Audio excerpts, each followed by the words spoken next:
and boarding facilities as well. Well, C1 and C2 are also offering boarding schools, and C4 offer 2 pathways and are day schools. 1,130,556 learners sat the KJSA in November 2025, and the placement of these learners, the results were released on the 11th of December 2025.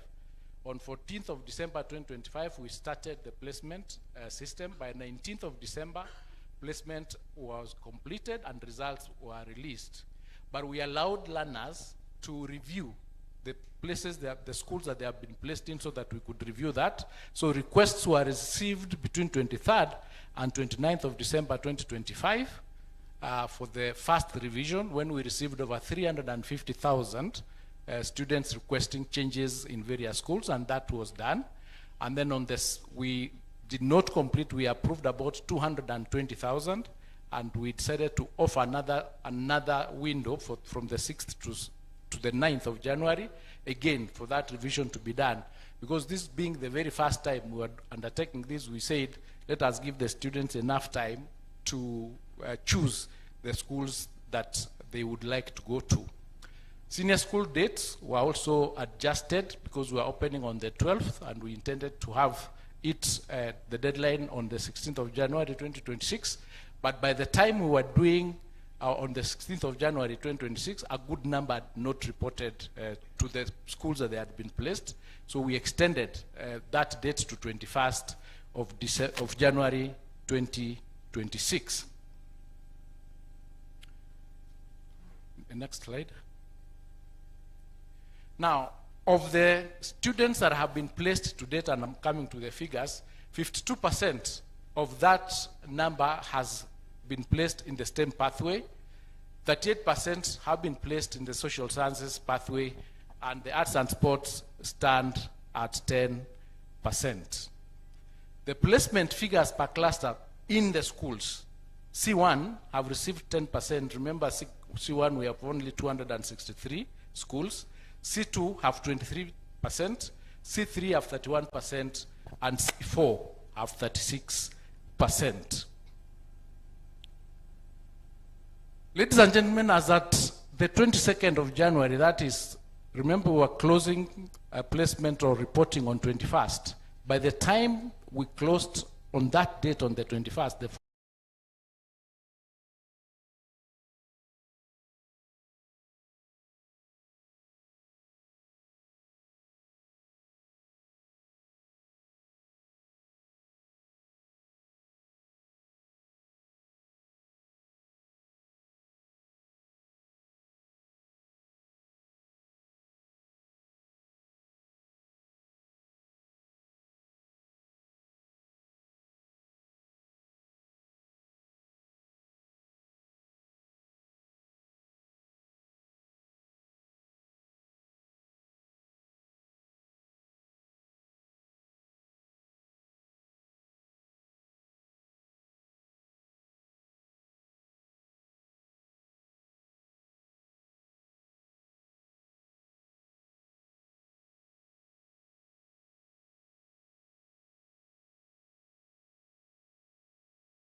8% that had not reported for one reason or another, including issues relating to school fees and uniforms.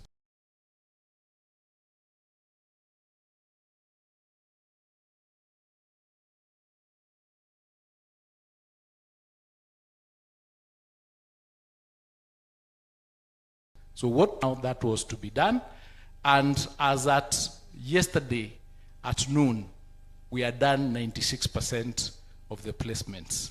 Within Coast is at 89%, Eastern is at 94%, Nairobi is at 95%, Northeastern is at 99%, Eastern is at 94%, Nyanza is at 90%.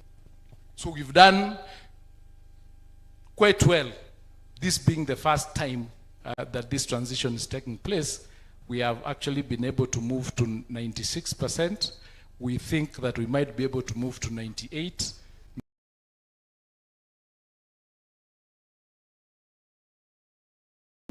Was at 57.5%, call it 58%. Now, what happened with this challenge of textbooks is that the publishers were owed about 11 billion shillings by government. Now, this 11 billion shillings was a books that had been procured. So what happened is the printers refused to print the grade 10 books because they had not been paid. So this delay that affected grade 10 books did not arise out of issues relating to grade 10. It arose out of debts that had been incurred by previous distribution of those books. So what we did, we were able to get 5.6 billion out of the 11 billion, which we paid them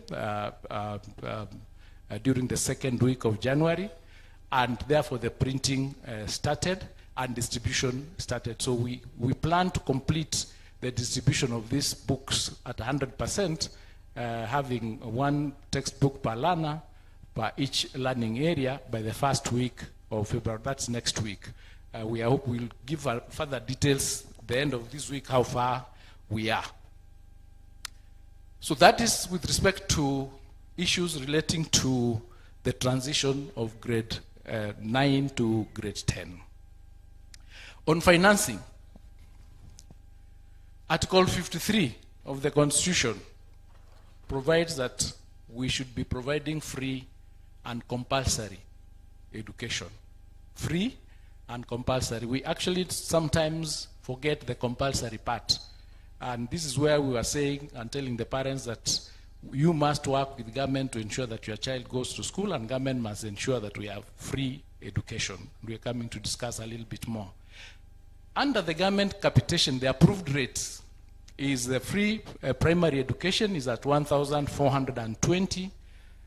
Junior secondary is at 15,042. And secondary is at 22,244. Those figures have not changed, despite the various statements that you see where people are saying that we've reduced capitation. Capitation has not reduced.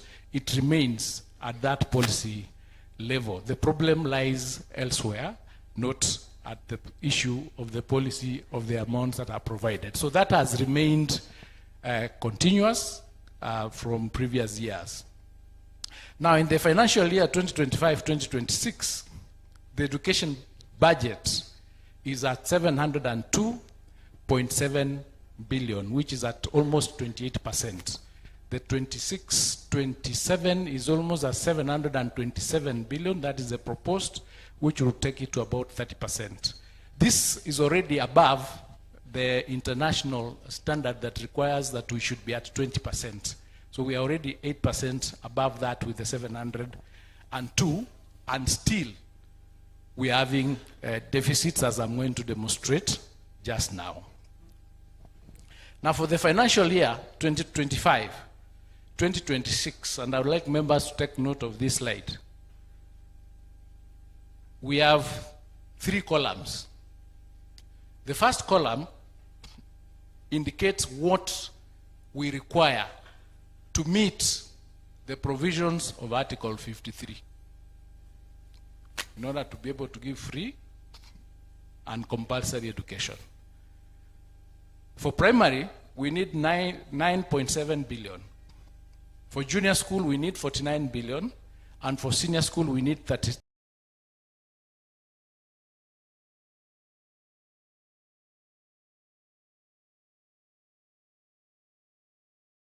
76 billion, making a total of 136 billion.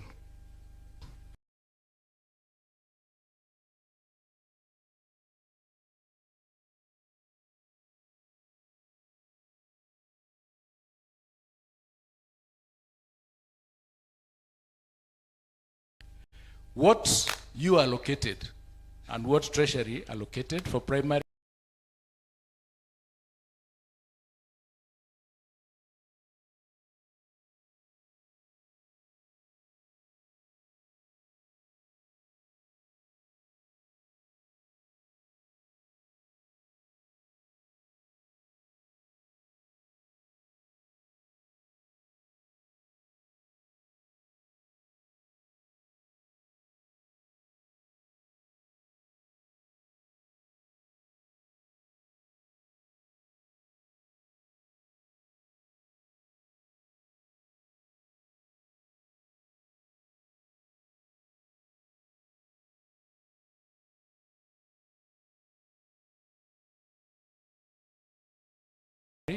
is 7 billion instead of 9.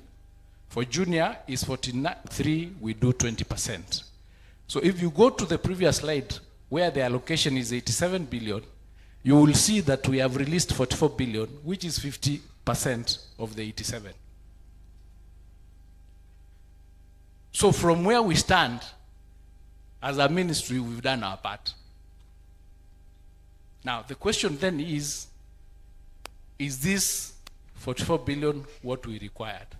And will it meet the policy figure of 1,540, of 15,042, and of 22,294? Next slide. And that's a discussion I think that you will have to have. Now, on school fees, based on the clusters that we talked about, cluster C1, C2, C3, and C4, school fees has not changed. The clustering was done for ease of operation. The school fees remains what the schools were charging before. So if you are charging, for example, boarding school of 53,000, that is what is being charged, even though the name has changed from what you were as national school to a C1. So the renaming or the categorization did not increase the fees, though some people would like to mislead the country that has happened. It hasn't. Capitation, as indicated, has also not changed. So what we are also doing is we prepared a gazette notice so that the circulars that we have been issuing relating to school fees is reduced to a gazette notice, and it's currently at the AGs for approval, and it should be coming out for gazettement probably this Friday. On school infrastructure, we have Article 53 that requires us to do free and compulsory education, and we have the 100% transition policy. This obviously puts a lot of pressure on school infrastructure, and that's why in the last 2 years, government has been able to do 23,000 classrooms, which were done to accommodate grade 9. 18,288 of those classrooms were done by the ministry through the support of the World Bank, and 4,712 was done by yourselves, and we thank you for that support, and through the NGCDF fund. Senior school, as we speak today, are generally very ready to receive the grade 10. And this is because when the change of the transition occurred in terms of the school system to CBE, secondary schools under it had 4 years. So the CBE system has 3 years, meaning last year we did not have Form 1. So we had a whole a set of classrooms that were not occupied. So currently, as we speak, senior schools have a capacity of 2.2 million. They can accommodate 2.2 million learners because they didn't have grade Form 1, and currently they don't have Form 2, so they have that capacity. But we have only 1.13 learners. So in terms of capacity to accommodate the students, there is that number, and the problem is becoming some of the schools, and we're going to discuss that, not having the students going into them. Now, an assessment was done, and out of the senior schools, we discovered 1,452 schools did not have labs. They were using makeshift, maybe classrooms and mobile labs. So we are doing 1,600 laboratories. Some of those schools will have 1 or 2 or 3 laboratories. So we are doing another 1,600 laboratories through the support of the World Bank, and we think we'll be able to complete that in the first half of this year.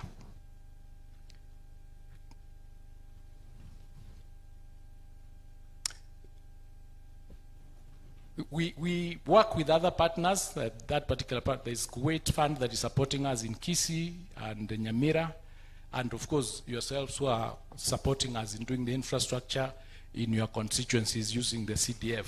You've been a great help. Now on teacher preparedness, the government in the last 3 years has recruited 100,000 teachers. The current teacher population is indicated there. In primary, we have over 217,000. Junior school, we have 107,000, including 44,000 interns. These are the 20,000 interns that were given another 1 year, and the 24,000 that were being employed this year, making 44. And then senior school, we have 129,000.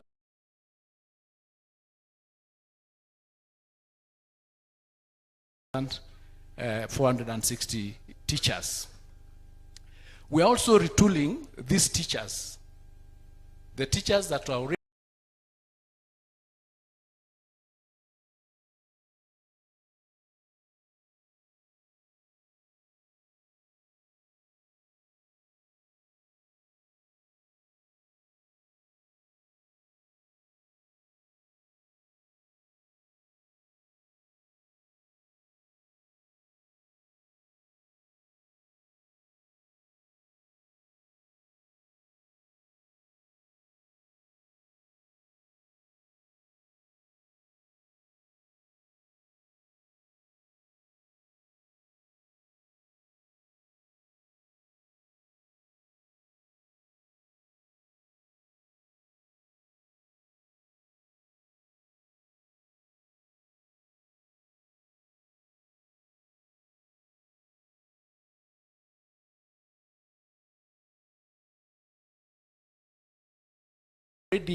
in surveys are also being retooled in order for them to be able to be prepared.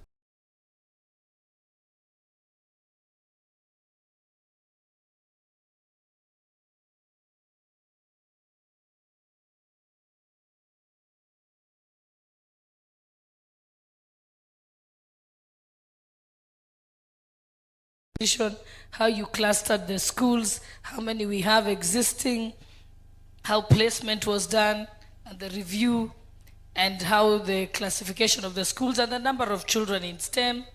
The percentage is 52%, social sciences 38%, and arts and sports 10%. So you've given us a very clear picture as members of parliament.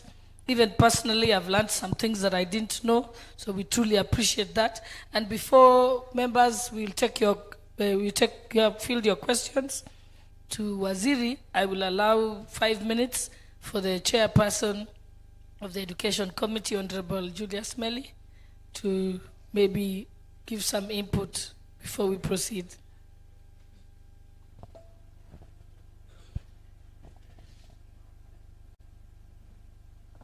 You can tell us how you're commenting the efforts by the ministry.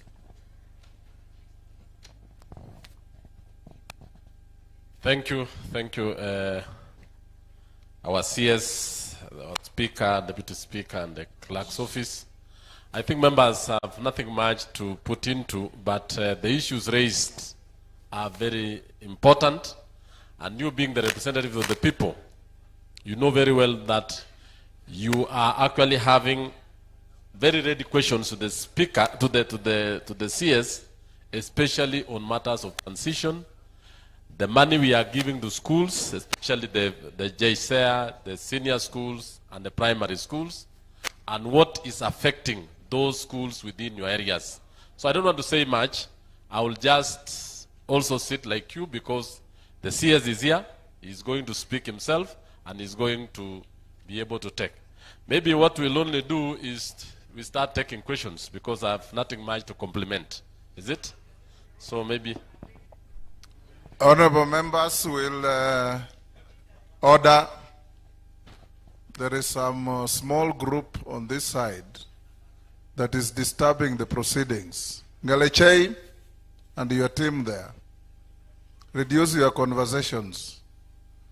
If you must converse, go out there and do it so that people can follow what is going on. So, Deputy Speaker, one question or comment each. So if you say my first question, we'll stop you because there's no first question. You only have one question. So proceed, Deputy Speaker.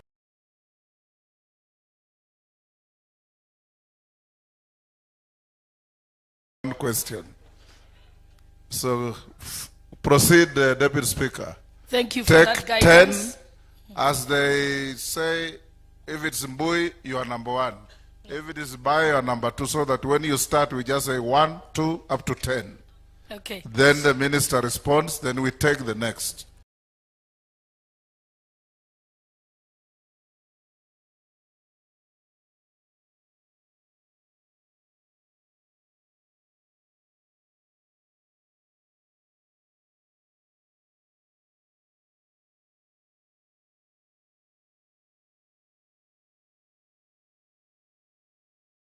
So you're 1, you're 2.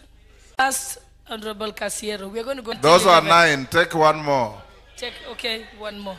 So you're number 10. So 10. honorable members, order. Everybody will have an opportunity. So let's be orderly and listen. So Robert Mbui, when you stand, say your name because the names have not been recorded. Then up to number 10, the minister responds, then we take the second round. Thank you, Mr. Speaker. Robert Mbui, MP Kadhiani. CS, my issue is about the cost of education, cost of managing education in Kenya. Because it's important, we must know exactly what does it cost for us to educate a child in school in Kenya today. And I'm asking this because you've just given us your capitation, amounts. And a grade 6 child has a capitation of 1,420 based on what you gave us here. Yet a grade 7 You're starting child, to answer your own question. You've asked him what... I'm giving him a question. Please allow me. Okay. Please allow me. No, because you've asked him the question, now you're answering the question. But proceed. Thank you, Madam, Mr. Speaker. Thank you. So my question is about the cost of education. And please allow me to explain my question so that you can know exactly where I'm coming from. Now, in grade 6, a child's capitation is 1,420 shillings. But a grade 7 child, just immediately when they cross to grade 7, the cost in terms of capitation is 15,042 shillings. Can you explain that huge difference? What makes a child of grade 7 require so much more than one of grade 6? Yet they are actually in the same institution. And Mr. Speaker, if you allow me, I have just one comment, and this is a comment about how the Ministry of Education has been interfacing with the national... Order, members, order, please. I'm interested in hearing what you are asking and what the answers shall be. Try and constrain yourselves from animated conversations. Thank you, Mr. Speaker. Now, Mr. Speaker, my comment is about the mess we find ourselves in the implementation of the CBE. And I want to venture and say that one of the reasons that you need to deal with is how you relate with the National Assembly. Because the law is very clear that you cannot implement certain policies without reference to the National Assembly. Maybe some of the problems you're going through would not actually be a challenge had these proposals been brought to the Assembly so that we deal with them as regulations. That way would have given you a better way of handling these things as opposed to doing it in your office, because your ministry is known to be one of the most notorious in passing regulations in the form of circulars, in the form of, I don't know what opinions and communiques from your office. Thank you, Mr. Speaker. Number 2, you may proceed. And Waziri, you can also have some questions taken by your team if you want to transfer some of them, but you can note them all down. Proceed, Honorable Baya. Thank you, Waziri, for the presentation, but I want to ask this question, and my question will be on equity and equality and access to educational places. And I want to say this. We see a huge inequality and inequality gaps. I'll give you one example. I have a national school, or a C1 school in my constituency called Bahari Girls. It has a deficit of 26 teachers. 26 BOM teachers are employed by and this is a C1 or national school. The deficit in, for example, the region of Coast is almost 50% of teachers that are in the establishment are not available, while other regions have almost 90%. This in itself creates an inequality both at the school level and also at the national level in terms of resource allocation. Even when populations versus the populations of other areas are almost the same. But you find, and I'll use this crude example, you'll find, for example, a place in Central has 10% deficit of teachers. Coast has 60% deficit in terms of teachers. Secondly, Honorable Speaker, the same thing, Honorable, when it comes to places of education, there are regions in this country that were blessed with schools earlier than other regions, where the Europeans went there, built very nice schools and all that. Now they want to charge school fees at 500. While other regions are still struggling to put up places for education, infrastructure. But again, government comes in and still allocates resources, more resources to those regions than the regions that have, for a long time, remained underserved. So we have underserved regions in this country that continue to be underserved, and other regions that were properly served that continue to be even more properly served. This creates inequality in this country. And when we are in this space as leaders, Honorable Speaker, we have a great opportunity to change the story, the narrative, so that the people in other regions, you see, Honorable Speaker, it comes back to when these people are not going to school properly and getting good grades, others are getting grades, they get the better jobs all the time, while the other regions continue to get the lower jobs, Honorable Speaker.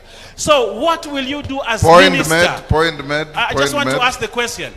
What will you do as minister to equal the imbalance that we have in this country in terms of education and continuing to subdue other places and appraise other places? What will you do? I thank you. Thank you, Honorable Bashir. You're next. Thank you, Honorable Speaker. Honorable CS for the presentation. And I ride on the same that Honorable Brian Owen has just said. It's about school infrastructure.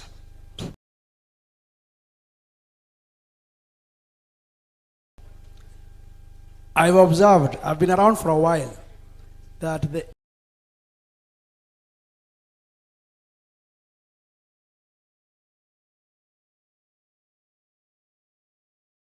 infrastructure funds that you allocate to schools by your ministry is heavily skewed.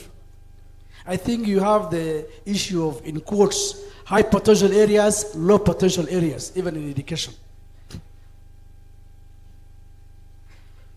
In my area, and especially in the north, you have left issues of infrastructure entirely to CDF, while other regions, you complement them with your infrastructure funds.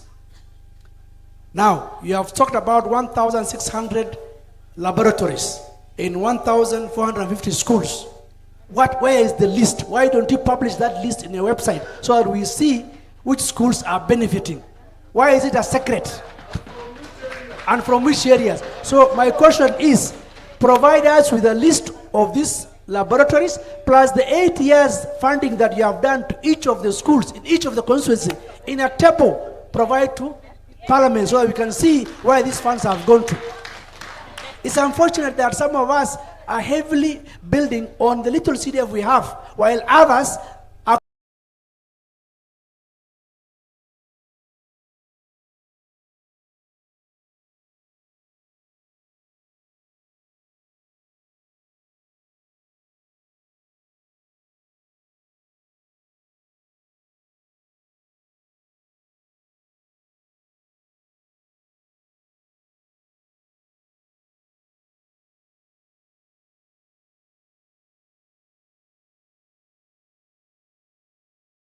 complemented heavily by your funding through the minister. As opposed to populating a school with sons of others. How can one school manage 4,000 teachers? How can a principal of a school manage 4,000 students and few teachers, and another one is having empty classrooms and idle teachers?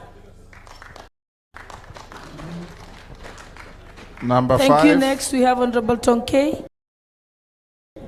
Thank you, Madam DS.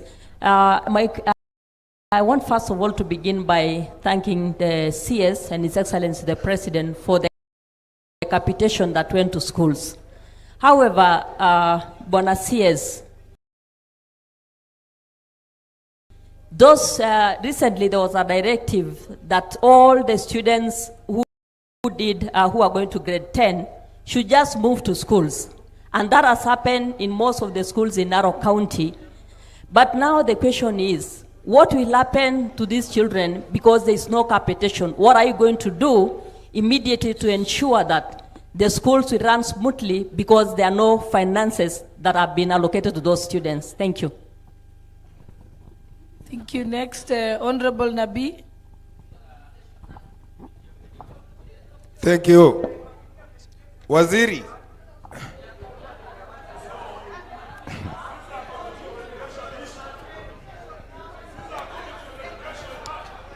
Chair, I need your protection. Order, members. Order.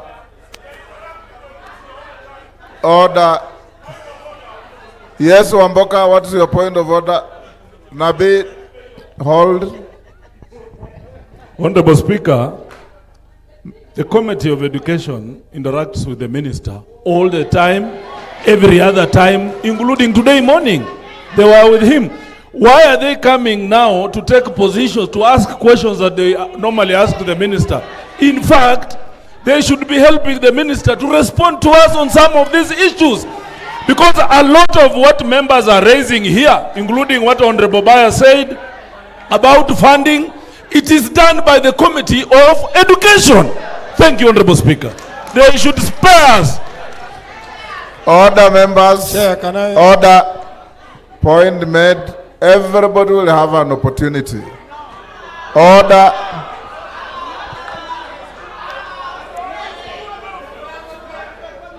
Order, members. Nabi, proceed. Thank you, Chair.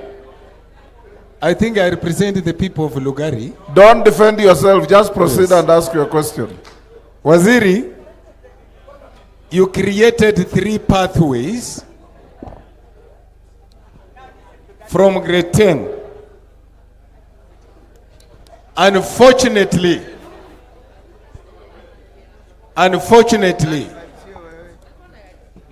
one pathway, which is creative arts and sports, is a preserve of the C1s. What are you going to do to ensure that schools in rural areas, including those of my constituency, whose students are interested in sports and creative art pathway, will access that education in schools that are not C1? So, section B of that question is, Only one question.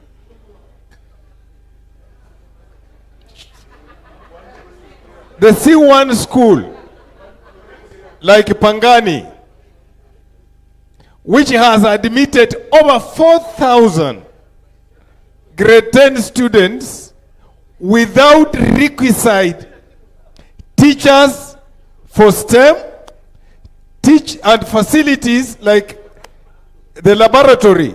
How are you going to ensure that learning goes on?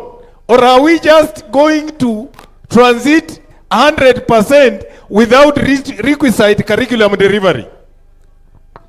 Number 7. That's Honorable Bishi.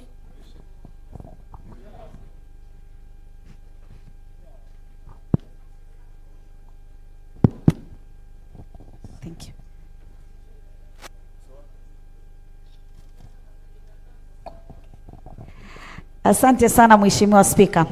Mheshimiwa Spika, kwanza nimshukuru waziri kwa maelezo yake kuhusiana na mambo ya elimu.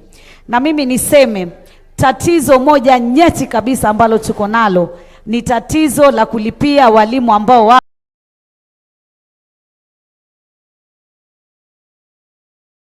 wako under BOM. Nauliza ministry iko na mikakati gani ya kusaidia kulipa hawa walimu wa BOM? Naangalia shule moja ya kwangu ambayo inaitwa Mrima Secondary School. Iko na walimu 22. Out of 22, 17 wote ni BOM. Only 5 in TSC. Niko na shule inaitwa Mwaima Secondary School. Out of 20 teachers, only 3 are under TSC. Wengine wote ni BOM. And so many schools in Coast Region. And at least in my constituency, karibu zote, you don't even get half under TSC. Wote wako hivyo. Na pia unapata shule nzima hakuna STEM teachers. Na ukiangalia katika statistics zako utaona wanafunzi wengi wa kutoka pwani wengi hawajajifunza ama hawajafaulu katika STEM subjects. And this is because the teachers are not there. Hakuna walimu wa STEM. Unapata ni walimu tu wengine wa masomo wengine wanajilazimisha kufundisha haya masomo ya STEM. Kwa hivyo hiyo ni shida kubwa sana ambayo lazima tuiangalie. Shida nyingine ni mambo ya uniform. Tunabadilisha uniform kulingana na zile grade. Wazazi wanakosa kupeleka watoto because of uniform and the books. The same grade mtoto mmoja amesoma, ikija tena hii the same grade mnabadilisha vitabu. Vitabu vinakuwa vingine. Mtoto hawezi kusema mzazi huyu amemaliza, huyu atasomea vitabu vya mwenzake. Ikienda hiyo grade tena mmebadilisha vitabu. You keep on changing the books. The parents are tired. We are also tired buying the books for the parents, for the student. Tumechoka. If we really want to ensure our student go to school, hizi changamoto lazima tuondoe waziri. Asante sana. Number 8. Thank you, Speaker. My question is, when Waziri was talking about school fees, he said that even with the classification, the fees has not changed. That can only mean one thing, Waziri, that the ministry knows the fees that are supposed to be paid for the different clusters. So Waziri, I would like you to give us this list today. You tell us for C1, this is the fees. For C2, this is the fees. Because if you go home, every school is charging a different kind of fees. Unakuta hii ni 20,000, hii ni 30, hii ni 40. Some schools are even 80,000. So we don't know, when you say the fees has not changed, according to you, what is the fees? Ili nijue leo nikienda nitaambia mwalimu wewe shule yako inafaa kulipisha 20,000. Wewe yako inafaa kulipisha 5,000. Because, Speaker, if you go to these schools, it's like capitation never reaches there. It's like these schools learn on what the parents pay and what CDF and the bursaries pay. Without CDF and bursaries, the teacher starts calling you, we have no food, we have nothing. So we wonder, where does this capitation go that we normally talk about, that we are paid 12,000 per student? If you pay 12,000 for a student in a day secondary school, that student should not even pay any other fees. Day secondary should be free. If 20,000 went for every student in a day secondary school, then the same secondary where 12,000 was paid, the parent is supposed to pay other fees, bursary will pay other fees. Finally, that day secondary is 30,000 per year. Thank you.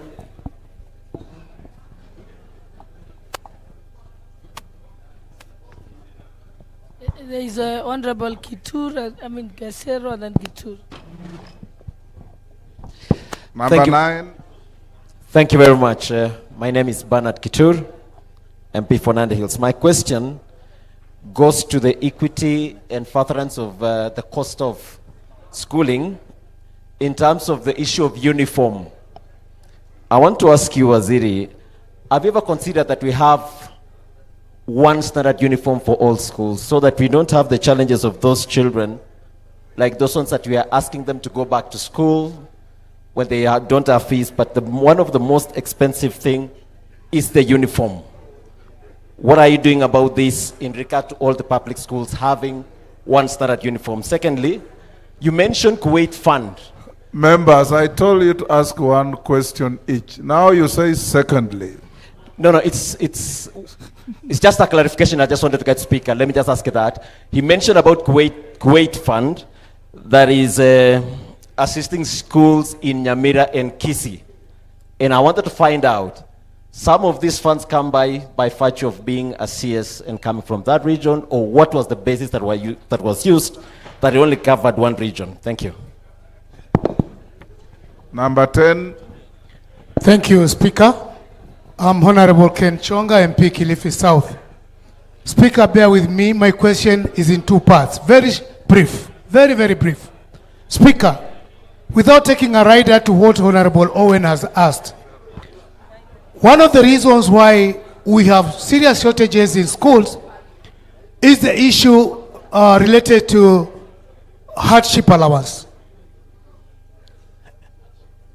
Areas where bordering hardship allowance have suffered massive transfers from one area to areas which hardship allowance. My area of my constituency is a living example about this. I remember I brought a petition in the previous parliament, and I've been following up this petition to get to know what the ministry is doing to harmonize the issue of hardship allowance. But to date, Mr. Speaker, nothing has come forth from the ministry. I remember last year, in the month of November, there was a retreat in Kilifi, and this question was asked. Kilifi South is understaffed by over 50%, and this is the reason which is affecting that. How and when soon is this issue going to be addressed? Part 2 is, why are all the schools in Kilifi South lacking deputy principals, and even for those schools which have boarding schools for girls, have no boarding teachers, specifically, I don't know how you call them, women, ladies, boarding teachers. Yet, ladies are to be attended by their fellow ladies. Thank you.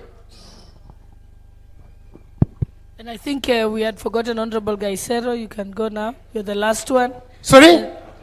No, not you.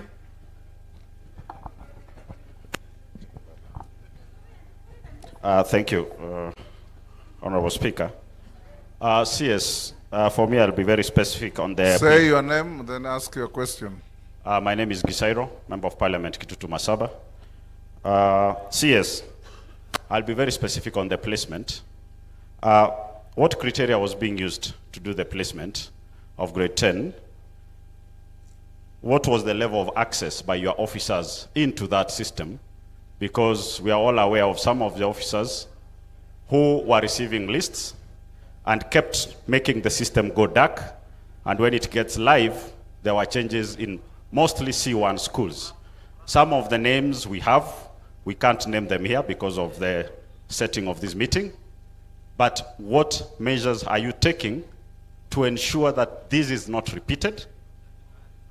This is not repeated because this was the most absurd placement system for our children into grade 10. Your officers messed it up, your officers abused it, and what measures are you taking to ensure this does not happen again?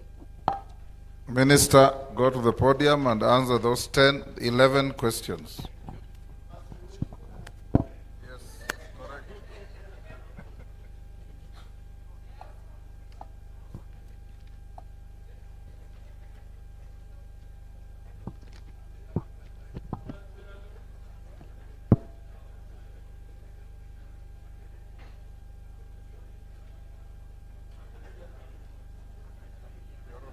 Thank you, members, for those very insightful questions.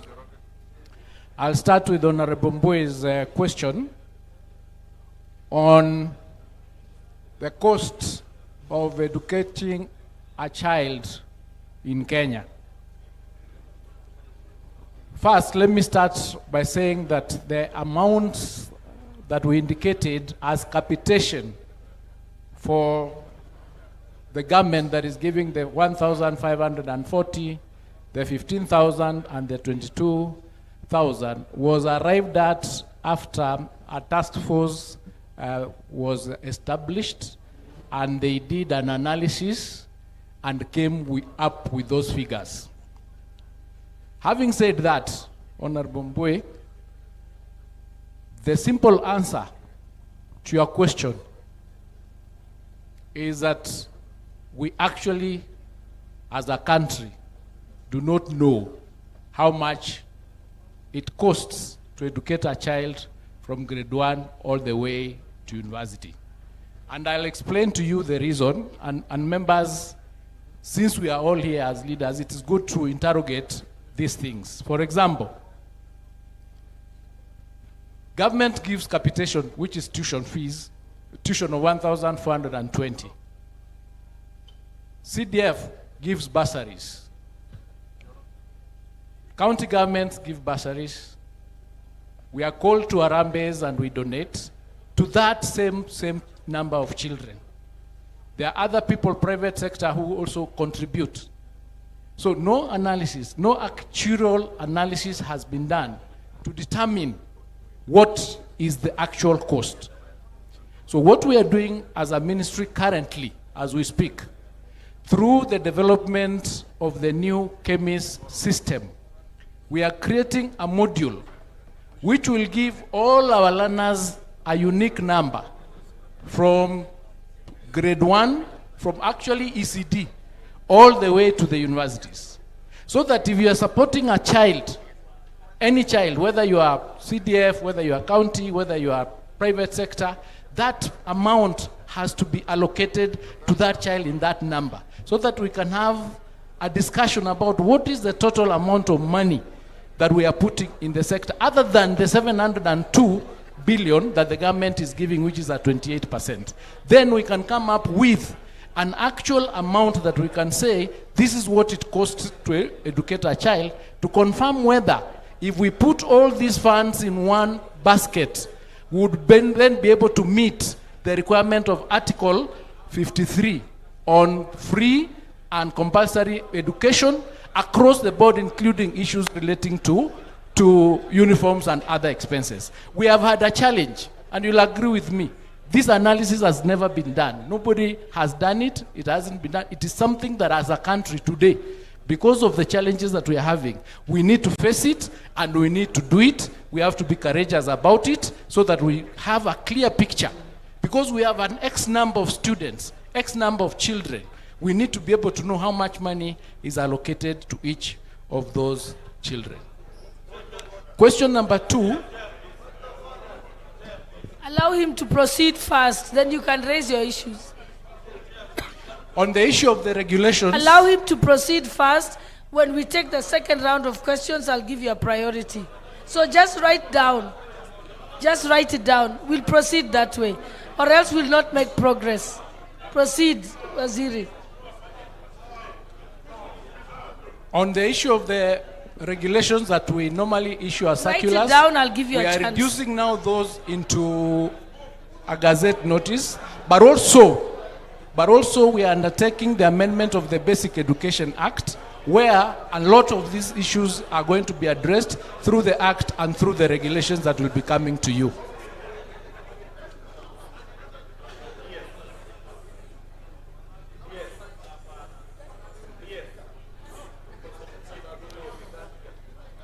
Number 2. Honorable members, kindly keep your voices down so that we've already asked the questions to the minister. If everybody gives a point of order. Okay, then I'll have one point of order. Okay, Honorable Ochieng, what's your point of order?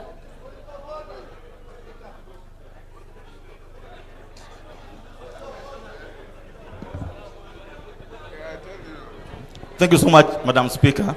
Madam Speaker, the question asked by the Honorable Mbui is everything you would want to know in this country about education. This question, the answer to that question is everything about school fees. So the minister cannot tell us he doesn't know how much a kid costs to teach in this country. So on what basis do they give capitation for primary, for secondary? What basis are they giving us school fees for university? Madam Speaker, if we don't know how much a kid costs to teach, how do you budget?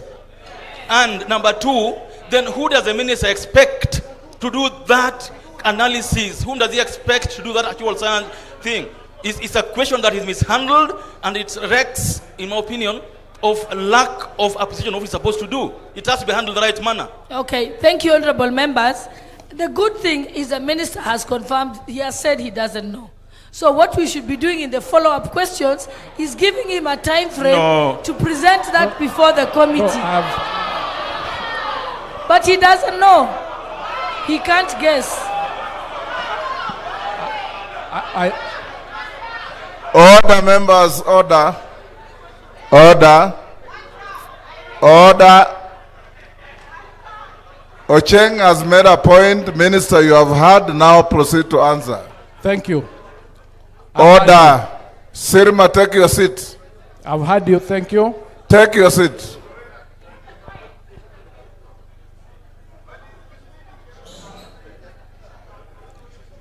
Take your seat, member. Honorable Bayer's question on the issue relating to distribution of... Waziri, yes. Order, members. You have your technical team here. Yes. You are at liberty to ask them to assist you, give you the numbers, the figures, so that you satisfy the House. And honorable members, it will be decent to listen. Even when the answer falls short of your expectations, we have another round to ask questions. Order. Go on, Waziri. So on the question of distribution of the teachers and infrastructure to areas that have been left behind, so to speak, as a ministry, we are focused on doing affirmative action to ensure that these areas are provided for, and also the question of rationalization of the resources that we have and the teachers that we have, so that we can redistribute the teachers to various schools that do not have them. We have a rationalization issue, and this is being done by TSC. We've had discussion with them to see in schools that do not have teachers, and we have teachers in another area where we have more, that distribution needs to be done so that no place is left behind. In terms of ensuring that we provide the list of the infrastructure that has been distributed, that will be submitted to you so that each person can see what has been allocated to where, from when to when. So we'll provide, didn't come with it, we'll provide that particular list.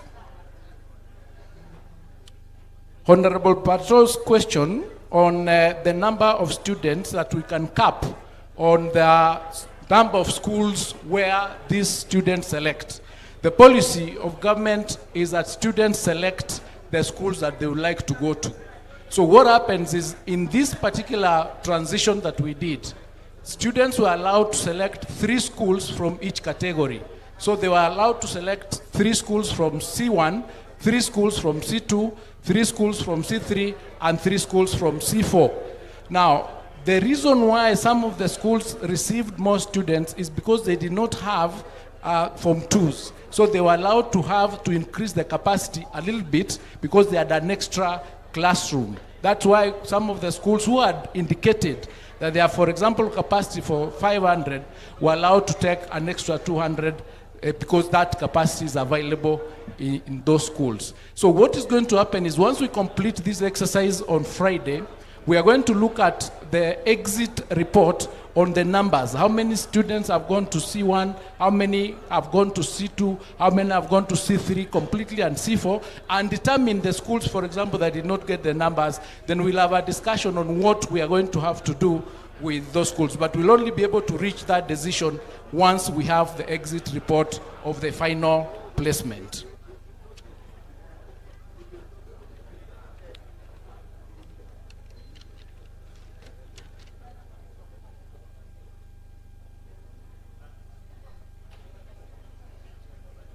That is the same question, question 5, to Honorable Tonkei's question. All the students that are in Narok did not get capitation. It is not true.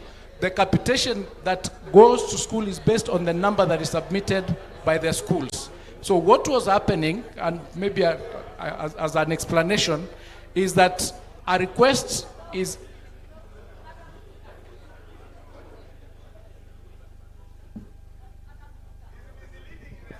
Let him finish his sentence and I'll give you a chance.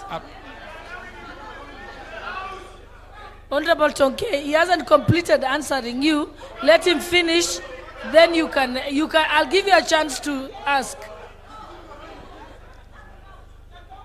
So I was explaining that in senior school, 22,000 shillings is sent to schools for the students.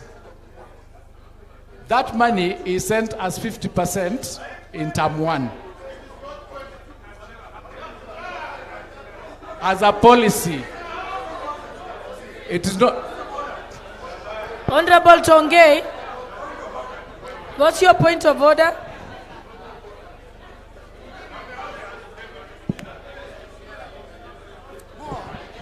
Madam Speaker, I did not say that the CS did not send money. Honorable CS, understand my question. In fact, I began by complimenting you for the good work of dispersing all the capitation to schools. The question was, there was a directive from the president that all the grade 10 students report to schools. And my question was, what are you doing to ensure that the capitation that now will be sent to schools is sent so that those students can learn comfortably? That was the question, Bwana CS. I wasn't talking about the disbursement of funds. I know the funds were already dispersed, and I said, congratulations on that. Thank you. So you are misleading by saying that I have... I got you, I got the question. The students that were directed to go to school without school fees and uniforms were the 8% that were remaining because 92% had already reported. So what is going to happen, we've directed our officers to collect the data as to where these learners reported, so that we can then incorporate their numbers into the next release of the funds. Yes, thank you. Now the 3 pathways that have been created for grade 10, what is happening is the categorization of the schools were done on the capacity of what they can offer in terms of the 3 pathways. There are C4 schools who have the capacity to offer the sports section or the sports pathway, and that is how the students were placed into those particular institutions. Because we were placing students based on the cluster of what they have performed, and that's why you notice that only 10% are doing that pathway. So the schools that they have been placed are schools that have been determined to have that capacity, but we are continuing to improve the infrastructure as we receive resources to ensure that these pathways are provided for through the available infrastructure so that the students are learning in an environment that is conducive. To Honorable number, I think I'm in number 5. Number 7, Honorable Mishi's question. Here it is. The problem of paying BOM teachers. As I've indicated, there is a shortage of teachers even as we speak. The government has done 100,000 teachers as of this year, and we are going to do another 16,000 teachers on the year 2026-2027 to cover those shortages. And we've agreed with TSC that they would need to reallocate and ensure that we have enough teachers in some of the schools that are lacking so that there's fair distribution. And I've talked about rationalization. As you will see, once we have the exit report that I've indicated, some schools will not be having grade 10 students and they'll not be having from 2 students. So they'll be having only from 3 and from 4. So TSC would now sit and reallocate those teachers to the schools that do not have enough teachers as we continue to cover that gap so that eventually we have a fair distribution of the teachers across the country. I indicated also that fees has not changed. Bwana Sugut, can you give the list? C1, how much, C2, like that, of that fees, because you've got it there. the actual fees that is payable. Thank you, sir. Thank you, Speaker. Now, for the fees is in 2 levels. The capitation by government is 22,244, which is uniform in all schools. Yeah? That is secondary schools. Proceed and give the figures, then members can question it. So let's allow him to give the figures and then we can question. We can interrogate. So the figures for secondary schools, the capitation by government is 22,244 for all the schools. What is payable by parents is boarding fee.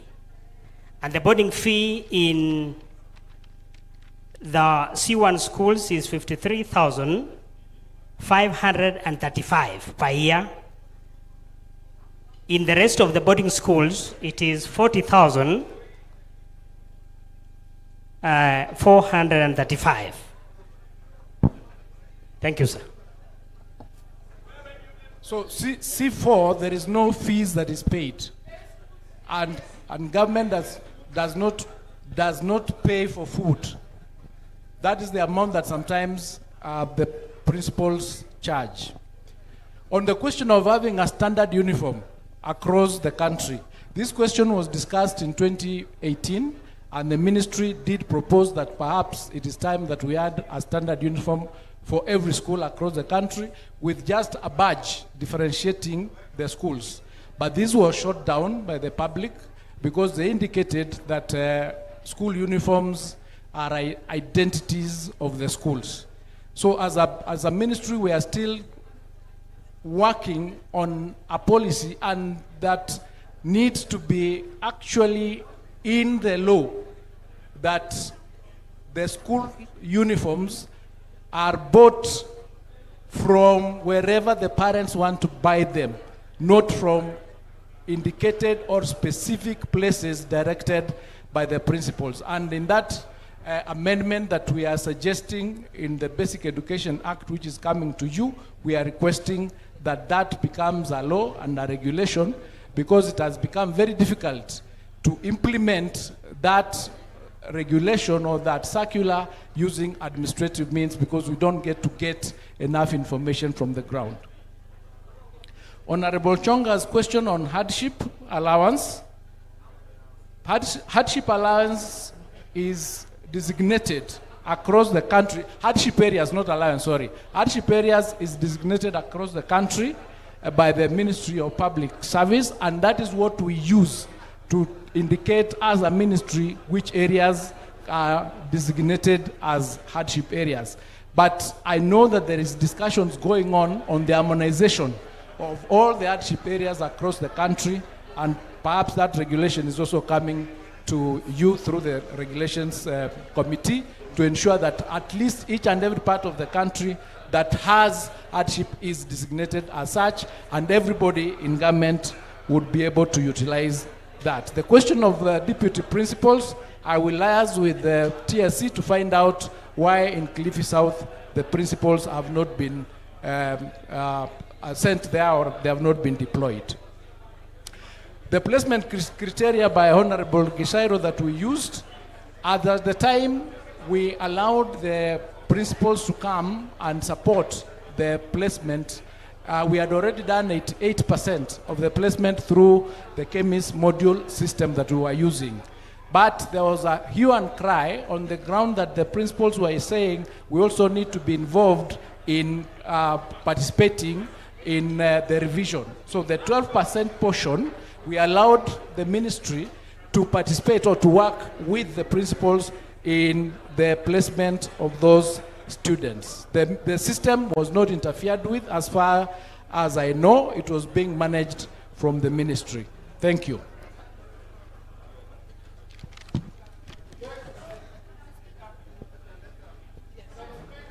So, honorable members, what has come out clearly, Waziri, is yourself and the Committee on Education, Honorable Meli, what is outstanding, members want a list of the distribution of the teachers per county, or is it per constituency?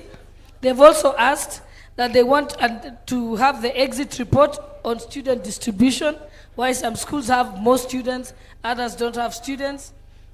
They also would want to know the clarification on the placement systems, and then followed by the law on uniforms.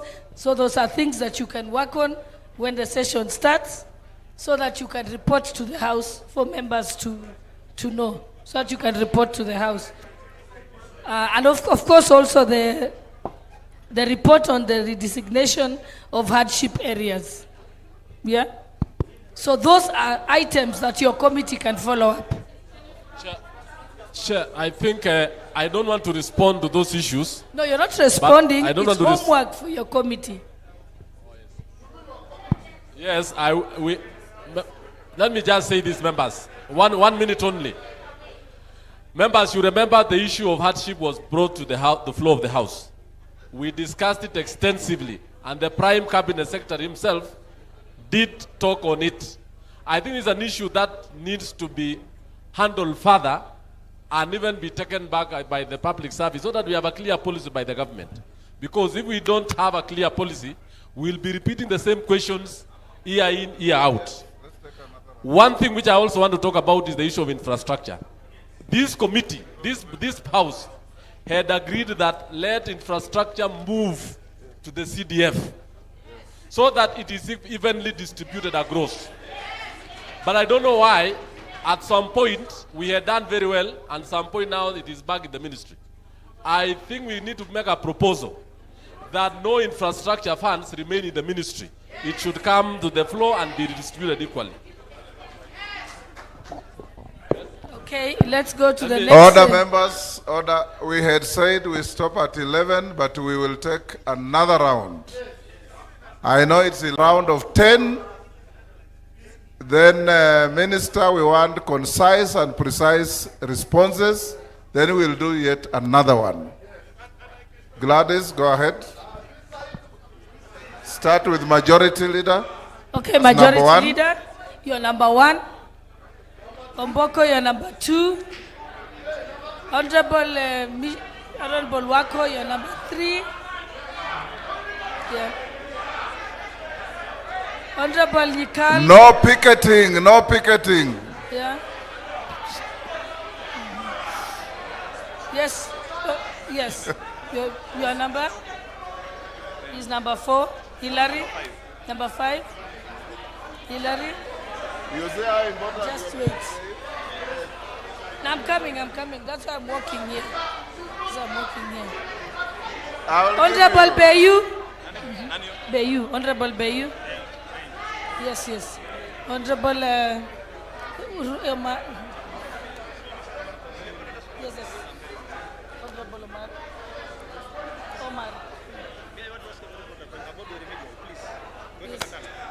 Honorable Katana. Let me go that side. Yes. Honorable Member for Kibra.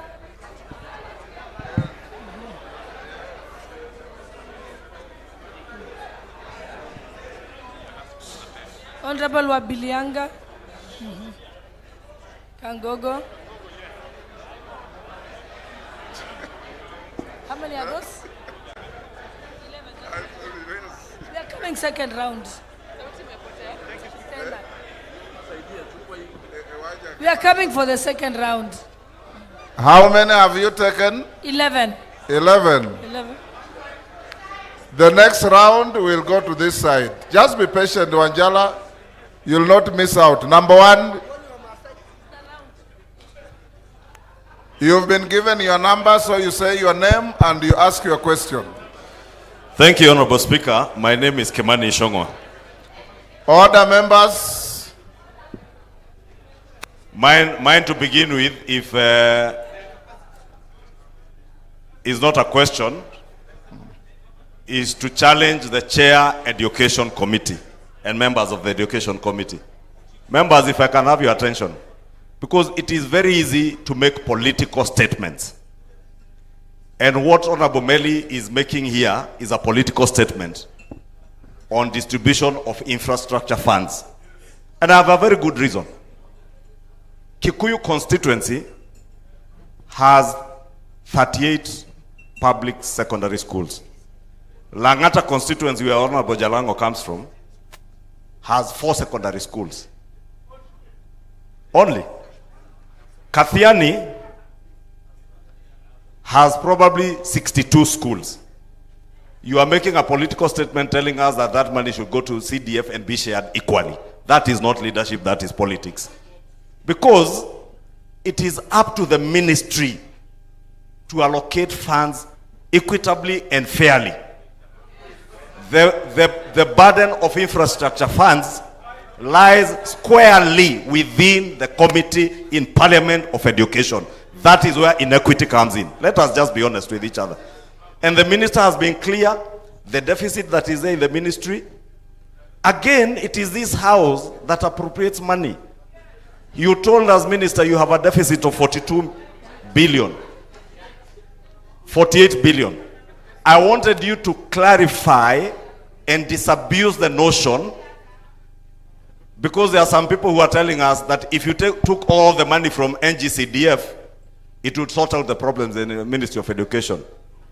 If on average I take 30 million shillings from 290 constituencies, that is only 8.7 billion shillings. Does it solve your problem? And that is what CS, you should be telling this house, that it is up to the Committee on Education and the Budget Committee to make sure that you have adequate funds, then make sure there is equitable distribution. The chair education cannot be telling us that if you take that money to NGCDF, we will solve the problem. I do not need infrastructure money in my constituency. But Honorable Soro here with 78 schools needs more money than me. So you will give him money that I will not need. That's why I said you are making a political statement. To my question, CS, uniform and lunch programs. That is a bedrock of corruption in your schools. And another thing you call desks and lockers. We provide desks through NGCDF. Last week I went to a school in my constituency that has only 189 students. That school has 28 teachers. I had given them 150 desks through NGCDF a year ago. They were asking me for another 50 desks. And I told them I will not give you unless you show me a grade 9 student who went home with a desk. The desks are lumped up in a store somewhere. You give those teachers money for maintenance. They don't use that money and nobody takes note of it. You do not have school inspectors who are doing anything on the ground. It is these members of parliament who have become school inspectors, and you should not subject members of parliament to become school inspectors. The same rationalization you're talking about with TSC. Let me tell you, CS,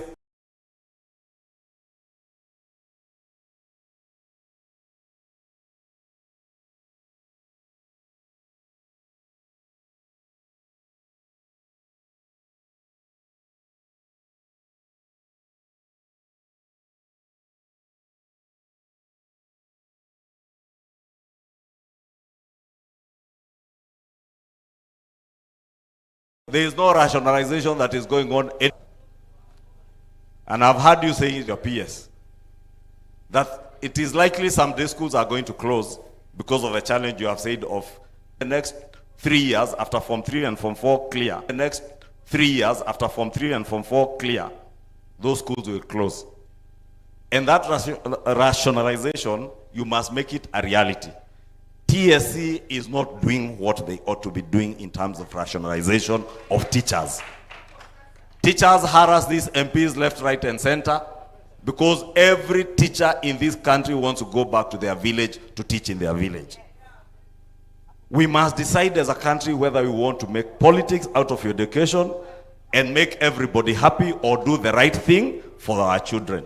Because why would a school with 100 students have 28 teachers and the school next door has 600 students without teachers, and you have a county director of education in that sub-county? Those are the issues, yes. Because yourself and your PS, you have the most clueless PS in the Ministry of Education. Most clueless. He only sits in Nairobi and has no idea what goes on the ground. Get out of your office in Nairobi, go to the ground, deal with the problems there. Then challenge this house, then to get the 48 billion shillings for you from the budget, and we'll deal with the problem once and for all. Otherwise, what we are doing here now is dancing around issues. Thank you. You have danced around the issue of uniform and the circular for school fees. We cannot legislate on school fees. We cannot. You cannot put school fees in a statute.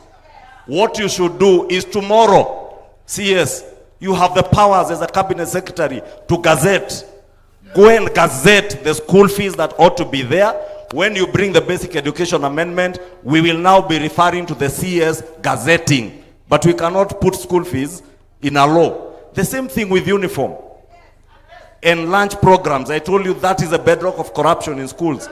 Where some schools, I see some schools, and I'm referring to my own constituency, and these members will tell you it is the same in their constituencies. You will go and find a school that charges 3,000 for a lunch program. You will find another one charging 8,000, 9,000. And they're in the same locality. Yeah? Under your ministry, you have the school feeding program. Why don't you get the resources from the school feeding program to ensure there is food in the schools, and also gazette the maximum amount that should be charged in a school for the lunch program? You have no reason for a grade 6 student in Kikuyu Township Primary School to be wearing a uniform like the one I'm wearing, then because they are moving to grade 7 to go and change uniform. What happens in other civilized countries is that people just put on a different tie or a badge on your chest that will cost you 5 or 10 shillings. Why are we subjecting teachers to changing uniform, feeding the corruption cartels by teachers and head teachers in our schools with the cartels that are producing uniform? And that is why, CS, it took none other than the president to intervene on the matter of school uniform. You should not subject the president to be the one to be intervening on school uniform. It is you and your peers who should be doing that. Number 2. Thank you. Order. Thank you. I gave your leader a latitude to make that positive remark. The rest, one question or one comment each. Remember, go ahead. The CS appearing before the Committee of Education in a meeting that I was lucky to attend last year did promise that he will give the list of the schools that had benefited from infrastructure in the following week. Honorable Speaker, the CS appearing in Parliament when we did call him over the issue of capitation in schools did indicate further that he'll give that list the following week. Today, the CS has gone ahead to indicate that he's going to give the list. Honorable Speaker, I'm seeing a consistent gap of avoiding to give the list to the honorable members.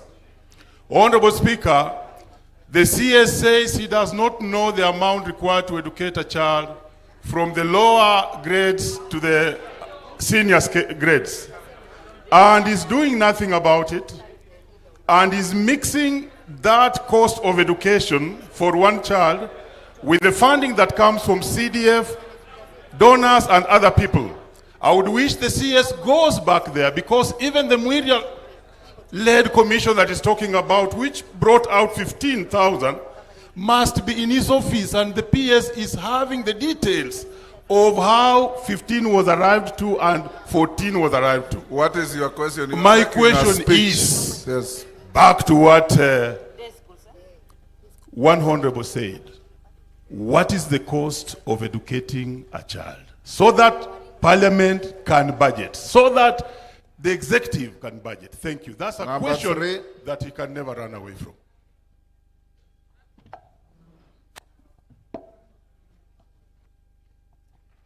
Thank you, Honorable Speaker and Waziri. My question is, of course, our majority leader has covered the better part of what I had in mind, but as the gazettes, as the Waziri gazettes, I would want him to be clear on the fees for the day schools and what percentage the ministry is putting in. Again, the other thing is we have a huge number of girls dropping out as a result of teenage pregnancy. It has now moved to 15%. That is becoming a real hindrance to girl child. Can the minister tell us what they have in place? Number 4. Thank you, Mr. Speaker.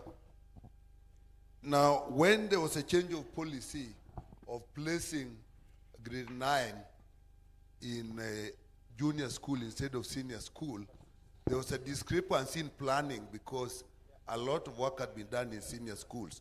The result is now we have empty classes in senior school and there are no classes for grade 9 in junior schools where they are.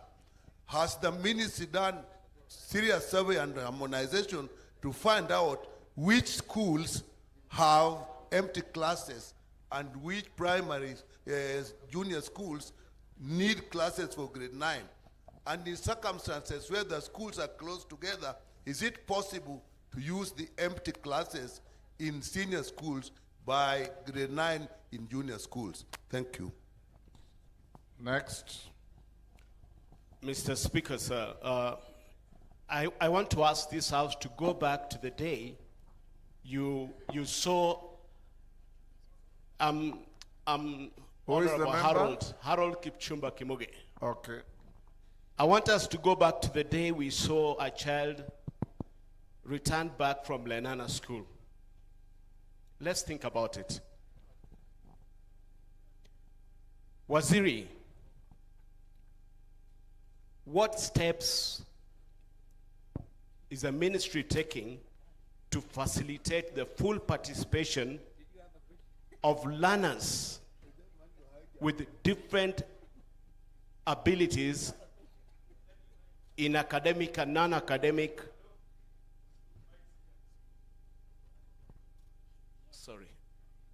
in academic and non-academic programs, having in mind that we have many children with neurodivergency. Unlike my time when I was in school, majority of us were just physically handicapped. What happens to the children that have autism, that have intellectual disorders? As you cluster, where do you cluster that group of children? Thank you. Next. Mheshimiwa Speaker, niruhusu nimuulize waziri. Is it Mbeyo or Madenge? Both of you are up. It's me. Then Mbeyo, then come to Madenge. What was your number? Number 10. It matters. We are on number 6. Who was number 6? Number 6. Madenge.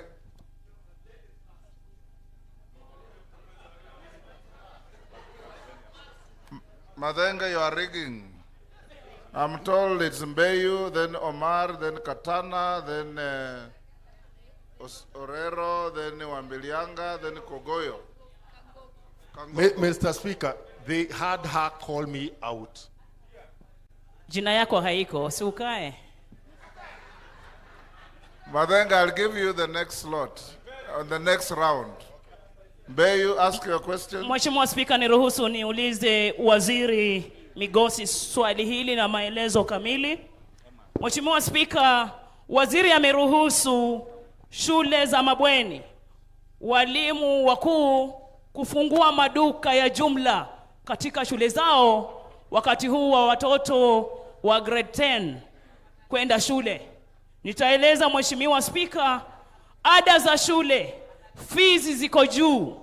Zile vitu tunanunua kama wazazi, watoto waende hizi shule za mabweni, zinagharimu zaidi ya 50,000. Mbali na ile ada ya 22,884 ya muhula wa kwanza. Mheshimiwa Speaker, walimu hawa wakuu wameweka vitu, mattresses, bedsheet, ndoo zinanunuliwa pale shule kwa gharama ya juu.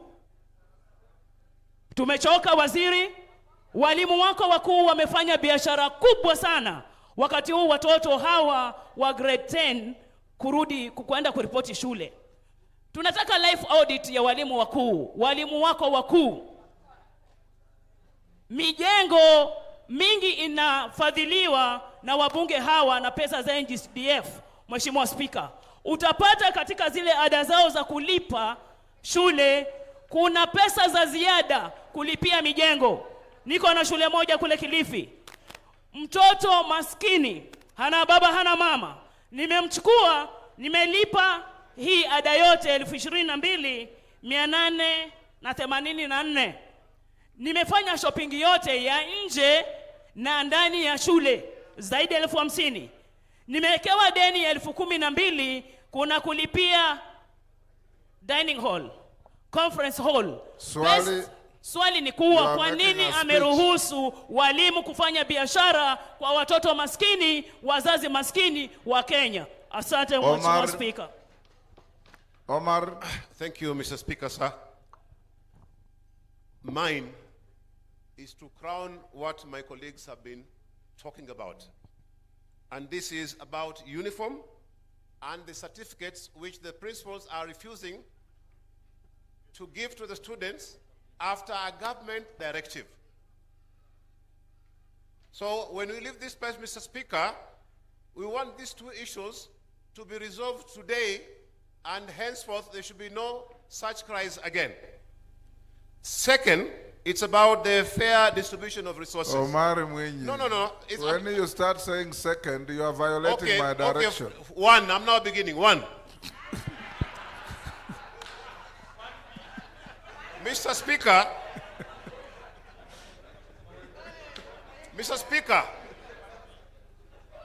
we would like, when you leave this place, to be assured that when we open Parliament, the list of how the funds for the infrastructure have been distributed nationally for the last 10 years, we want to be guaranteed that that list will be in the House before we open this session. Thanks. Next. The last one, Mr. Speaker, is about the pork barrel issue, if you can remember. There was a budget committee of Parliament which brought about pork barrel, and it was seen to be something that was bad, and that committee was dissolved. Hearing what members are talking about here, it appears that the Committee on Education has failed us, and we need a complete overhaul so that we can begin a new chapter, Mr. Speaker. I want members here to say aye if you're supporting me. Who are supporting? Order. Thank you, Mr. Speaker. Order, Omar. You have no capacity to put the question. Orero. Katana. Orero. Yes, thank you, Speaker. I'm number 8, Speaker. Katana. Is Katana, sorry, yes. Katana yes. first. Asante, Bwana Speaker. Waziri, wazazi wanagharamika kulipa karo za shule. Na sisi kama wabunge pia tunasukuma kulipa karo za shule. Lakini kuna hili janamizi linaitwa remedial fees. Watoto wanafukuzwa kila uchao. Mzazi amelipa karo yote ya shule, lakini mwalimu mkuu na wale wanaohusika pale shule wanafukuza watoto kila uchao, warudi nyumbani hawasomi. Unatarajia vipi hawa watoto wapite mitihani yao? Tunataka kauli yako kama waziri na wizara. Je, mumehalalisha haya mambo ya remedial ama ni nini? Tunataka kujua kuanzia leo kama hiyo remedial is part of the school fees ama sivyo. Asante sana Bwana Speaker. Orero. Thank you, Mr. Speaker. It is sad that the CS can come to these honorable members and lie that the ministry disburses 22,204 as a capitation to schools I would want the CS to tell this House, when was the last time the ministry disbursed 22,000 shillings to any school in this country? And when the capitations of this year came to schools, were they to pay the debts for last year or for this term? And how much was to pay the debts for last year, and how much is for this term? And what is remaining for this term? Thank you. Wabilianga. Thank you, Mr. Speaker. My question goes to the CS on JSS and the schools and the operation.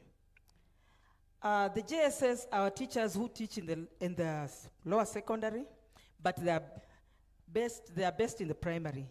Is it possible for the ministry to develop a distinct plan for the running of these JSS teachers for sports and co-curricular activities where they can manage themselves and be in control? It is very clear that running some of these sports, especially at primary level, there's a challenge for these teachers. And basically, again, the learning activities require special facilities that are lacking in some of these primary schools. That is the JSS. They lack laboratories, technology, computers, and even some of the teachers are lacking. Is it possible that the ministry does something so that the teachers in this lower cadre have their own autonomous, they are autonomous in running their activities? Thank you so much. Kangoko, is it Kangoko? Yes, yes, Honorable Speaker. My question to the Honorable Cabinet Secretary is about the security of the teachers, Honorable Speaker, especially our teachers who are in the northern Kenya. Mr. Speaker, in the recent past, we have lost so many teachers in the northern Kenya. Mr. Speaker, last week, we also lost a teacher.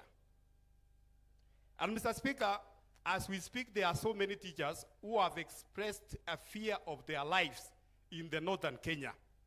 What is the ministry doing to make sure that the lives of those teachers are safe? Because, Mr. Speaker, in our constitution, the right of life comes first before even the right of education. And then, Mr. Thank Speaker, you. It's not called the right of life, it's called the right to life. To life, exactly, Mr. Speaker. And the last, Honorable CS, what is the role of sponsors in schools? Because the so-called sponsors, the charges, Mr. Speaker, they have held the schools on ransom in the name of sponsorship, and they are not providing anything to those schools. Thank you. Madenge, I'll give you the bonus on this cohort.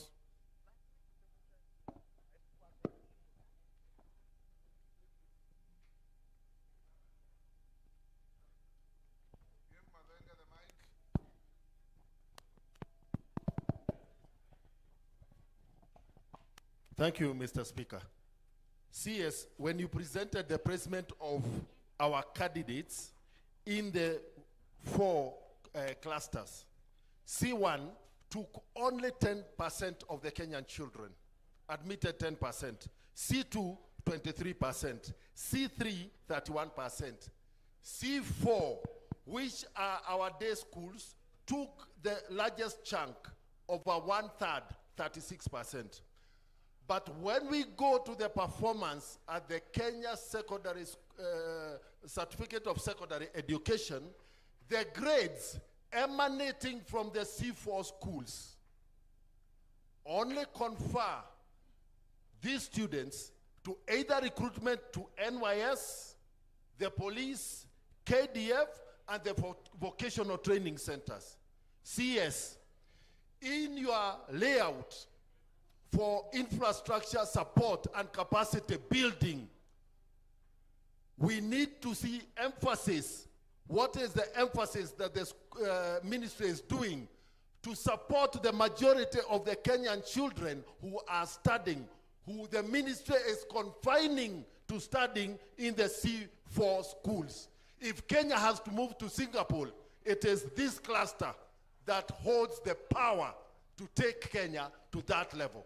We cannot afford to have the ministry neglecting 1/3 of the Kenyan children and confining them to, a future without a hope. What is the ministry doing? Waziri, take the podium. Who is the honorable member there?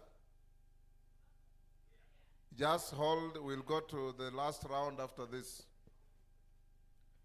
Thank you, Mr. Speaker. Honorable Kimani Ichung'wah's observation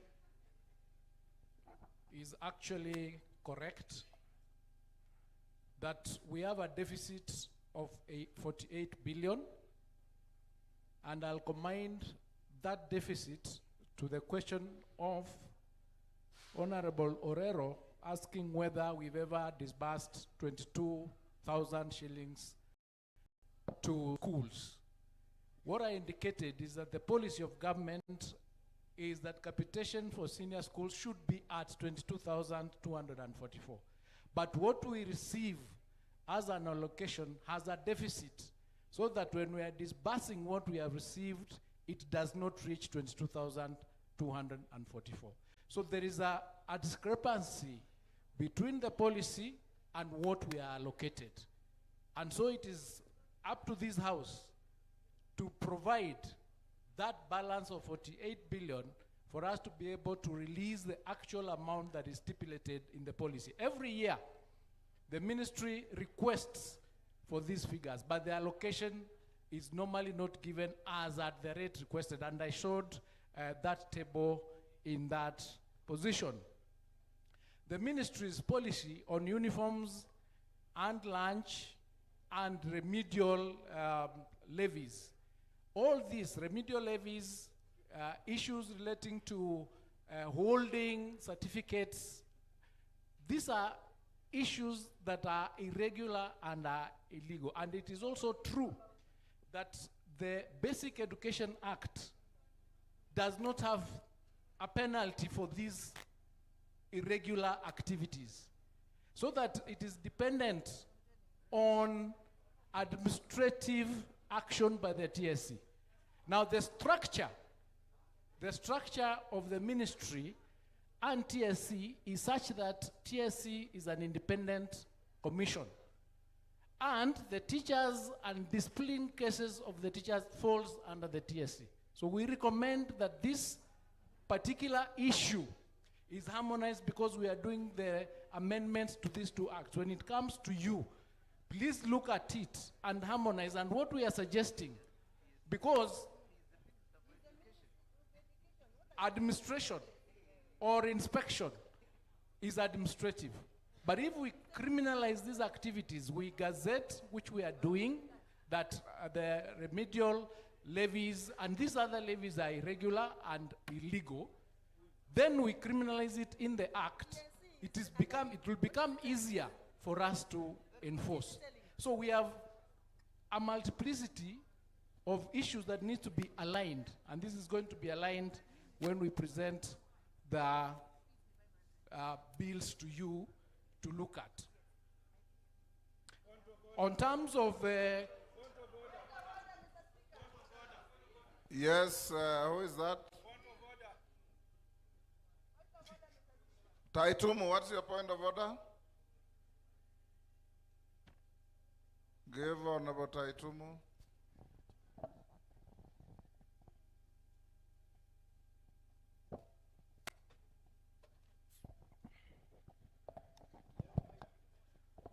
Thank you, Mr. Speaker, for this opportunity. Mr. Speaker, the minister is trying to disinform this House about the policies and what the TSA is supposed to do. These policies that you are talking about, who is supposed to enforce? We have principals sending students back if they get uniform from the shops and other selling entities. Who is supposed to enforce the policies that are there for the ministry? It is the TSC or it is you? Because, Mr. Speaker, the CS is misinforming the House from the very outset. Earlier on, he said that they cannot compute the actual amount needed to educate a learner in our systems because members of parliament are providing bursaries. Counties are providing bursaries. We don't provide the bursaries. We try to cushion the learners from the vagaries of the excesses that there are. So we provide within the premise of what is given as school fees. So we don't give anyhow that we provide the money. So, Mr. Speaker, let the CS tell us who is supposed to enforce the regulations and what happens and how many have been punished by violating those policies so far. It was not a point of order, it's a disguise to ask a question. Go on. Order, let him answer the questions you have asked. We'll come to another round. Katana, take your seat. Go on, Minister. Honorable Naomi Wako's question on the gazettement of the fees on day schools. That gazette, as I indicated, has already been prepared. Katana, kuna shida gani?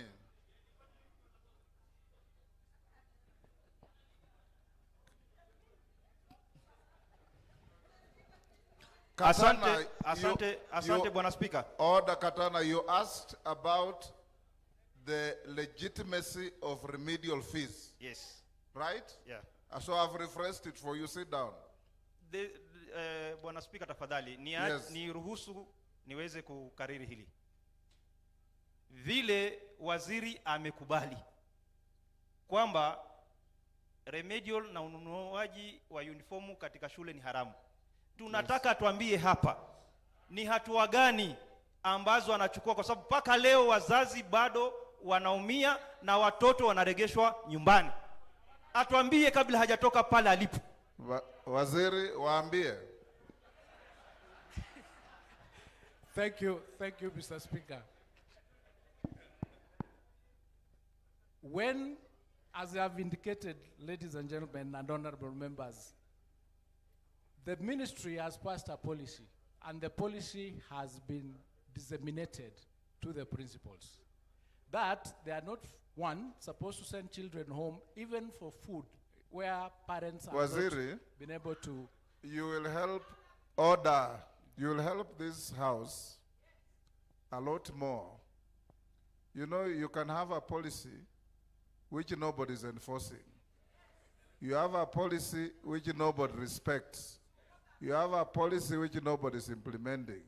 You remember what you were asked by, I think, the majority leader and somebody else.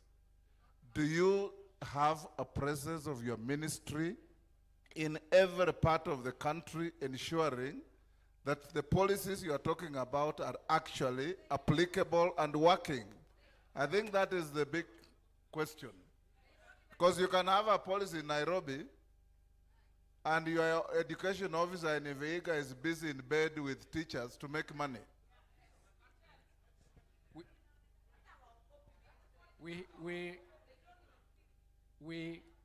have officers on the ground who are supposed,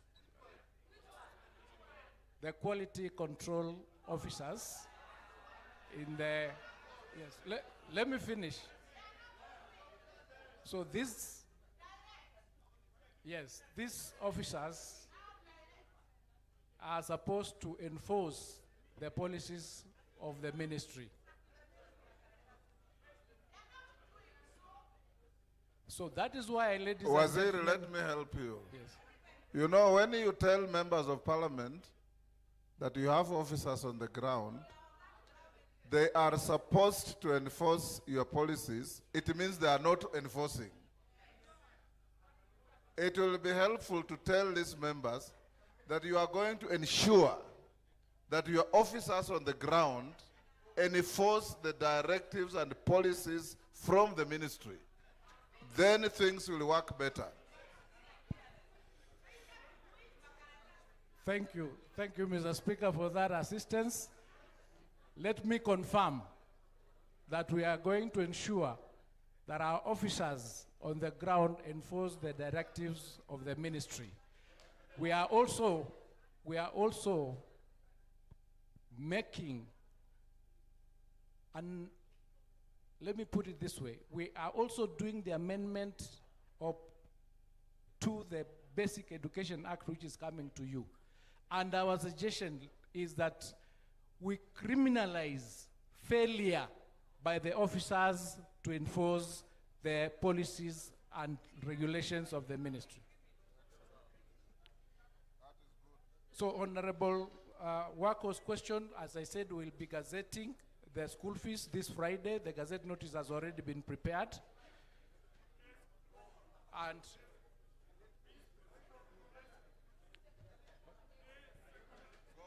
yes, for day but the gazette notice combines everything, including the day secondary schools. So that gazette notice is coming out. Dr. Nyikal's question on grade 9 classroom, as I indicated earlier, an assessment was done, and the classrooms for grade 9 that were required were 23,000, and that has been done. So that problem of grade 9 transitioning from grade 8 in junior schools has been sorted out.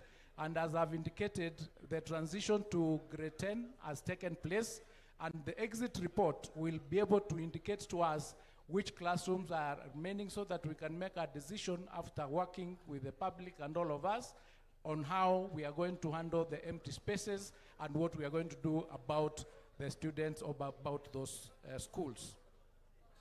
The question on Lenana School, Bwana Scoot, I'd like you to respond to that question on Lenana School and what we are doing to ensure that our other children able differently also do not miss school.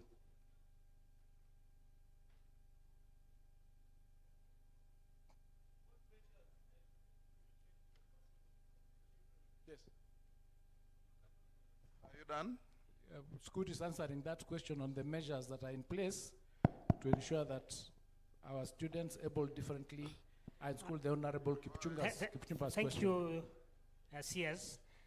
With regard to Lenana School. Tell us who you are first. Yeah, my name is Sugut William, Head of Senior School Education. What name? Sugut William. William. Go Yes. ahead, William. With regard to Lenana School is in an integrated school.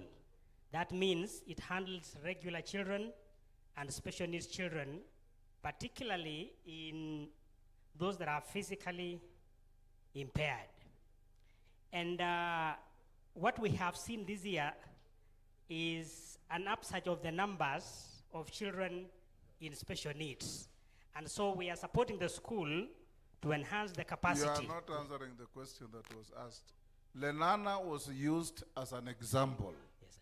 But you are asked, what is the ministry doing to accommodate children with special needs across the country? Okay. It was not about expanding facilities in Lenana. Isn't that what Kipchumba asked? Yes.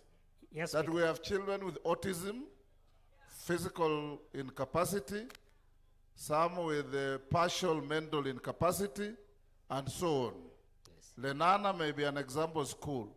What policy do you have to accommodate such children across the country? That was the question. Thank you, Speaker.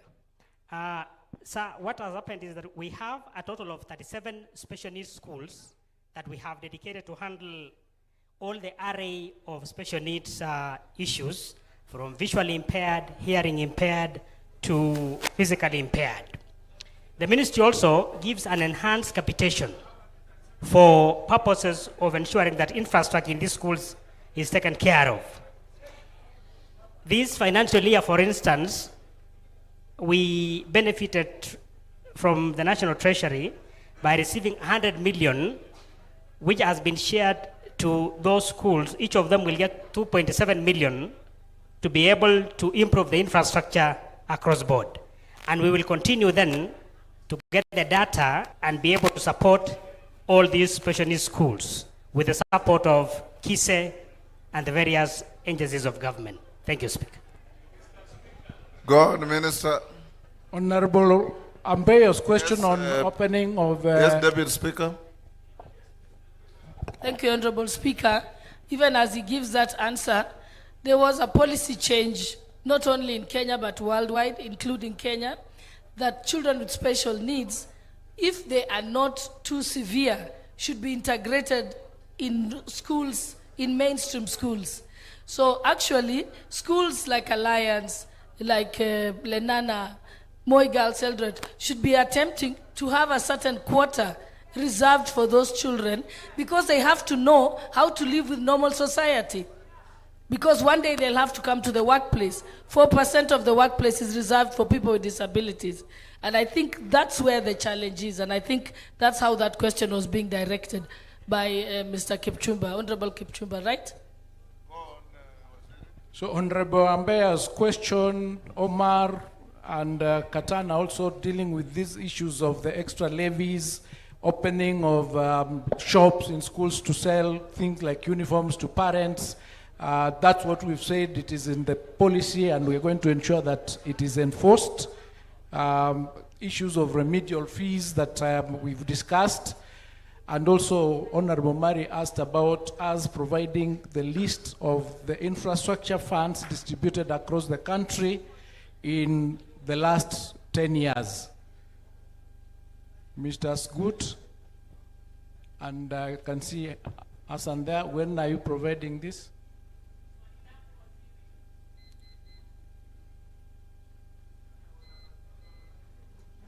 You have the data. So we have the data. We have the data and we can provide immediately.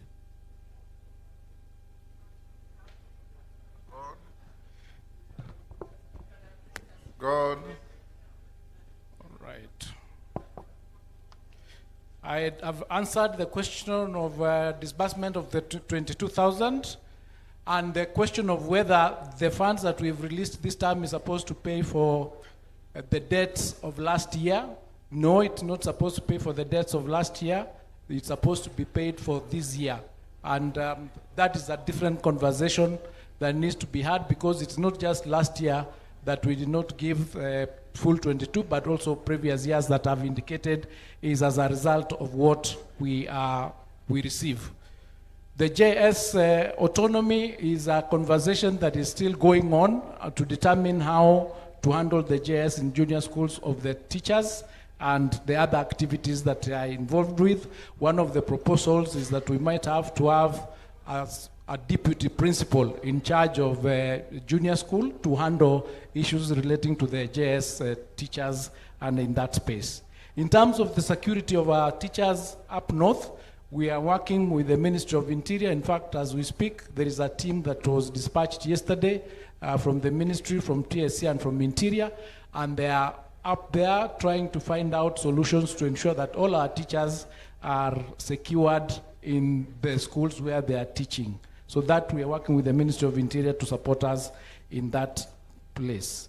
The role of sponsors is provided for in the Basic Education Act, and they get involved in a number of activities as stipulated in the Act, but where we discuss and we find that maybe something needs to be changed, we would be able to discuss with them, have stakeholder engagements with them to ensure that there is no conflict in handling matters in those schools. There was a last question. Of withholding certificates by Mgunyi.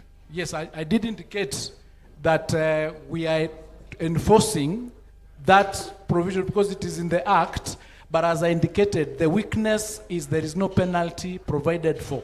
It is administrative action, but we are working to ensure that that particular provision is enforced. The last... Who is shouting point of order? Wamchomba, is it a point of order or you want to ask a question?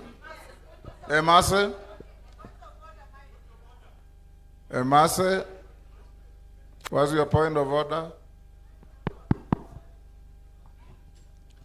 Mr. Speaker, my point of order is on certificates. Because parents are not being given the certificates. And at some point in another fora, you indicated the possibility of transiting certificates through the district education offices as opposed to the principals. What is the progress on that? Because right now, Honorable Speaker, a parent who has even cleared the fees, when the child goes to pick the certificate so that they can proceed to the university, is being told you lost 24 books. How possible is it that a student lost 24 books? I just had a call today. A student is claimed to have lost 24 books. And to pay remedial, 50,000. I mean, this is bullshit. What is the progress? That is wrong language. Withdraw that. I withdraw, Honorable Speaker. Yes. But we feel it on behalf of the parents because this is a conduit of corruption and it must be dealt with. Waziri, sit down, Omongina. The question of certificates, as I've indicated, has been a thorn, and we are doing everything possible to ensure that the enforcement of that provision is done, because it is illegal under the Act for any principal to withhold a certificate belonging to a student. The question of Honorable Madhenge on the 36% of KCSE, it is true that from the KCSE, a number of the students who are in C4 did not get good grades. But this particular system is slightly different from Form 4, because this one is not dependent on the exam alone. So we anticipate that going forward, the support we'll give to these schools, including ensuring that the infrastructure sent to these schools is across the board, because now things like sports is not a co-curricular, but it is mainstream. So the resources will be going to these schools to ensure that the facilities are in place.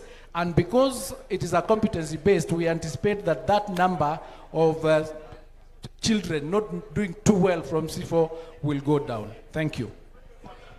Honorable members, Honorable members, we have the next CS Duale waiting. Do we get him in or we take another round?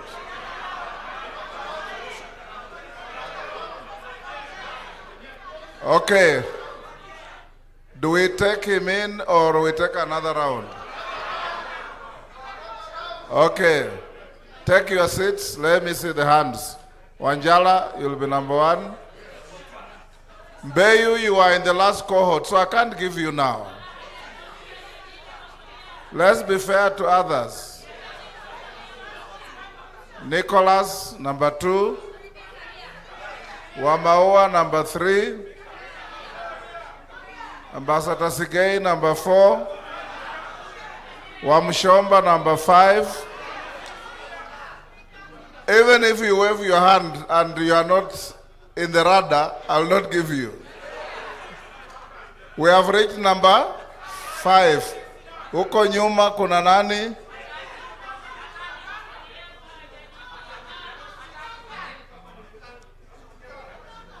The member in a white shirt, I can't see you properly. Ni nani? Maungu, number 6. Atandi, number 7. Wangwe, number 8. Number 9. Kemei, number 9. Rueda, number 10. And member for Garissa Town, number 11. Let's take those. Yes. It's member for Garissa, not town. It's major.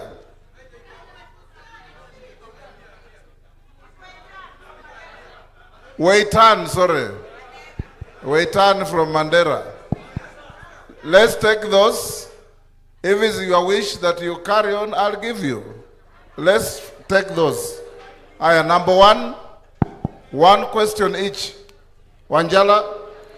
Thank you, Honorable Speaker. Mr. Speaker, Waziri did come to Parliament to answer questions.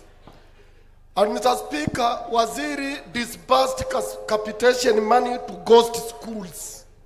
And he promised Parliament that indeed they were investigating and people will be brought to books. Till today, Mr. Speaker, all those billions, we still don't know whether those people are arrested or whether the people in the ministry who are recipients of that money, that's why they have not taken against those people, because this money was disbursed to banks. They know who withdraws this money. Till today, those billions, they are unable to pay capitation to schools. but a lot of money went to ghost schools. Thank you. Next, Nicholas.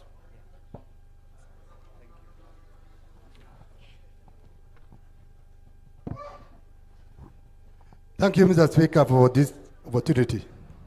Mr. Speaker, some parts of this country, they have suffered since independence through the policies of the Ministry of Education. Mr. Speaker, where I come from, I have 13 secondary schools in my constituency. And the Honorable Majority Leader has just confirmed to us here that in his constituency, there's a school with 100 students. And here it has 28 teachers. I have a school called AIC Kangitit Boys Secondary School with the enrollment of 150. From 2022 up to date, it has only 2 teachers, the head teacher and one of the teachers. It has done examination 4 times.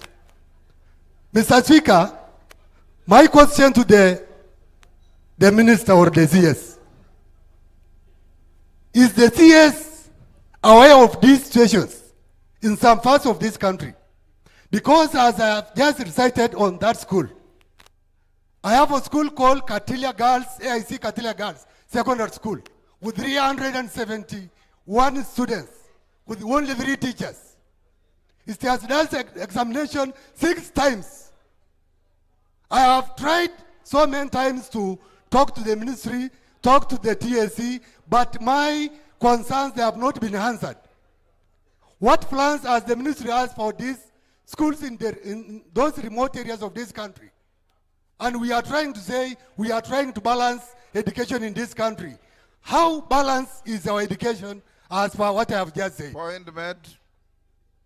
Next, Wamaua. Yes, thank you, Speaker. My question is on the activity money that is charged in our primary schools. Mr. Speaker, last year and the other year, the parents were being asked for 400.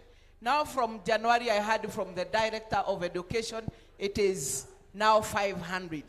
And they are charging per head. So you go to the parents, you tell them education is free, and they start asking you, how is it free? Other than the activity money, and they are charging per head, then ask 100 for exam and other monies.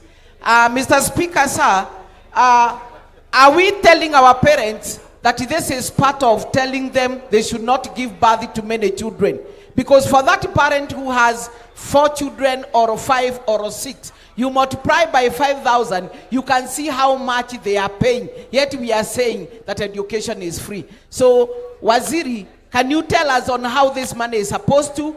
Is it supposed to be maybe standardized? Or can we do away with it? Or is it supposed to be part of the capitation? Sigay. Mr. Speaker, sir, I want to raise an issue on World Bank projects. Mr. Speaker, about 10 years ago, projects to construct laboratories in Sotik constituency were given out by the World Bank. And Mr. Speaker, since then, the only thing which has been done was to bring the construction to the slab level. Nothing has been done. Mr. Speaker, I'm seeking a statement from the minister as to what happened, the status, how much money has been used, and what plans he has to complete these projects. People are suffering, the students are suffering. Mr. Thank Speaker. you. Yes. Next, Wamchomba. Thank you, Mr. Speaker. Mr. Speaker, through your guidance and your leadership, I brought a motion on uniform in the House. We debated on matters uniform, and the ABLE Committee of Education directed that the ministry provides clear direction to head teachers on matters uniform. It is very disappointing that 2 years down the line, Mr. Speaker, the same issue of uniform that we debated in this House has not been sorted. So in other words, Mr. Speaker, The minister is making us look like we don't work. He's actually making us getting bashed by our own voters. When he comes here and tells us that the TSC is yet to implement an administrative regulation. I am not satisfied as a mover of that motion, and I think this minister and his PS should be fired with immediate effect because they are not helping us. Mr. Speaker, on the same issue of uniform. You are now making a speech. Sorry. Ask a question. My question is the minister aware that a certain school in Githunguri constituency called Kagwe Girls, the kids, it is now a national school, that grade 10 students reported and they were not admitted in that school, all the way from Turkana. Parents and children slept or spent the night on the benches of that school at the reception for 2 nights just because they did not come with the right uniform. This issue of uniform, Mr. Speaker, is very serious, and the minister is actually playing games with us. We have done our part as members of parliament. He should take his job very seriously, or else he should be fired. Thank you, Mr. Speaker. Bwana CS, you were on record having indicated that the ministry will be shutting down schools that have admitted few students in grade 10.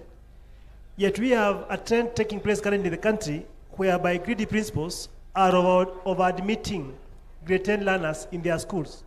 You find that a school that has been categorized as a 4-stream school has admitted close to 10 streams, stretching the facilities they have in terms of teachers, in terms of laboratories, and even classrooms.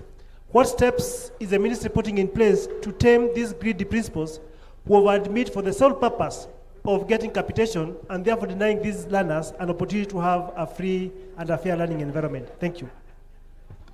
Thank you. Atandi. Thank you, Honorable Speaker.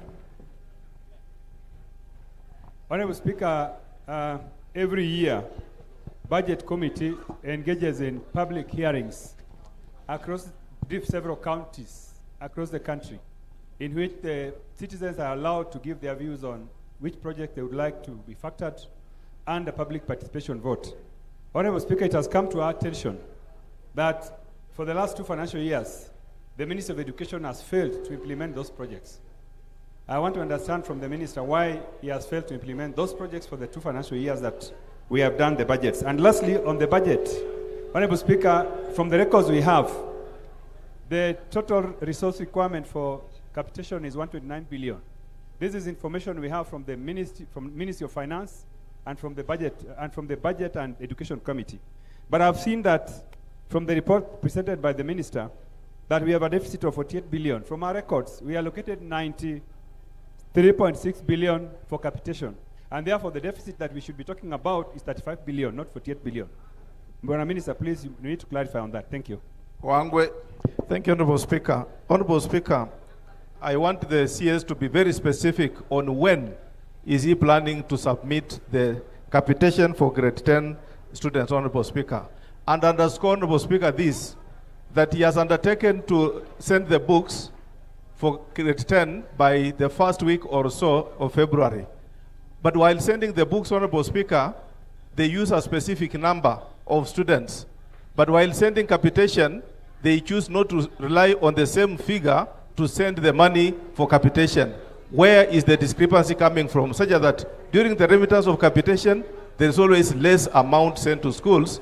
But in terms of distribution of books, Honorable Speaker, there are various books which are submitted to students, even by 100% or even 200% of the candidates. Thank you, Honorable Speaker. Beatrice Kamei. Thank you, Honorable Speaker. And to the Minister, I want to ask this question. What action or help are you giving to the schools which have posted poor results or low results over the years? I'm saying this, Honorable Speaker, with this in mind that there is one school in Gericho, Moisito Twet, where parents are actually protecting or defend, they are actually protecting the school, while on the other hand, Honorable Speaker, they are trying to attack the teachers, especially on the road. So the teachers are not safe, and the school is not doing well. Honorable Speaker, the minister has said that he's working with the Ministry of Interior to make sure that there is security of all the teachers. But here, Honorable Speaker, is the minister aware, or does he have information of all the schools which are insecure? Thank you, Honorable Speaker. Roida. Waziri, Lamu Mashariki imethibitisha uhaba wa walimu ndio imekuwa sababu kubwa watu student wetu kuanguka kwa mitihani. 2022 tulipeleka mwanafunzi hakuna mwanafunzi hata mmoja tulipeleka university. 2023 tulipeleka wanafunzi wawili, the whole constituency. 2024 tulipeleka wanafunzi 4. 2025 tumepeleka 19. Munipigie makofi. Well done. Sasa natoe mfano shule moja Siu Secondary. Result ya 2022 ilikuwa D-2, D plane 2, D-7, E20. Lakini hii 2025 imetoa B1, B-1, C+2, C-3, D+2, D5 na D-10, E1. Na hii ni sababu hii shule kwa miaka yote walikuwa wakifanya chemistry, hawajawahi ona mwalimu wa chemistry. Safari hii shule zangu zimepata walimu, na sio kwa ministry, ni kwenda kuomba president kumlilia paka kaelewa shida. Ministry paka sasa hawajaelewa. Swali langu ni hili: hii miaka yote tumekuwa tukigandamizwa, tutalipwa nini? Manake vijana wetu generation zimekufa, na imeonekana ni kama marginalization wazi, na wengine hawajui kwamba marginalization, wanasema marginalization imetokea bila wao kujua, lakini kukutaka wao nyingi wengine wanakosa, tunakuwa marginalized. Sasa huko nyuma, for us to catch up with others, mtatufanyia nini? Waitan. Thank you, Mr. Speaker. Mine is to ask about the issue of infrastructural allocation in the constituencies. As the Member of Parliament for Mandera East constituency, for the last 3 years, I have not seen any allocation for any infrastructure in my constituency. Other constituencies in the country or the areas are developed more than the other constituencies, especially the northern parts of this country. We are far much behind when it comes to infrastructure. As you know very well, CDF is based on ward, the number of wards that you have in your constituency. Unfortunately, other wards have more secondary schools, other constituencies have more secondary schools than others, but our funds are based on ward. I personally have 22 secondary schools and 61 primary schools, but the funds allocated are the same. What I wanted to ask the CS is that, how do you normally allocate the infrastructural funds in the constituencies? Because we, the members of parliament, know that the disparities, the shortages in the schools, even the little amount they send through the principals. Point made. Yes. How do they allocate? Lilian Kogo.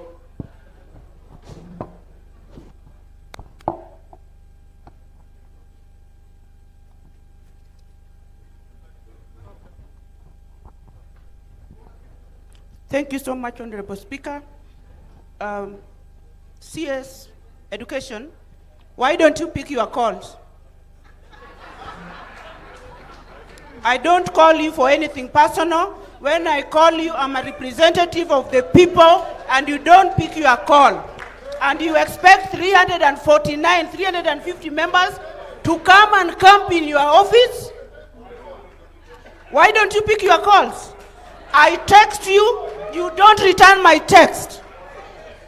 Do you know that they are elected leaders whom you should liaise with when you are going to their constituencies?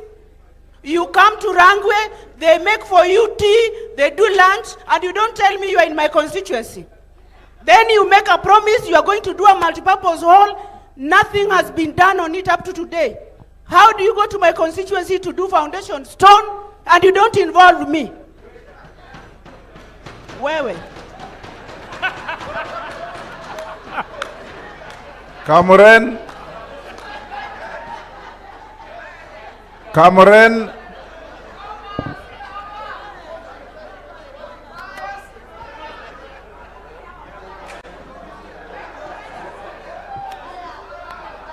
Order. Cameron.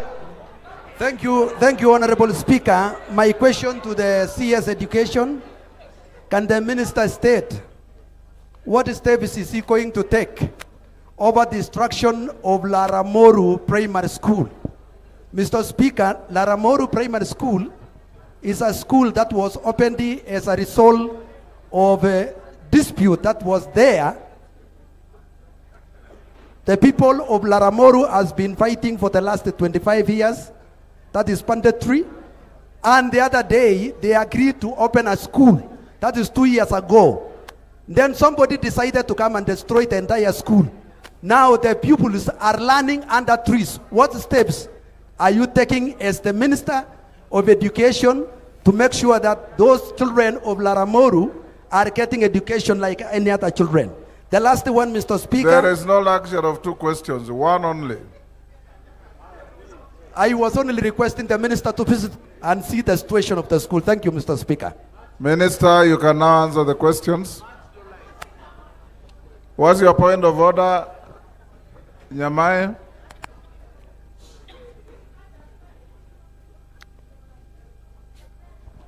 Thank you very much, Honorable Speaker, for the opportunity. Honorable Speaker, I would like to ask. I have 304 schools in my constituency. I believe that is the highest in the country. And there is a question that has been asked by so many members about distribution of infrastructure development funds. Honorable Speaker, is it a secret? Why is it that this cannot be projected here for us to see? And Honorable Speaker, if it cannot be done today, I would like to ask that you order that the Cabinet Secretary shows us that list, because that is how schools that have been marginalized can benefit. And this fund does not benefit these schools. Honorable Speaker, who is going to give us a solution to school fees? If the ministry gives 22,244 shillings, parents are paying fees. We are giving bursaries. And every fortnight, every 2 weeks, students are in the market being sent home. Who has the spine to deal with these officers who cannot ensure that government policies are followed? Thank you, Honorable Speaker. Thank you. Minister. Thank you, Mr. Speaker. To the first question on the action that we are taking after the verification exercise, that verification exercise has been completed.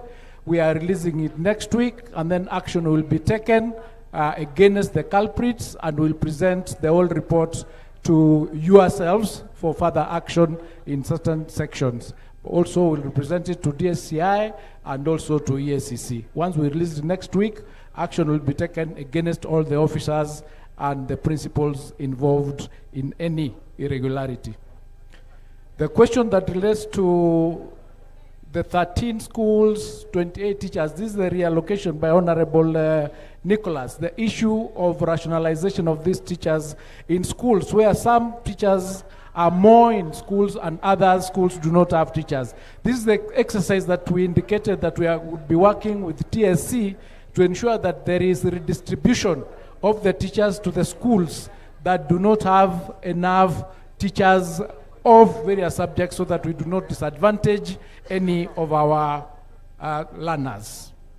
Wamahua's question, Honorable Wamahua, any activity that is charged by a primary school is illegal and irregular, as activity is fully funded by the ministry in the capitation that is normally released. To Honorable Atandi's question that relates to issues of public participation, the ministry has not effected the implementation of those projects because the resources have not been received. It is a funding challenge. Once the resources are received, we will be able to undertake the implementation of those projects. Honorable Sigei raised a question. Yes, who is shouting point of order? Atandi, is it Atandi?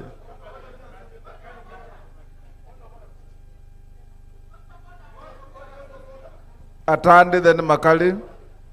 Honorable Speaker, the minister is not saying the truth. When I spoke to National Treasury, they said the ministry has never done any requisition for implementation of those projects. So he cannot claim that the reason the projects are not implemented is because of lack of resources. Thank you. Makali. Yeah, thank you so much, Honorable Speaker. You know, Honorable Speaker, I think this is a very serious session, and we need serious answers, Honorable Speaker.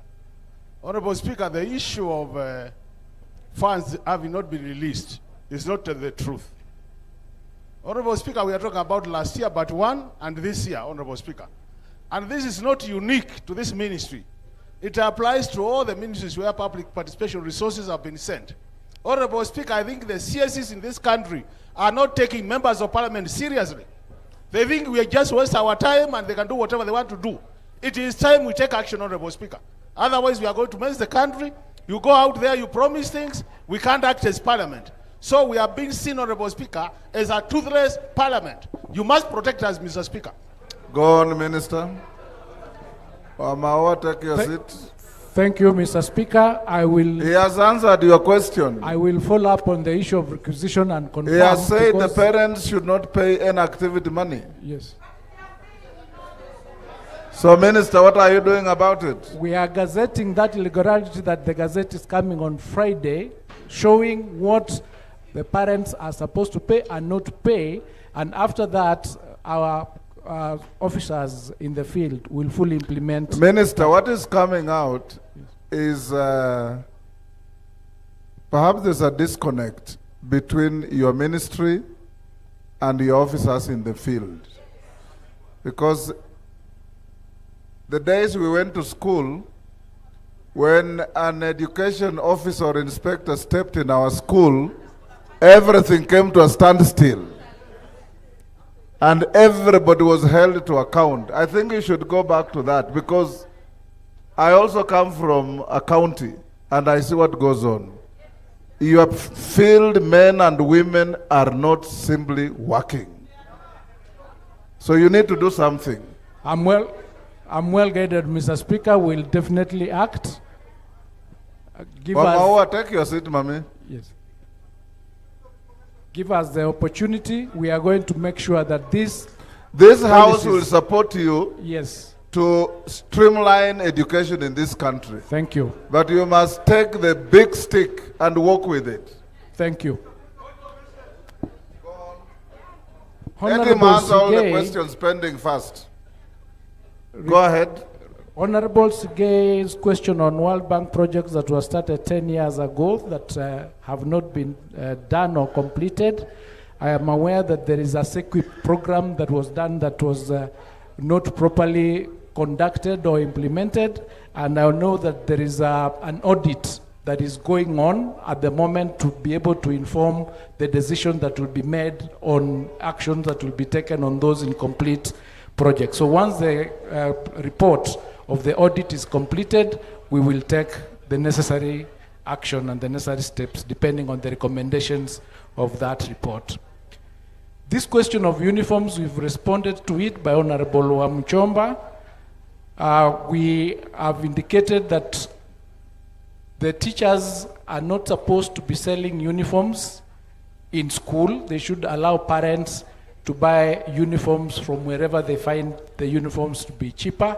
But as I said, it's a conversation that we have to make sure that we come up with a lasting solution to the menace that has been brought about by teachers sending away students because of uniforms, including the case that you mentioned, which I wasn't aware of, that they stayed for 2 days in the benches, but we'll get a report on it and take action against that principle. I hope you still don't want me to get fired. Honorable Maungu, the CS, these teachers did indicate how many students they will be receiving, and they indicated the capacity of those institutions. So the students were allocated to those schools based on the capacity of those schools. And as I indicated earlier, students were allowed to select the schools of their choice to which they were going. So that once we do the exit report, after we complete the exercise this Friday, then we'll have conversations on what we are going to do about the schools that did not receive any students, and the rationalization and reallocation of the teachers and other resources and infrastructure that would be in those institutions. So we'll rationalize that to ensure that even these schools that received more of the students than what they normally do is because they had an extra classroom arising out of the fact that we did not have Form 2s currently. The budget deficit that I've indicated as being 48, it is the figure that has been presented to us, and it was the figure that was presented, and it is true. Whether it is a shortfall of 35 billion or 48 billion, it just means that we still do not have the capacity to pay out to the schools the actual amount that is stipulated in the policies, and we'll need your support to raise this figure to that particular policy amounts so that we can be releasing the amounts to schools that they actually deserve. Now, the capitation that we release is based on the data that we receive from the schools, and there's no discrepancy between the number of the students that we are sending textbooks to that of capitation. The number is aligned because we receive that from the schools. The question of the security of our teachers in the Kericho areas, I indicated we are working with the Ministry of Interior. I don't have the full list of all the schools where there is insecurity, but our teams work with the security teams on the ground, just like we are protecting every other person to ensure that our teachers are safe in the schools that they are in, so that they do not have to run away from those places or from those institutions. But this kind of security Kemei talked about, Waziri, it's not the same as the one in northern Kenya or in Baringo. She's saying parents are attacking teachers because they have been posting poor results year in, year out. So it's a question of standards that the parents are resisting. What do you do about that? I think in cases like those where we get the information, we liaise with TSC to either move the teachers around and find out what the issue is. So each case is treated on its own basis to be able to get the right decision. But generally, we work with the Ministry of Interior to ensure that the security of our teachers and learners in our schools.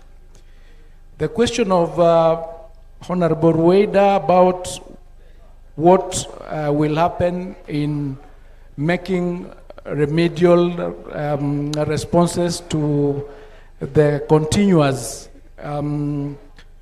neglect of the schools in Lamu East, we have an affirmative action that we take as a ministry, but I wouldn't be able to indicate whether there'll be any sort of payment for what has already been lost. What we can do is just work together to ensure that those areas that have been disadvantaged, they get fast-tracked so that we release enough teachers there, enough facilities in order to ensure that we do not continue with the neglect of those areas. The infrastructure released to constituencies, we've indicated and my team has confirmed that we are going to distribute that list to Parliament so that each person can see how the infrastructure fund has been distributed across the country in the last 10 years. Honorable Lillian, I'm not quite sure that I've been to Lambwe to lay any foundation stone, but I apologize if I've not picked your calls. Going forward, I will endeavor to ensure that I pick all calls, but I've not been to that place. But I will be able to pick those ones when I'm able to. Thank you. The primary school that was demolished by I'm not sure whether we are talking about the same issue that you discussed with me on the environment, on the forest. And if that is the issue, I did raise this issue with my colleague, and we did agree that the school will continue where it is. And I think you have put up something for the school to continue, and we'll be able to come and support you, because we agreed that they should not demolish it further. The distribution of development fund, that's the same issue that I have said, that will provide the list across the country. Thank you. Thank you, Waziri. He asked about ghost schools. I did. You did. What did you say? He was not there. He responded and said they are releasing the report next week. Wanjala, he said. You are not there. Wanjala, take your seat. You had gone out. He said. When I responded. An investigation was carried out. It is of a criminal nature, and a report will be out next week. That's what he said. Honorable members, he has also answered your question. He did. Honorable members, having listened to everything we have said, I have directed the clerk. Order. You have raised very pertinent issues. Inadequate and inequitable distribution of resources, inadequate and inequitable distribution of teachers. You've heard of the majority leader talking of a school with about 100 students, with 28 teachers. Nicholas with 300 students with 2 teachers. There must be some rationalization to balance the country. All the issues you have raised will be teased out, handed to the Committee of Education, and I want to have a meeting with the leadership and the Committee of Education to address these issues, so that we can be able to bring back to plenary in Parliament and see how best we can be able to balance the country for our children to go to school properly. So we leave it here. But I want, ministers, you live here. I heard you lament about bursaries. That member of parliament from Changamwe raised an issue in parliament once, which I also took up. And Njoroga, our clerk, even wrote to your ministry. The basket from where we get money for education is one. One of the biggest pilferages of money is bursaries. The MCA is giving bursary, the MP is giving bursary, the governor is giving bursary, the ministry is giving bursary, there is a presidential bursary kitty, banks are giving money for bursaries, women reps are giving bursary from the ANGAF money. Everybody is duplicating the same thing over and over. And if this money was put in a basket and administered properly, we will not be having these problems. And it takes courage, Minister, to make a decision of this nature. Because along the way, there are myriads of cartels that are benefiting from these multiple efforts in the same direction. So it's entirely up to you to decide how you help this country to stop, because you'll find these MPs, a person has come from an MCA, is carrying money, he's gone to the governor, is carrying money, he goes to the MP, he takes money, and everybody is putting money, and out of fear, because these MPs fear their constituents, if you don't give them money, they will vote you out. But if you manage to centralize and harmonize the disbursement of funds, I assure you, you can easily pay for every education of every child in this country without looking for money elsewhere. So we encourage you, and Meli, as the chair of the committee, help the ministry to formulate proper policies and see how things can be done. Sometimes you have to make very painful decisions to make the country move better.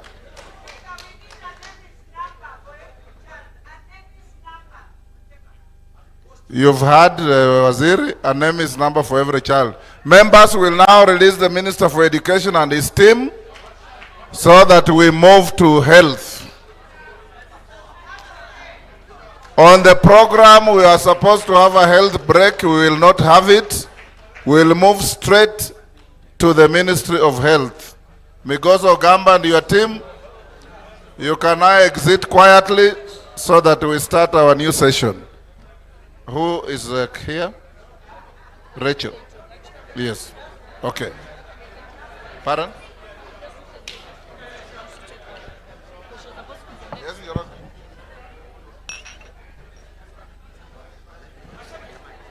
Yes. Yes. Mm.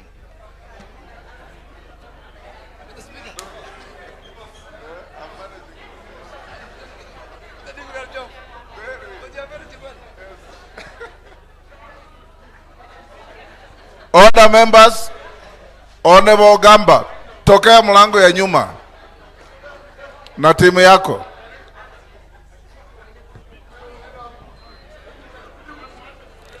Education team, exit through the back door. Sergeant, show them the door.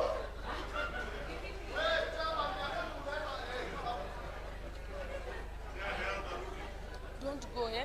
You're going to come. Honorable members, take your seats. Take your seats.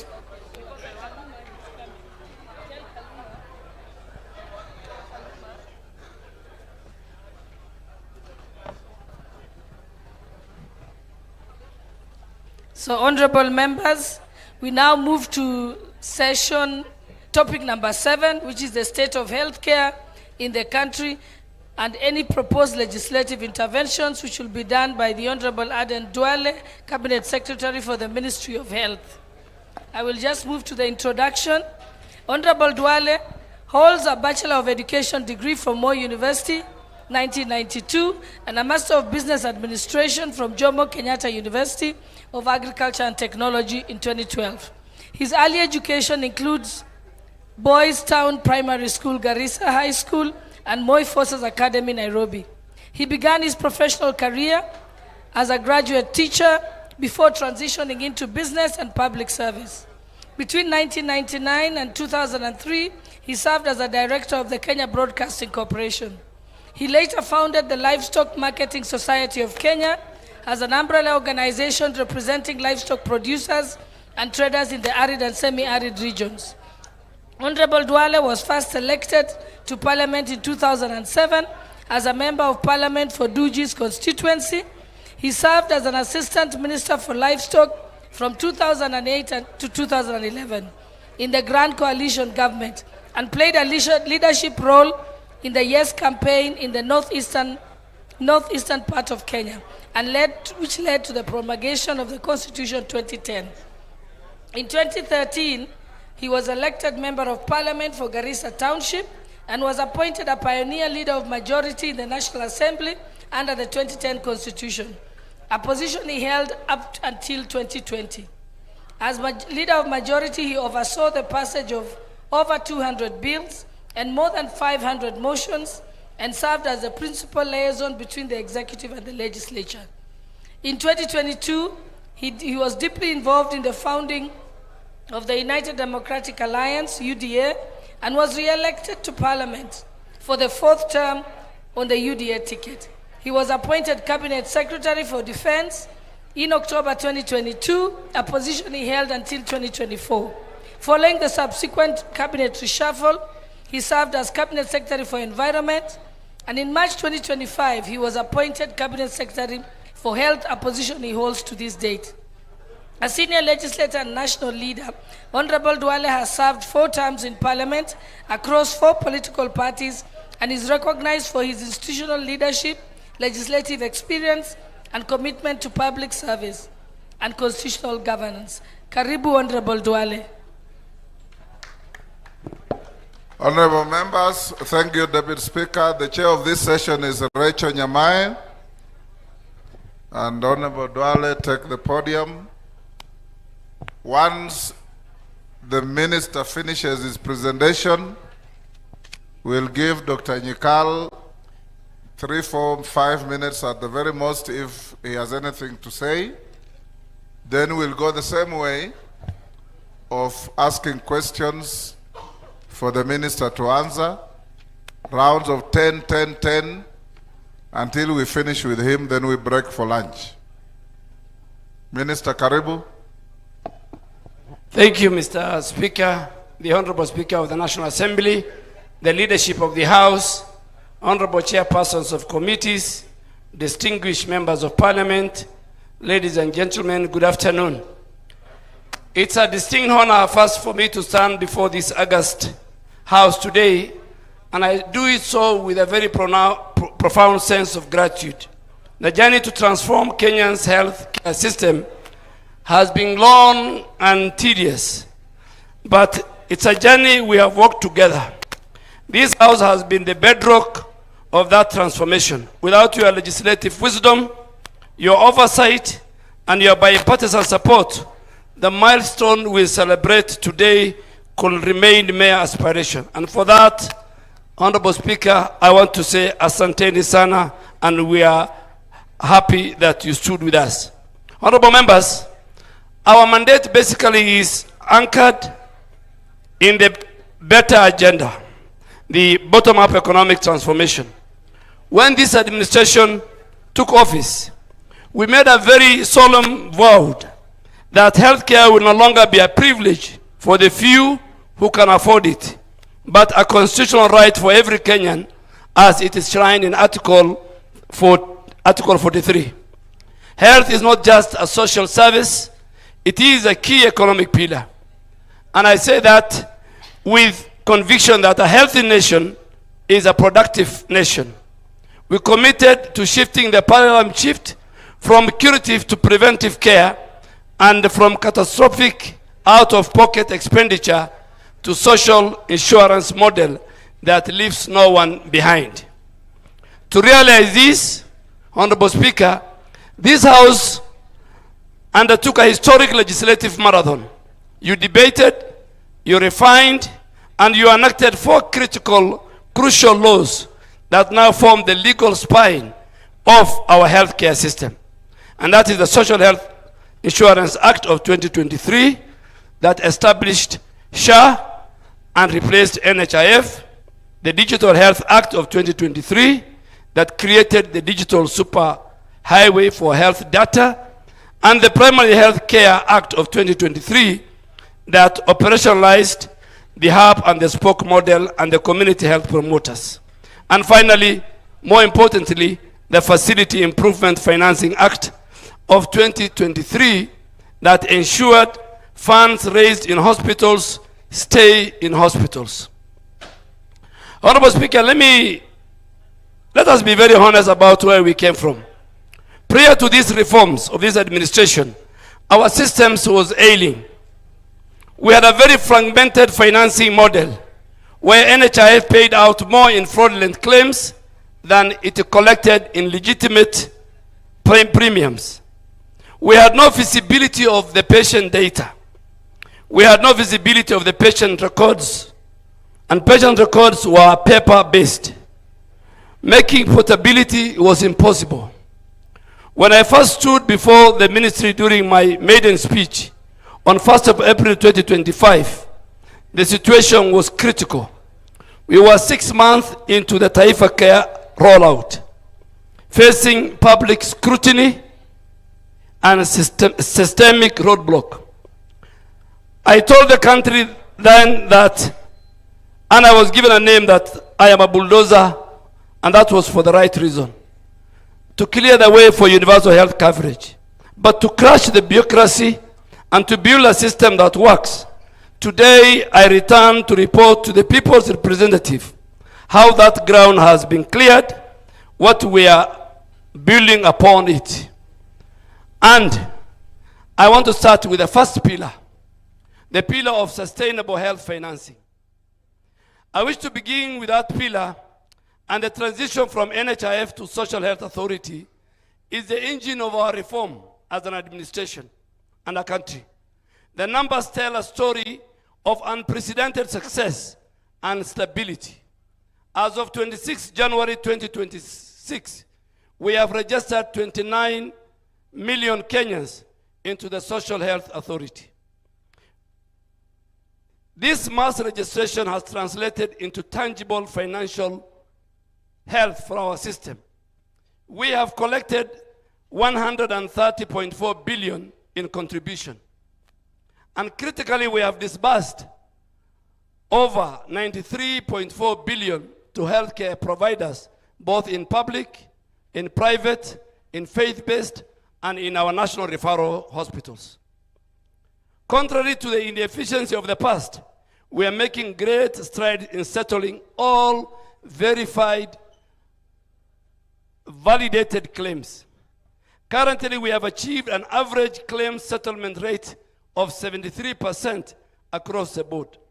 This means that money is flowing to our hospitals, ensuring that facilities remain stocked and operational. Honorable Speaker, as I say that, I want members to be cognizant of the Schedule 4 of the Constitution, that health is a shared responsibility, that health is a devolved function. A key component of this financing model was the realization through this House of the free primary health care, which has never happened in our country before. We are currently rolling out service charter to primary health care facilities across all the 47 counties. And we are doing this from last week because Kenyans go to primary health care facilities, level 2 and level 3, as the dispensary and the health center, but they are forced to co-pay. It's supposed to be walk in and walk out. So we have created now a charter, a green label charter, which we are going to fix, and we have started with the Bomet last week. We'll fix it in every level 2 and level 3 public, private, and faith-based health facilities. This charter, and I want to highlight that Bomet Health Center, which has the distinction of being the first facility to successfully roll out this charter.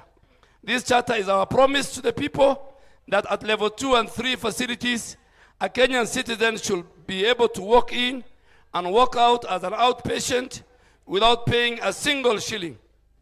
We have already seen 800 million Kenyans have accessed services at the Primary Health Care Fund, proving that when financial barriers are removed, our people will seek care early, preventing complications and saving lives. To ensure that this safety net covers everyone, including Mamamboga and Boda Boda riders, Honorable Speaker, in June of 2025, during Madaraka Day in Homa Bay, President Ruto launched the Lipa Sha Pole Pole initiative. We understood that the informality of our economy requires flexibility. This innovative payment model allows Kenyans in the informal sector to make a small, manageable contribution towards their health cover rather than a lump sum. This has democratized access to insurance, ensuring that economic status is no longer a barrier to quality health care. We are currently having over 410,011 active payers utilizing this Sha Lipa Pole Pole. And so far they have contributed over 1.4 billion, a clear indication that Kenyans are willing to pay for their health when given a dignified option. We are also committed, Honorable Speaker and members, to ensuring that the most vulnerable among us are not left behind.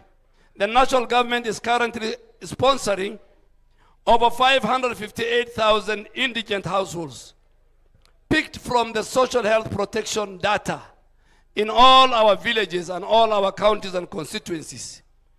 And those 558,000 indigent households are having the Social Health Insurance Fund premium cover. I must also commend a number of counties And one of the best counties, Muranga County, which has set a gold standard by fully meeting its statutory obligation and sponsoring over 38,000 indigent households and remitting their full annual premium of the sheaf.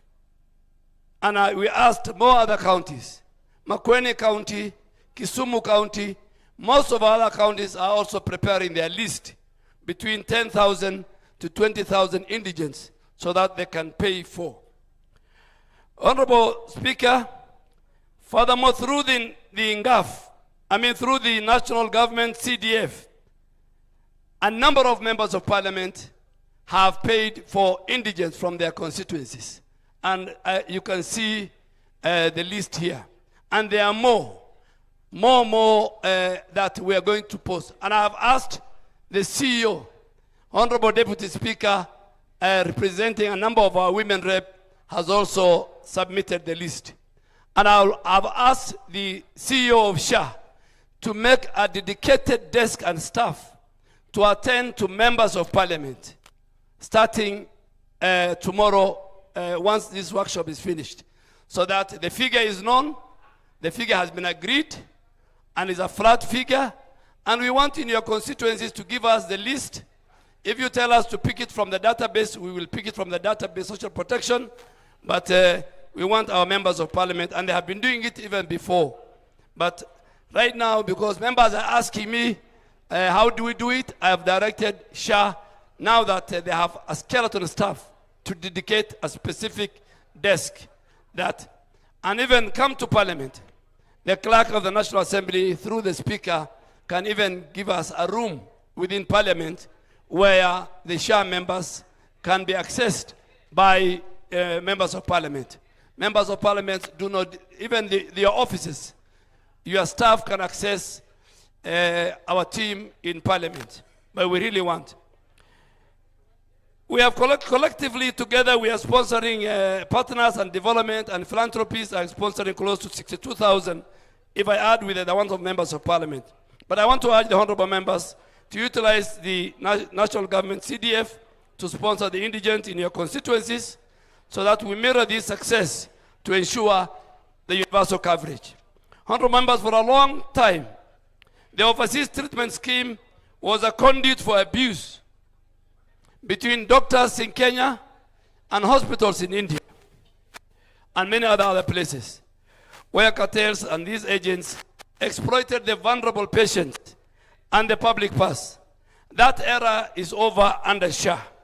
We have introduced a robust, transparent framework for overseas referrals that put the patient first and protect our resources. This new policy, Honorable Speaker, is anchored on a simple principle.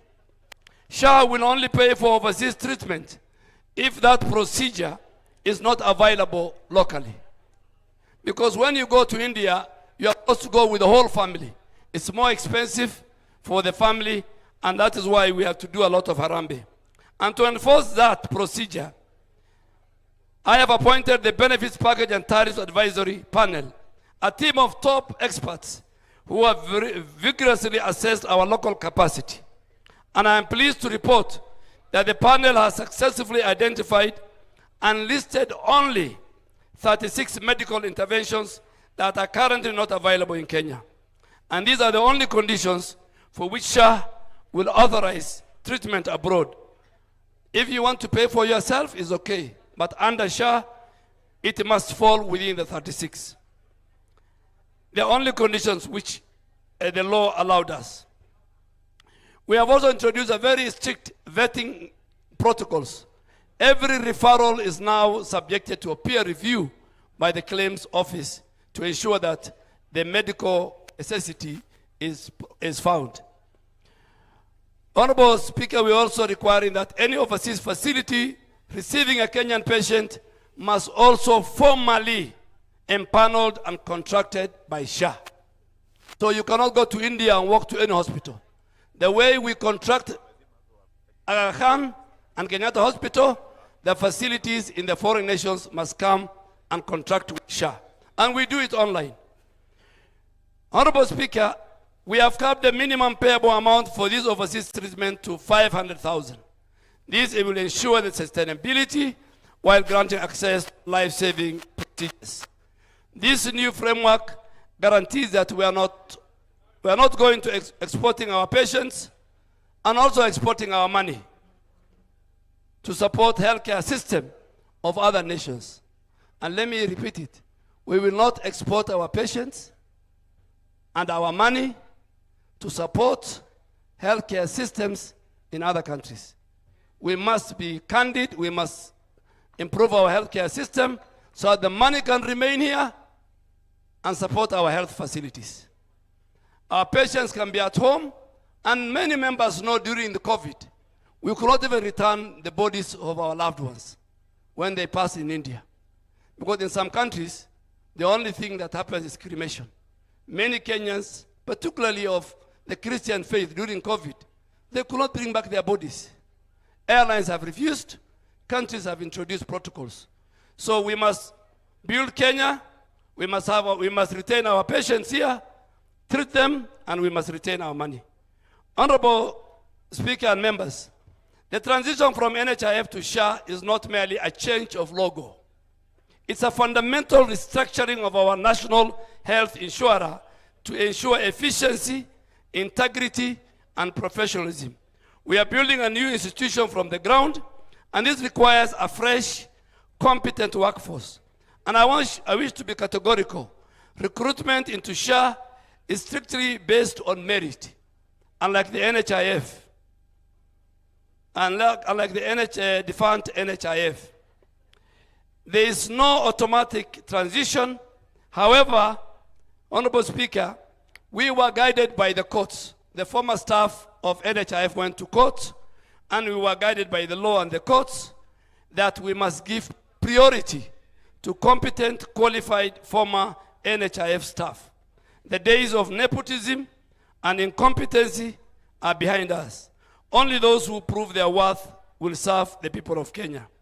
And Honorable Speaker, to make the record straight, to date we have only recruited 144 staff members, representing 17% of the total approved establishment of 815 positions. The initial phase focused on securing the top leadership and the core leadership and the technical experts needed to operationalize the authority, including the CEO and the directors. We are now doing a massive recruitment drive for 425 senior officers in order to decentralize them to our counties. And this exercise has been highly competitive. We have received 17,434 applications, and we are following vigorous shortlisting process. We have shortlisted 1,737. And Honorable Speaker, I want to categorically say the list that is circulating in the social media is a fake list, is not from SHA. And I am ready to present the truth. Yeah, there are people who doctored that list in terms of counties, in terms of tribes, for their own reasons. I have a full report before Parliament, and I'm ready to submit that. That list is fake. That list is meant the people who could not say anything about SHA. They have looked for anything under the sun, and they have generated a fake list. And I'm ready to appear before the committee of even cohesion and integration. I think that committee still exists in the House. Yeah, I'm ready to appear before that committee and put everything on the table. But that thing which is going round is not from us. Honorable Speaker, let me go to the pillar number 2, comprehensive healthcare information digital superhighway. This superhighway has been the game changer in our history, where for the first time, visibility of our healthcare sector, all our 47 governors, the whole leadership of MOH, the president himself has a digital dashboard that he can follow what is going on in the health sector. And Honorable Speaker, if you allow us, we can give Parliament also a dashboard that can be put somewhere. You can see even the bed occupancy of Kenyatta Hospital. We have successfully, up to today, digitized and linked 10,000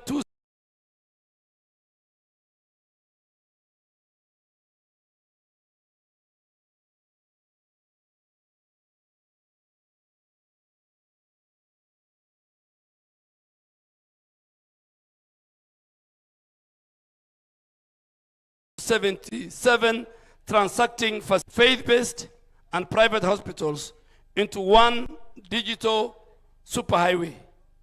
We have specifically have 4,149 public facilities that are now fully digitized, because slowly we are training and we are digitizing them as we move along.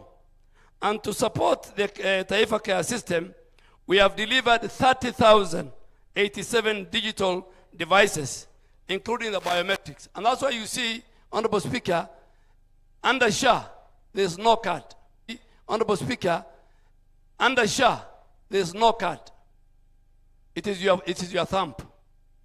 Particularly now we have finished level 5 and digital devices I'm talking about across the country. And this is to ensure that the most remote dispensary can transact data in real time. Honorable Speaker and members, this digitization is not just about efficiency, it's about the potent weapon against corruption. The era of manual claims, opaque processes allowed theft to thrive.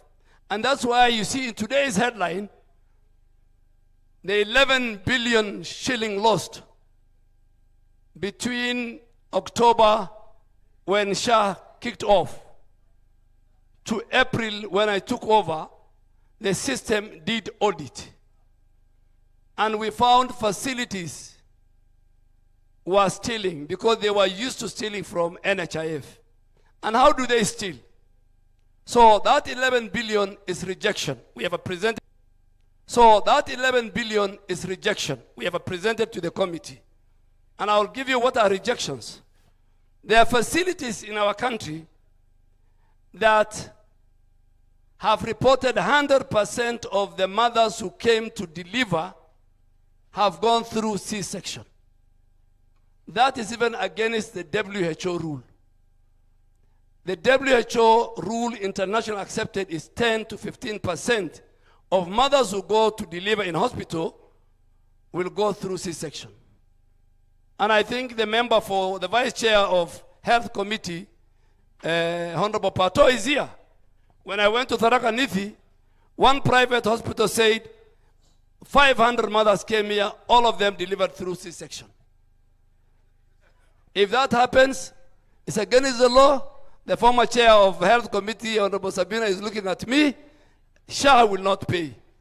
Secondly, we have hospitals who are saying they want to be paid for maternity and they are not providing two very important documents.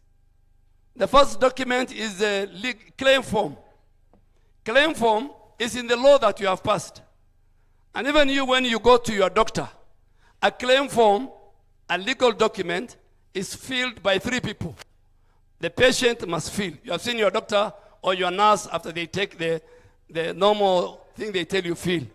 Then the doctor fills. Then the hospital administrator fills.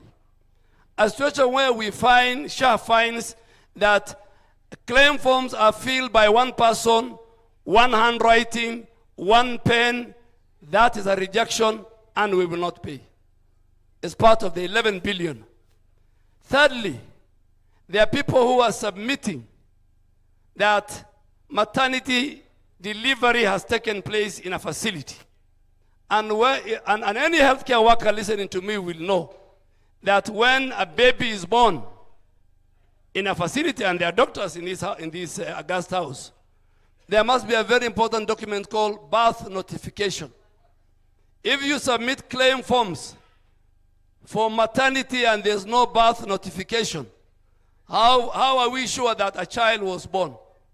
That is a rejection. We will not pay. It's part of the 11 billion that you saw today the nation has carried. Finally, the last one is when people make claims on surgery procedures that somebody has gone through the theater. There's something called theater notes. And you have seen, as the person is being taken to the theater, there is a file on top of the patient. That file carries the theater notes. So if you don't submit the theater notes to be part and parcel of your claims documents, how will SHA be sure to pay that claim and that procedure and surgery has taken place? I will tell you of something, even PhD, the primary health care facility, which is free outpatient. Now you know the system picks patterns. It's not human beings. These days there are no claim forms. You know, under NHIF, the claim and everything was done at the counties, by manual, by people. And they sit together. Now the system picks patterns. And this morning we have picked a pattern. Let me just add it. In fact, half of my team don't know. In primary health care, in one of our counties we have picked, there's a patient who's accessing one of our dispensary or our health centers in that county, in that facility, 10 times a day. Yes. The how is a rejection. The how is a fraud. The how is the 11 billion that we have. We have just picked it. And we have said it, we will have a conversation with the governor of that county.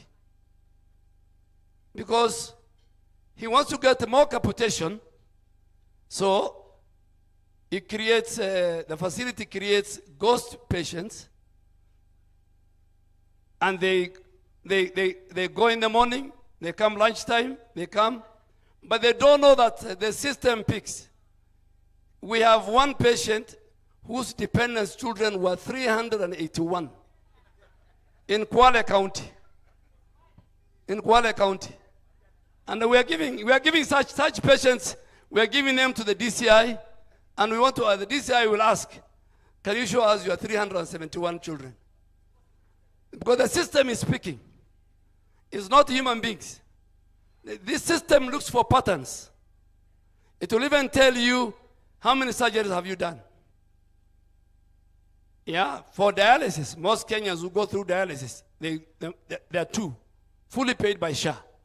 There are some who go the third one, which they have to pay. If we see this patient going for 10 times dialysis, then that's not a dialysis patient. So the system has really helped us. This system, Honorable Speaker, has what we call AI-driven fraud engine. It's very active. It detects anomalies in real time. For instance, the system flagged the facilities claiming for procedures that they lack equipment to perform. We found one facility in a county where they told us level 3, they said they are doing C-section. So I walked into that facility. And I asked, the governor said that facility cannot do C-section because there's no theater. So I told him, let's go to it. And when I went and we found the gentleman running the place, the first question I asked him is, take me to the theater. And he says, I have no theater. The second question I asked him then, where are you doing these C-sections? Because you have claimed 65 C-sections in the last 2 months, which we have rejected, we have not paid him. So the engine really helped us. The engine also helped us inflating bills for patients who never walked through their doors. Following these system flags, Honorable Speaker, we have engaged the Director of Criminal Investigation to conduct deep investigation. I can confirm to this House, the DCI has so far concluded 24 files for 24 facilities implicated in fraud. Two of the former CEO of SHA are before court. A number of staff of SHA are before court. A number of owners of facilities are before court. 25 doctors, SHA has withdrawn their rights to access because the system picked a pattern of doctors operating in 10 counties. The doctor is in Homa Bay, then he's in Kisii, then you'll find him in Garissa, then you'll find him in Malindi. So the system picked, and some of them were involved. So 22 doctors have been denied their access rights to the portal of SHA. They can go and treat somebody, but if they treat somebody, they cannot do it where the reimbursement of the patient is done. We have also denied rights to, I think, close to 36 clinical officers who we found them in fraud.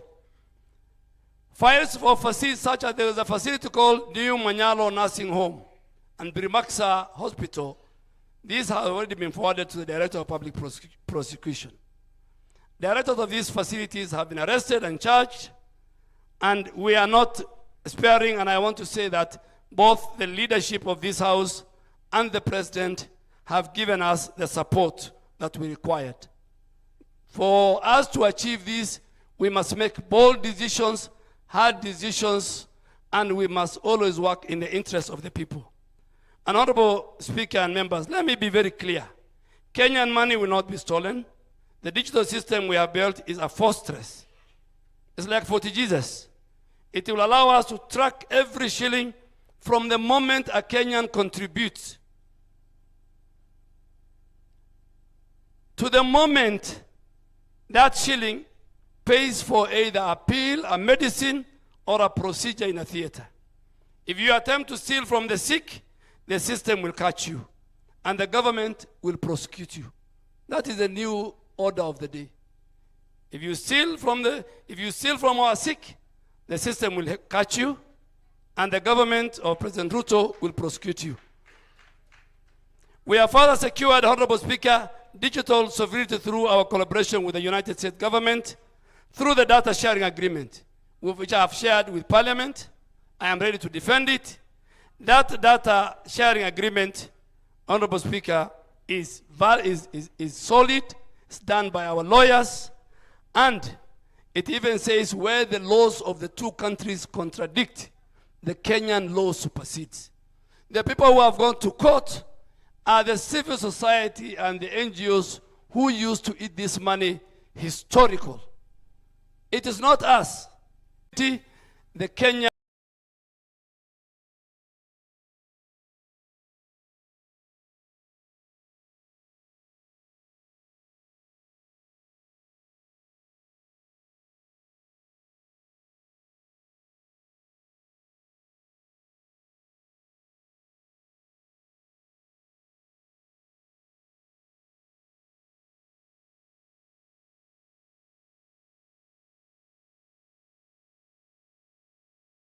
patient, the Kenyan patient, the HIV patient, the malaria patient is important. No system we have can function without hands that heal. And I want to thank this House for approving the budget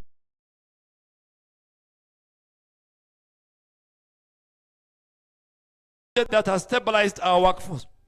The first day I went to Afya House, I was welcomed by UHC staff demonstrating and doctors. This House has really helped me in approving a budget that has stabilized the workforce.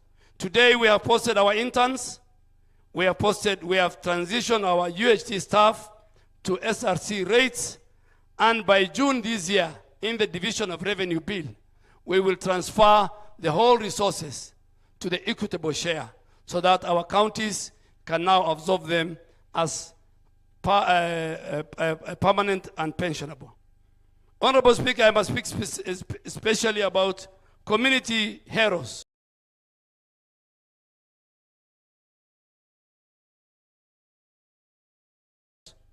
Community helpers or tools. Today, they served with heart that they lacked the recognition. That changed in September of 2022, when Kenya took a bold step at a national event presided over by President Ruto. The government formally recognized and engaged 107 frontline community health promoters. These frontline workers, they are no longer volunteers, they are paid, they are equipped, and they are digitized. And come July, all the 107,000 will enjoy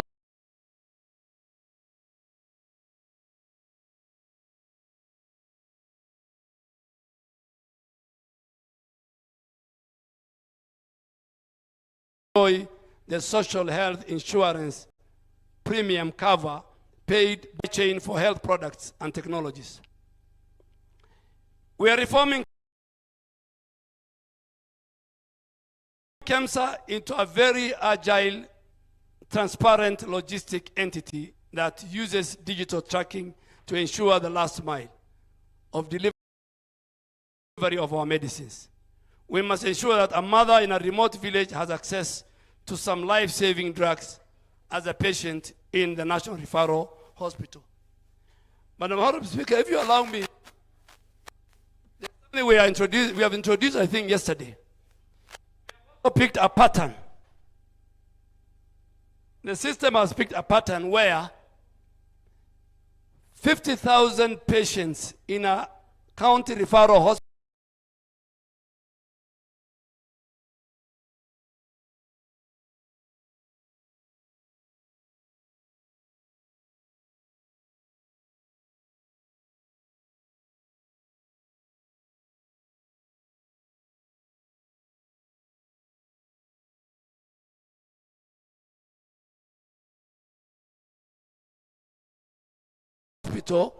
go through the compound is surrounded by a myriad of chemists and pharmacists.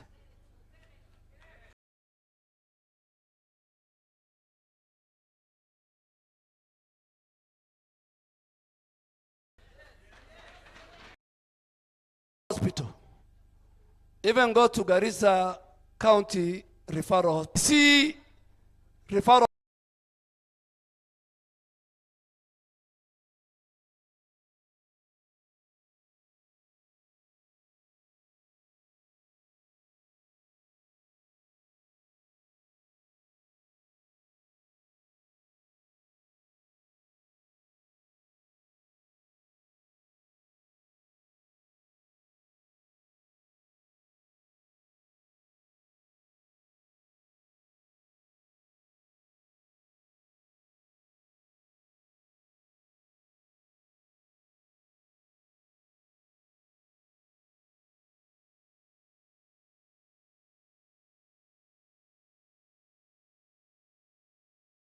GH. I was there this weekend and I was asking, why are there so many cases?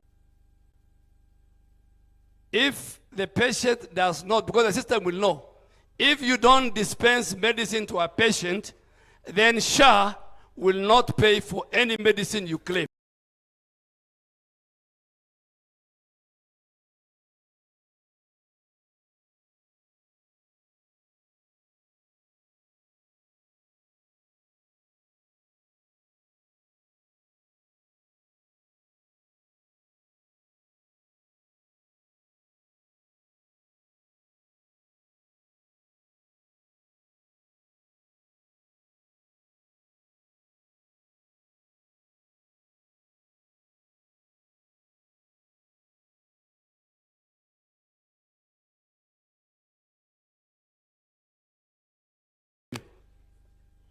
Since SHA started, about 946,000 women have delivered through the SHA system.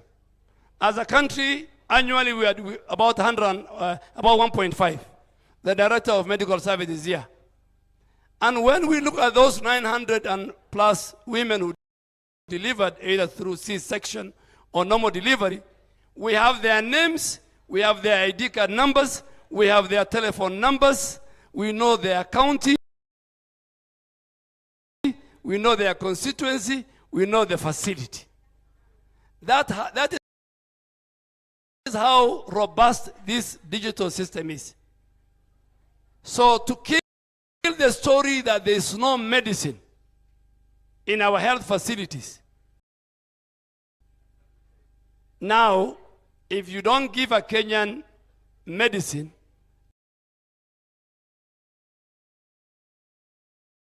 and you claim for it, then SHA will not pay you. Then what will you be forced? You'll be forced to give the Kenyan. And the Kenyan will know from the charter he was supposed to get medicine for free, particularly under PHC. So KEMSA, as of today, the reforms we have done, KEMSA has a refill rate of 91. April, they had only, in every 10 drugs required, in April of last year, KEMSA had only 5. Today, in every 10 essential drugs that you ask KEMSA, they will give you 9. And we want to take it to 10. And we want KEMSA to buy from the manufacturer so that we reduce the price of drug. The cost of care in our country, healthcare, is very expensive, members. You must interrogate that. In a number of parliaments, 11th, 10th parliament, that discussion used to come. Why do we have one doctor charging you consultancy fee of 10,000 or 8,000, and you have another doctor charging you 2,000? There must be a standard. There is a standard among lawyers. There is a standard among engineers. There is a standard fee that architects can charge you. We must have, and I am sure I can see Professor Golicha looking at me, but sometimes we have to say it the way it is. We have to say it because we are defending the Kenyan patient. Honorable Speaker, just to highlight, because it's a matter before court, the importance of the U.S. government-Kenya health collaboration. This partnership provides over $300 million annually in support of our HIV, malaria, and TB programs.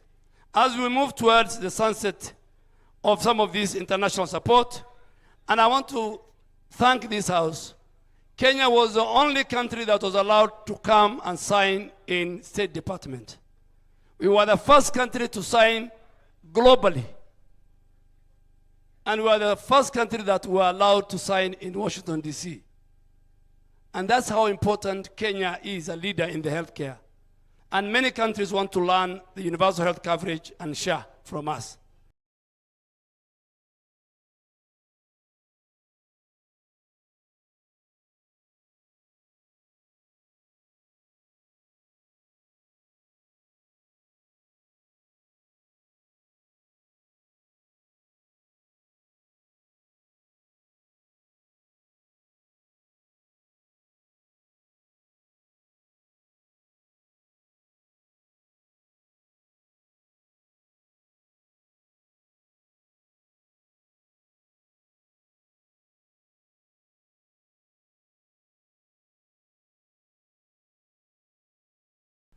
And most of it is because of the lost 120 county facilities, 0.1 billion, which the government has not paid for. Is fee for service. You go to a hospital, go through a CT scan. That CT scan, SHA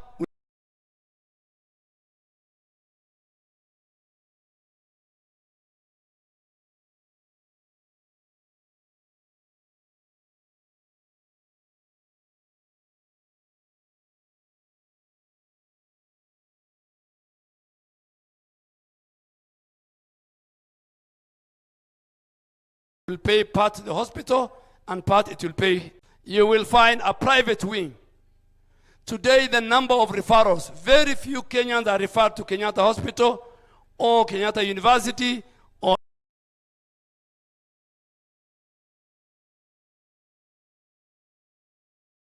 MTRH or Jaramogi, because all our county hospitals now, majority of them have the latest equipment, dialysis machines, CT scans, mammograph.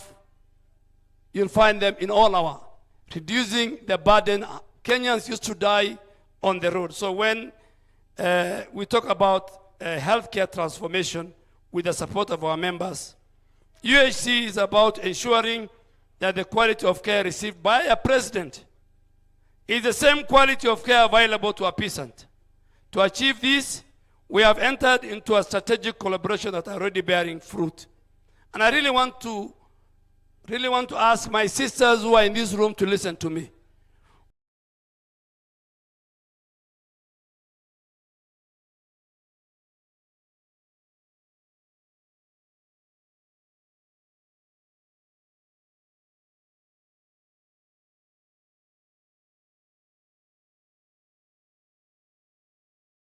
When I became the minister, that drug now is sold at 40,000.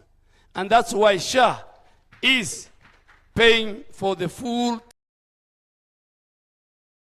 treatment for our sisters and mothers who battle breast cancer. That drug cost was very prohibitive, and it was forcing families to hold fundraising or forgo treatment. Now under SHA, it's accessible at zero additional cost to the patient.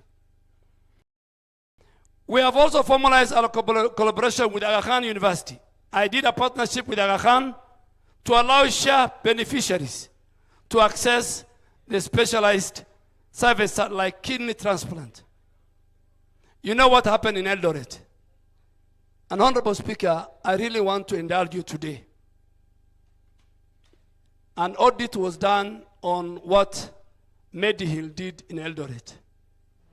The way kidneys were harvested, the way foreigners were brought in.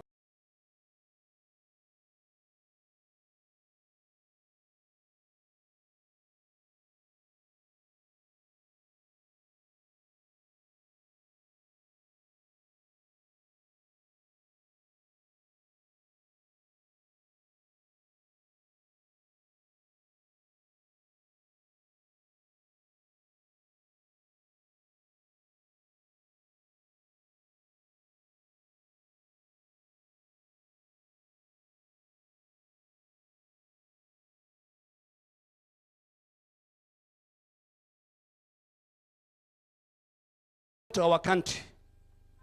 A good report was done. Illegally young people without regard to safety and ethics that comes with it. So today a Kenyan of any status can walk to Aga Khan as long as he has a donor. Kidney transplant will be done at the cost of SHA, 1.2 million shilling paid for. Pre and post. Aga Khan used to be a hospital of the rich. Today, if you go there under SHA, at the dialysis center, you'll find in Nairobi Hospital, Nairobi West, in Kenyatta, you'll find all that.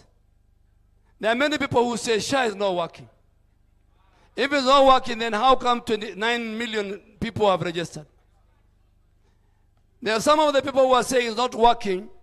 They are very sad because their county is number 2 or number 3 in SHA registration.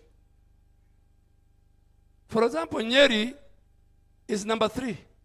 Number 1 is Mombasa. Let's clap for Mombasa. Number 2 is Bomet. Number 3 is Nyeri.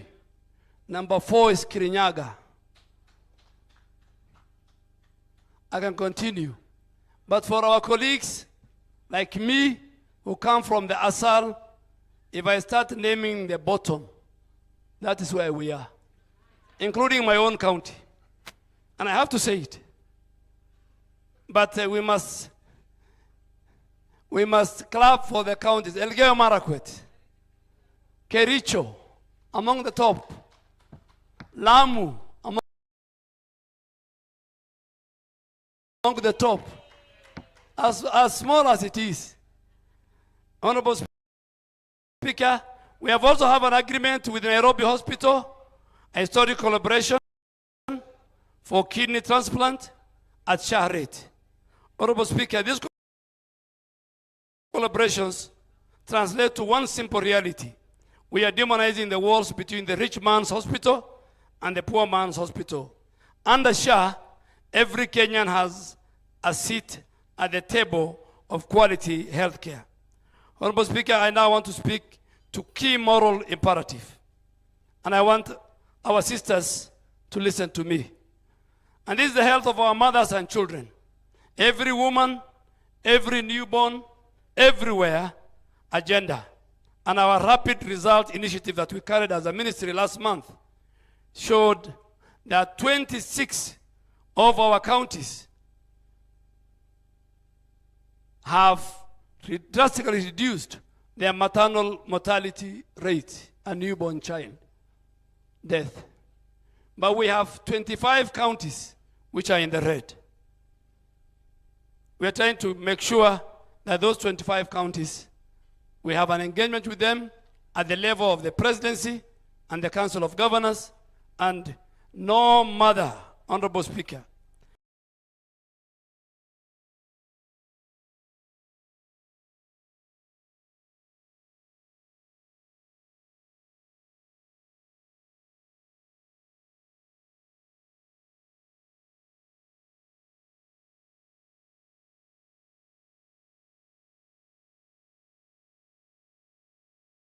No mother should die while bringing. We are not doing very well.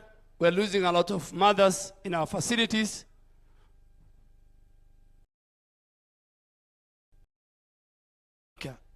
No mother should die while bringing. We are not doing very well. We're losing a lot of mothers in our facilities. And I want us to clap for the people from the former Central Kenya. Can you clap for them? The maternal mortality and new child born rates are very minimal. Those of us who come from Eastern, Western, pastoralist, Nyanza, Coast, we have some work to do. And I am ready to lead from the front. I'll work with the leaders. That we are losing more mothers in those regions than any other part. Honorable Speaker, let me talk about the Kenyatta National Hospital, one of our world-class milestones. When I founded Kenyatta, and I'm happy to report today, the chairman of the Kenyatta National Hospital, the former Secretary General of Kenya Red Cross, through his corporate network, today we are refurbishing 9 wards in Kenyatta at a cost of 270 million, paid for by the corporates, banks. He went to Equity, he went to KCB, he went to many other organizations, and today they are refurbishing at a cost. Today, Kenyatta National Hospital has established the state-of-the-art HLA lab for organ transplant matching, ending our reliance on expensive foreign laboratories.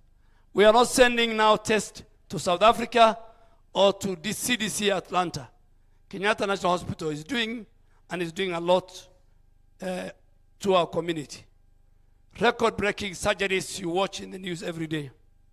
Beyond our borders, we want to position Kenya as a leader in global health security. And we have formed the Kenya National Public Health Institute. We have expanded our laboratories and our emergency operations centers. We want to build a resilient system that can detect and respond to pandemics long before they reach our doorsteps. However, Honorable Speaker, these gains remain fragile without a very strong intergovernmental synergy.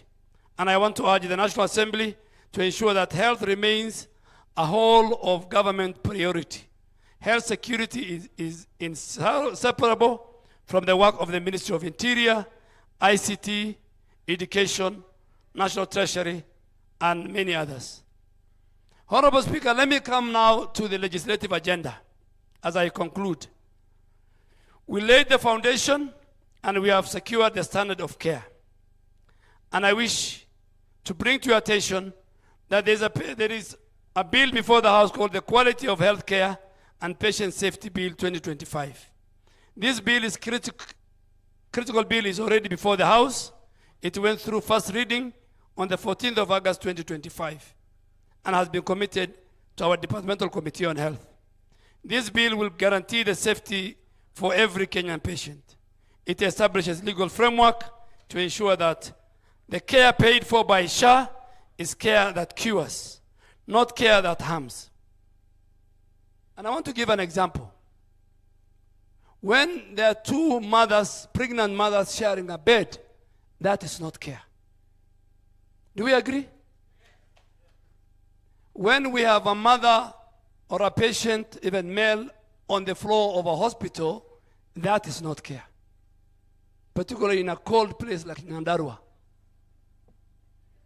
Do you know, have you asked yourself why there are no more Kenyans sharing beds? Do you know what we have done in the system? Every hospital, in their license, they have their bed capacity. So if your hospital has 50, we will not allow you to admit more than 50. 2, in the old NHIF, the 2 mothers who are sharing the bed and the one on the floor, both the 3 of them were paid by NHIF. So they were making money. Now we have said, and we watch the bed occupancy. If I had the Digital Health Agency CEO, we could have shown you, a good example, Kenyatta Hospital. Kenyatta Hospital ideally is supposed to have a bed occupancy of 1,800. But Kenyatta was admitting 2,200, extra 400. Today, if you go to Kenyatta, you will not find two mothers sharing a bed. But what I am doing is the system and administrative. I really want you to do that in legislation. We define care in that bill. A care of a patient, the dignity of the patient, the safety of the patient, the ethical standards of the patient are all defined in that bill. I really want to ask Honorable Speaker and members and our committee to fast-track that bill in the first quarter of this year. It will really help us help our patients. Then we have a number of other bills that are in Parliament. The Health Act Amendment, the Public Health Act, the Tobacco Control Act, the Cancer Prevention and Control Act, the Food, Drugs and Chemical Substance Act, the Pharmacy. All these are amendments. They will really help us if they are fast-tracked. Honorable Speaker, finally, to sustain this momentum, we require your budgetary support. To clear the pending claims and ensure that seamless operations of free primary health care, we urgently require, we have already told the National Treasury, they have committed to us, but the Leader of Majority and the Chair of Budget can help us, them to release the 5.9 exchequer release so that we can pay facilities for the month of October, November, and December in the primary health care, in the dispensaries, and in the health centers. But they have said they will pay before the end of this week. We also wanted the projection deficit of the PHC, and the Chair of Budget is aware, is about 11.9 billion, and we want it to be factored in. Between now and June, we want it to be factored in the supplementary budget. When we were looking at the maternity package, we realized the people who design SHA and UHC, they have left a very component. There are places where our mothers deliver in health centers. They deliver even in dispensaries. And sub-county or level 4 hospitals are very far from them. And after that discussion, and we did a paper, the summit chaired by the President, the Council of Governors, we have agreed now our mothers, because we want to reduce the maternal mortality, maternal and child mortality rate, we have asked now to be given more resources of 2 billion so that our mothers can now deliver in health centers and in some dispensaries in some of our constituencies. Honorable Speaker, and this is just to save our mothers and our newborns. Honorable Speaker, I have come with the very senior members of my ministry. If you allow me, PS Oluga is busy chairing. I left him in Nairobi to chair another workshop. I have PS Mary Mudhoni of public health and professional standards. I have the first Director General under the new Constitution of Health, Dr. Amoth, Dr. Masi Mwangangi, CEO, SHA, one of my directors from KEMSA operations, and then Terry Rotich, who's the head of legal in SHA. I think those are the ones. Yeah, I have another team, the gentleman at the far end, the two gentlemen are two directors with Social Health Authority. Honorable Speaker, just to conclude, the state of our health care in our country is transforming. We have moved from a deficit-ridden NHIF to a more surplus-generating SHA. We have moved from a paper files to digital superhighway. We have moved from volunteers to paid community health promoters. This transition is unprecedented. It is working. is what President Ruto and his administration have promised, and I request your continued support as we anchor these gains in law and practice. Thank you very much, Honorable Speaker and members. God bless you, and I'm ready to answer. Just to, in case members have issues with the headline of today, on the headline, the 11 billion are the rejections I have told you. Those are money lost in the sense that they have claimed, we have found them, they are remitting, some of them are going to court, some of them have agreed to return back our money, and we have not finished. We have, I don't want to, you know, there are some things that belong to the criminal justice system. I don't want to speak for. I have the whole list. The biggest junk is the private hospitals, followed by the county hospitals, followed by the National Referral Hospital, including Kenyatta, MTRH. The lowest is with the faith-based hospitals. We have the names we can publish. There are rejections. They claimed for services they have not offered. And they have done all that I was telling you. And I am sure that many people, including those who are criticizing me, some of them, this morning they sent me a text message and they said those people must be prosecuted and they must return the money. You cannot eat the money that belongs to a patient in Kenya. Thank you, Honorable Speaker. Thank you. Thank you, Waziri. Honorable members, you've heard the minister is with his team, Rachel. We're doing 10-10. Yes, yeah? Oh, Dr. Nyikal first. Lower your hands. We promise to give Dr. Nyikal 3 minutes. Nyikal, just 1 minute. Honorable members, for those who walked in and out, let us first of all give a round of applause to the Honorable Duale. Indeed, Honorable Speaker, the Honorable Duale has done very well. In terms of making a presentation, we can tell when a presentation is good. And we are so proud that he is from this house. And it makes a difference when someone who has the experience that is required gives such a presentation. We appreciate. He has taken us through the journey that the transformation. He has given us the role, the pivotal role of Parliament in legislation and way forward and what assistance that he needs. He has given us a comparison of what happened in NHIF and what is happening in SHA, including the numbers, including registration, the depth, including the amount of money that is being paid in and out, the role of national government and the counties in health, and the complications therein and what support that he needs. Honorable Speaker, he has also given us assurance that it is not about your economic power that will make a decision on your access to health. These are the kind of presentations, Honorable Speaker, that we want. Mr. Speaker, he has given us this House assurance that we are not going to export our patients and also export our money. The measures he has put in place, we like that. Thank you. And now I'm going to give a chance to Dr. Nyikal.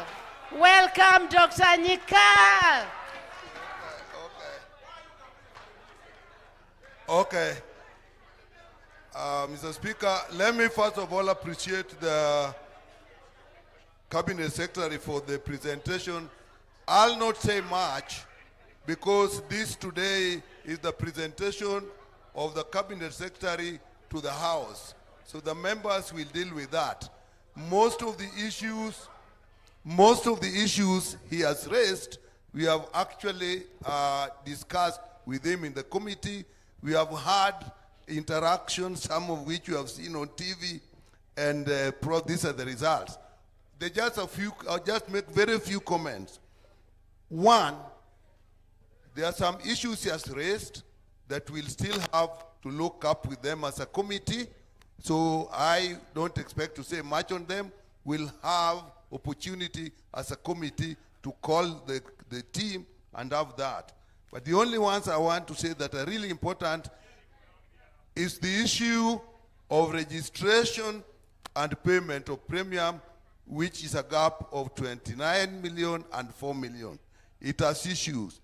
The issue of county and national government coordination, and that is what affecting KEMSA not getting drugs there because drugs are being bought at the county and they are not paying KEMSA.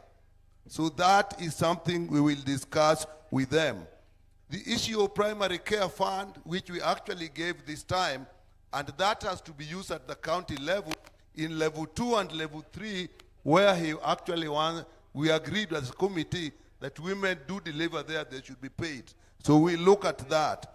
Then the issue of human resource transition, the one of NHIF to SHA is again something we'll sit down and look at. The issue of UHC staff and interns and global fund, I must congratulate the budget committee, Chair Atandi. As a committee, we managed to put some money there, and for the primary care, we are also going to put money so that women can deliver in level 2 and 3. And the other issue of the bills, those ones we are actually taking on. We have those bills, some we're already looking at. But the biggest one I want to talk about is the benefit package and the cost of care. We have a benefit package in the country, but we don't have a cost of care. So how can you have a package if you do not know its cost? So I know they're working on that. They have put up a team. We'll work with them to have the cost of care so that one surgery has a cost wherever you go. And I think when we do that, we should be able to get more done. It is this day today and members of the assembly, so I'll leave it there because we'll also be taking some notes on what the members say that needs to be done that we can follow up with him. Thank you, members. Rachel, take the first 10. The Honorable Shabir, the Honorable Mother Wangari, number 2, the Honorable Elemengit, can I just do this side? Okay. The Honorable Makali Mulu, the Honorable Member for Kinangop. We wanted 10 here, 10 here, 10. Is that okay? The Honorable Member for Kitui Rural, and that one is the nominated member UDA at the end. How many are those?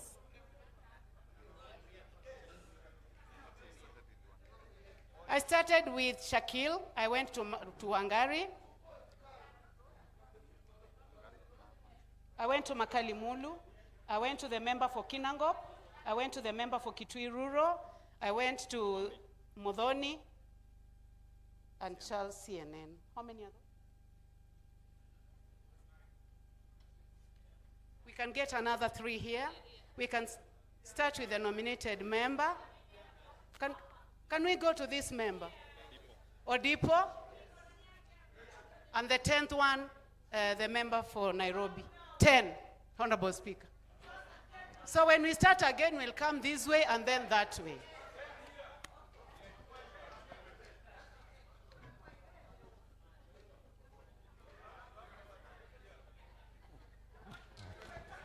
Okay, number 1. Thank you, Honorable Speaker, sir. Bwanandwale Waziri, we have known each other to 2007 and I've had a great faith in what you do, and what you said today, you have convinced me. Mr. Speaker, I want to stand testament today. I put nearly 10 million in NHIF last year. That was lost, but my constant, and Waziri, thank you, and Mercy, thank you. we went and recouped 2.4 million. And that money, sir, is now giving 2,300 applicants, indigenous, for 2 months, SHA. Next week, I promised her I'm coming with 6 million. Now, Mr. Chair, Bwana Speaker, I don't have to say this, but I am been diagnosed with a little bit of cancer. So when I went to do my PET scan, I gave my insurance card. They said, no, no, no, SHA will pay. I said, they will never pay. SHA paid. The other day I went to take some medicine, 100,000. I went to take some medicine from Nairobi Hospital. I gave my insurance card. They came back and gave it to me and said, SHA has paid. So today, Bonandwale, whatever others say, for me, it is working. Asante sana. Number 2. Thank you. Thank you, Mr. Speaker. And Waziri, Mr. Speaker, unlike what we had in the morning, at least this CS had prepared, had done some homework for his presentation to the honorable members of parliament. Mr. Speaker, I am also very glad that the trust deficit in SHA has substantially reduced. But my question, so that I save time, Mr. Speaker, is the issue of incentivized surgeries. The reason Waziri unasema mambo ya CSS in a hospital is because CSS are paid better and so many more times than normal deliveries. Mr. Speaker, we may not deal with the money, but what this is doing to the women of this country. You go pregnant, you're due to give birth. You're told your child is in distress and your cervix is not opening. They don't even try to induce. You are taken to theater and your cut open. So, because they are paid better. So, Waziri, how do we disincentivize the issue of surgeries? Because we cannot keep doing this to the population of this country. We are opening up women who can easily give birth normally without going to the theater. Thank you. Finally, Mr. Speaker, allow me, because I've not asked any question in this plenary, allow me finally, the issue of doctors and complaints. KMPDU covers their doctors. I have, in the last 3 months, dealt with mothers who have removed fibroids but have been left cotton wool. I don't know what has been left in their stomachs, Mr. Speaker. And lodging a complaint is actually impossible because the KMPD will cover their own. How do we deal with the code of conduct and the criminal negligence of doctors at that level, Mr. Speaker? Because Kenyans are dying and they have nowhere to go for redress. Issue of alcoholism, how do you deal with that in our doctors, Mr. Speaker? Because there is a problem. I would want to hear your response. Thank you very much. Lele Mengit.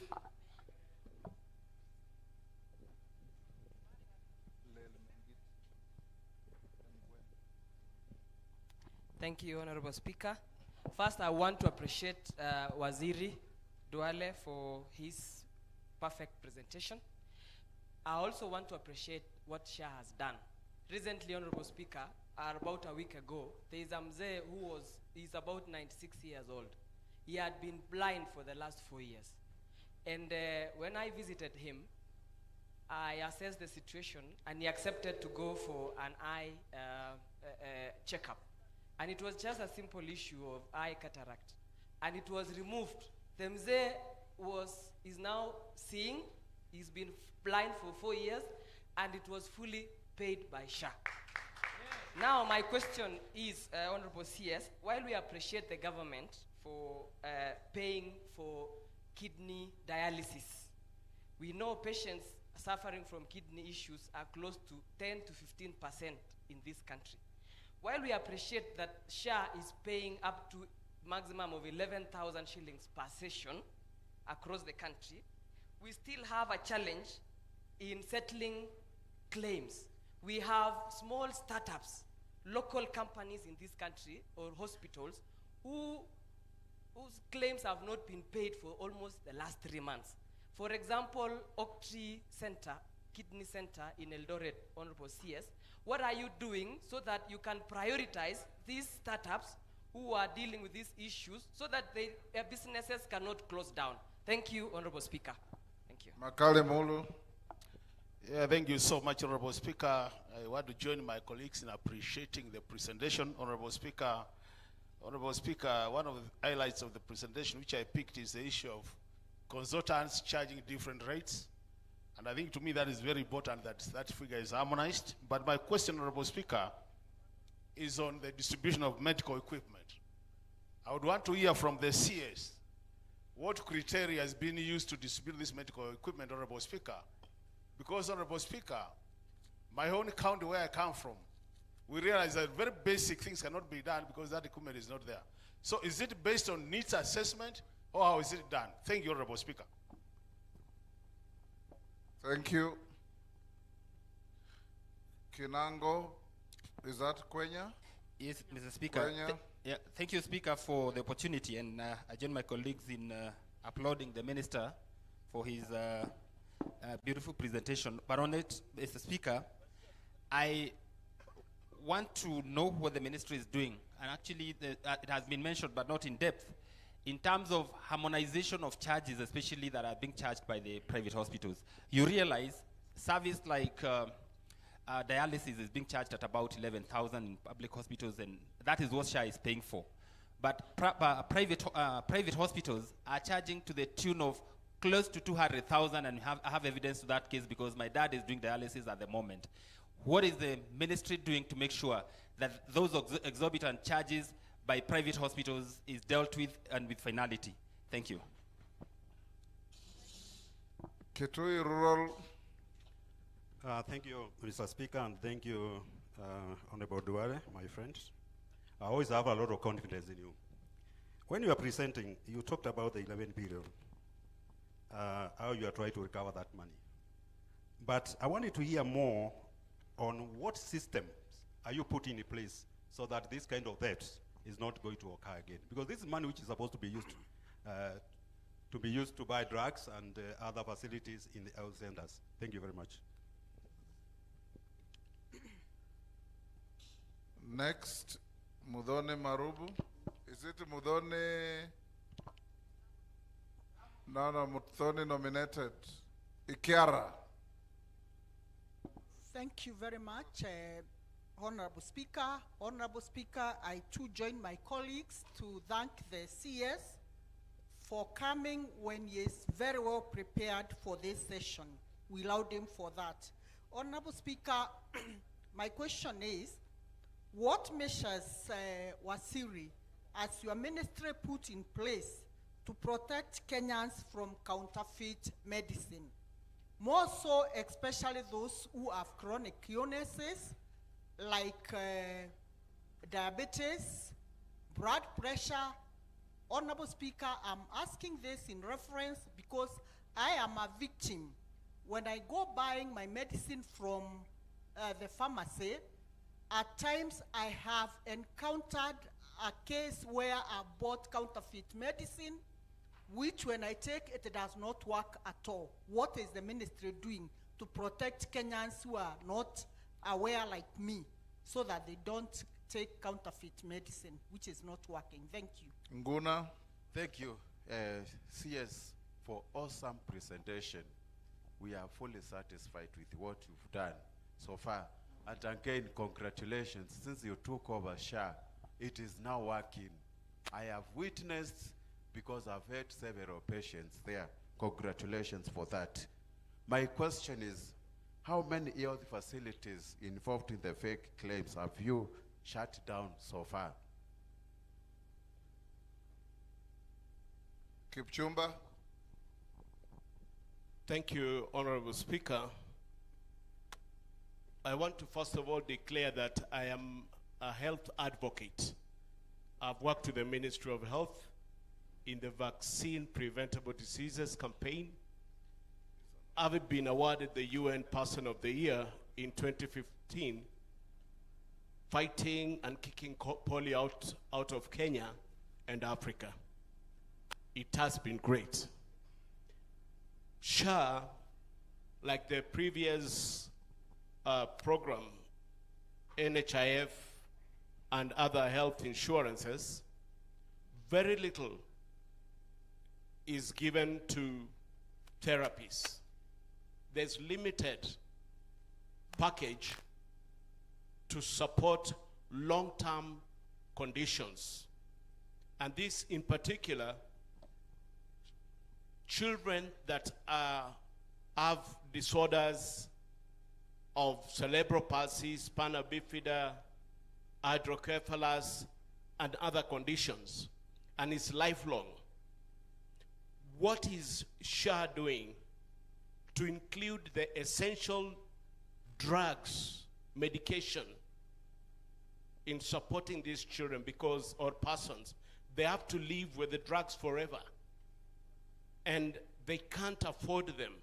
And these, most of these, especially anticonvulsants and epilepsy medication, are very expensive. What is SHA doing to expand the essential benefits package to fully cover therapies, especially physiotherapy, occupational therapy, speech therapy, orthopedic therapy, assistive devices, and lifelong neurological medications? Thank you. Odipo Kwame.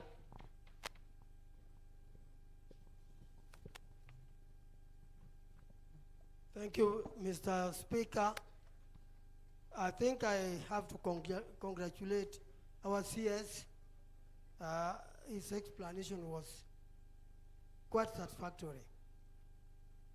My first question to CS. There's no first question, it's only one. Okay. So just ask one question. It is one. Now, the lowest contributors in terms of payment do claim that when they go for treatment, they are told they must top up their contribution to cover a full year before they are attended to. I wanted you to tell me if this is what is expected. And do they, or do you cover all kind of treatments? And in particular, I wanted to know whether X-ray is covered, because they also say when it comes to X-ray, they have to pay for that outside the SHA system. And you mentioned something, Minister, regarding the medicine, which many hospitals, especially the county hospitals, they do not provide medicine. The problem you have there, you have explained very well, and your intention and what you do. But my concern is, what is happening to these patients if they don't get medicine? Do we just say bad luck, or is there any provision that they can follow to get the medicine they require? Thank you, Mr. Speaker. Elachi. Thank you, Mr. Speaker. I also want to thank the CS, to thank his team, Mercy and the team. CS, I was in Kenyatta on Sunday, and I want to thank you and thank Lesiampe. They have done their best, but I realized that because Mbagathi is not functioning and Mama Lucy, you find that we have 100 mothers now delivering a day at Kenyatta. And so my biggest worry now, which is across the country, is how do we ensure to have accountability? First of all, we ensure that newborns are also covered with SHA. Because you cover the mothers, yes, but the newborns, the postnatal, is something we need to look at as also going through and trying to push the hospitals to ensure stillbirth and newborn deaths are really recorded so that we know. And so for me, my proposal will be, in terms of just Kenyatta, is it possible to talk to the president so that these social corporate programs we do under affordable housing, they can just go and do some repairs in terms of their ceilings, in terms of their cupboards, and many other places that I felt it's really struggling. Thank you. We have done those 11 Minister, because these are very short questions, let's take another 10 so that we answer all of them. This side, Thank you. hold. Rachel, hold. The CS prefers that he runs through these ones very quickly before we take. Tutaanza na wewe Osoro, so don't grumble. And this side, don't raise your hands. Rachel said she'll deal with the sender first. Then we'll come to you. Thank you, Mr. Speaker. You know, since I left Parliament and this difficult job, I'm aging. So I didn't want my memory. Honorable Speaker, first I want to thank members for the good comments, and I share that with my colleagues, those who are present and those who are not here, because we work as a team. So it is me and all my whole team that, you know that even there's even somebody who is sitting here making sure that the slides move. It's part of the team. So thank you very much. Honorable Wangari, there's some questions I'll give to the DG briefly and Mercy. Particularly, Honorable Wangari's question, that because of monetary value, because C-section is complicated first, it's a surgery, it's a theater, it's 30,000 reimbursement, but normal delivery is 10. And because of greed, it's a social problem. Somebody wants to force a mother to a C-section when she can do normal delivery. But because he's looking at the difference of the 20,000. So even though we are developing something called scope of practice, I want the DG, and Mercy, she's the doctor, and DG to tell us what do we do, what do we need from Parliament to enforce that we stay within the range of the 10 to 15% of WHO. Isn't it also an ethical issue? No, it is, but I think we can do something. The system, Honorable. Two, I think also, I agree with you. Just like the wider society, we have doctors who go to theater when they're drunk. And that's why we are going to pick with the regulator to make sure that we enforce discipline. And I think the system now talks to Kenyans, so Kenyans must help us identify quirks in discipline. You know, patients must also be talking to us. Then on the issue of alcoholism, Mercy, you'll tell us what are the package within the whole range of mental health. What does SHA provide? My honorable from Emma Gwen on the dialysis. Yeah, the dialysis are mainly 2 sessions, but sometimes there are people who do 3. The 2 are fully covered by SHA. But because you have asked me, that facility in Eldoret, I went to Eldoret, I met the stakeholders, SHA was there, we explained to them. Now tell that facility, the owner, next week Monday to come. We have got a clinic desk at SHA. Every day we will explain to her why we are not paying her. If her money is part of the 11 billion rejection, we will not pay her. Even if she calls the president. Forget about calling her member of parliament, because we must protect people's money. But we will listen to her. We don't want, and that's why, Honorable Speaker, we're paying NHIF. We don't want also our facilities to collapse. But I think we spoke to that particular facility in Eldoret when I was there. Honorable Makali, my old colleague, consultant rates, I agree. And I think we'll bring a policy or a bill to Parliament for Parliament to discuss. And we'll also take it to the stakeholders, our healthcare workers. But on the medical equipment, it lies with your county governor. First, all the 45 counties have signed for equipment.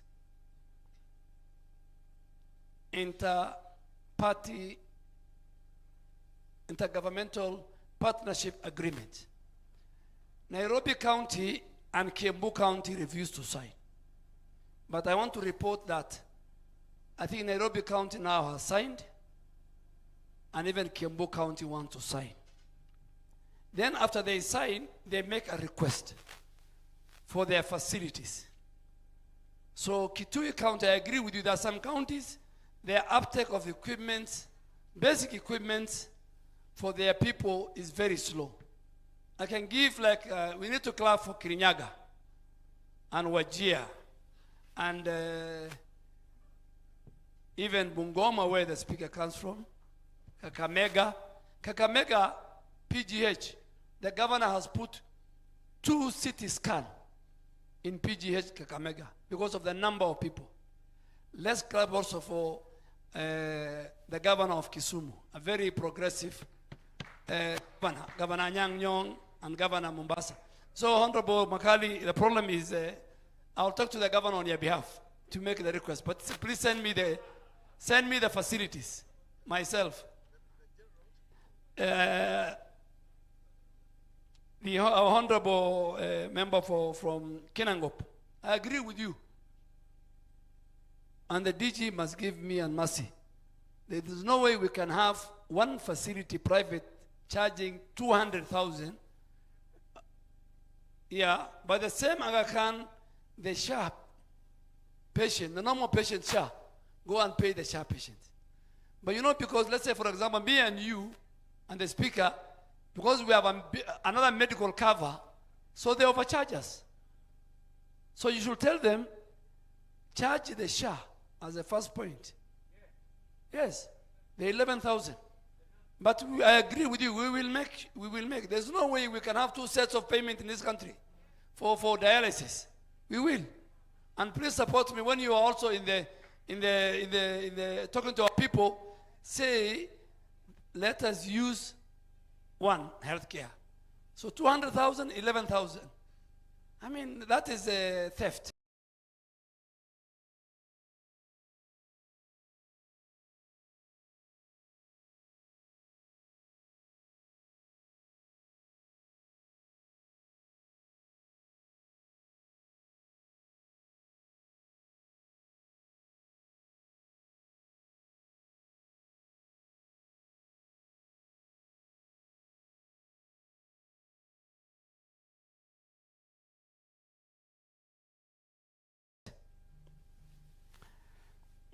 And poison boat.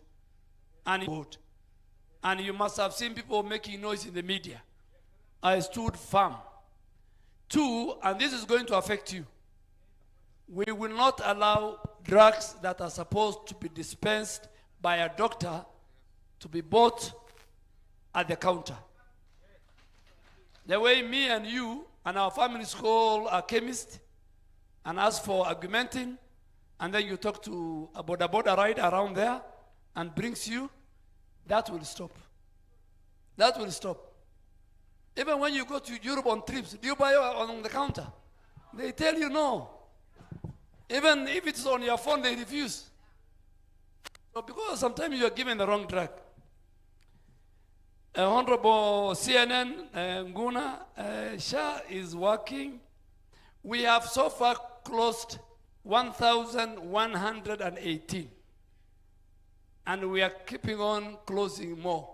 Because some of them, they call themselves level 4, they're in a very dingy place. If you look at the theater, it looks like a slaughterhouse. And please help me in your constituencies. Ukiona kitu haikai vizuri kama hospitali, just get me the name. We will ask the regulator, we'll ask SHA. First, if SHA will not pay, if we lock them from the portal, they will not survive. Most of these funny facilities have been created to siphon money from the insurer. Honorable Kipchumba, your question I think is valid. I'll ask the DG to answer. And mercy on the epileptics, the long time conditions of our children. Honorable Depot, the tallest man in parliament. You know, that's what we used to say, Mr. Speaker, in the last parliament. Please don't allow first top up in the primary health care. And now we have put a charter, a green charter. Written walk in, walk out. And we should clap for Governor of Nairobi. He has done that. Without us, he has put a big banner, walk in, walk out. I don't know whether the members of parliament from Machakos are here. Please help me. I always talk to Honorable Wavinya. Yeah, the Machakos Level 5 hospital requires some critical equipment, and our people are not requesting. But at long last, I have pushed them. They have requested for a CT scan. We want them to request for the dialysis to help our people. Yeah, and the ones in Kangundo and all those.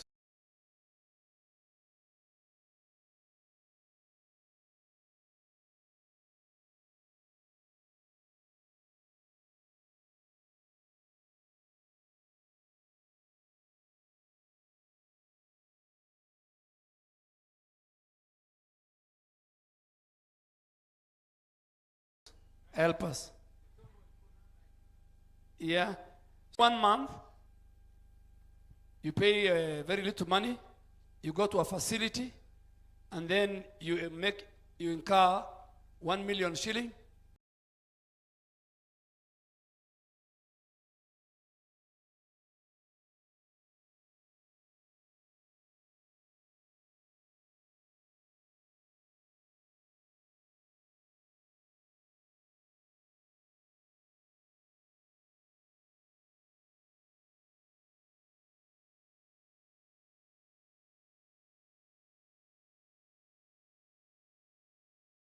If we allow, you walk away, you walk out, and then they go to their facilities, and the facilities will claim a lot of money. It's a whole thing. So, Honorable people, we are looking.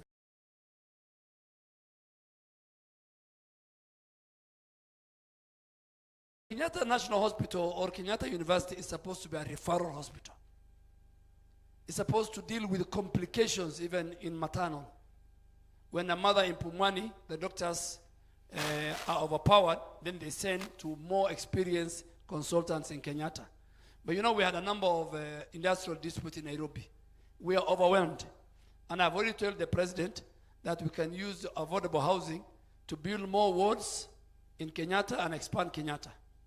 And part of it is even how we can work with the police and take the police hospital along Bagadi Road to be part of Kenyatta so that we can help people.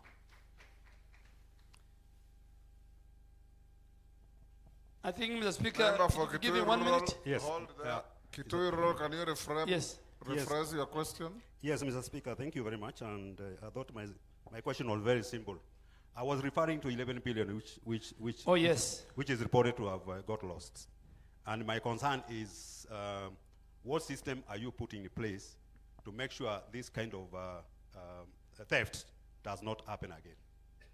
Honorable, let me tell you, this 11 billion was stolen when the system was young and there was a transition period from October 2024 to around June last year, July. People went to the system, but they didn't know that the system will do an audit later. As of today, 28th, Mr. Speaker, if you look at the graph of the claims versus the revenue collection, during that time, the claims was 10 billion, the revenue collection was 5 billion. As of last night, the revenue collection is more, the claim is less than even 5B. Because the system detects.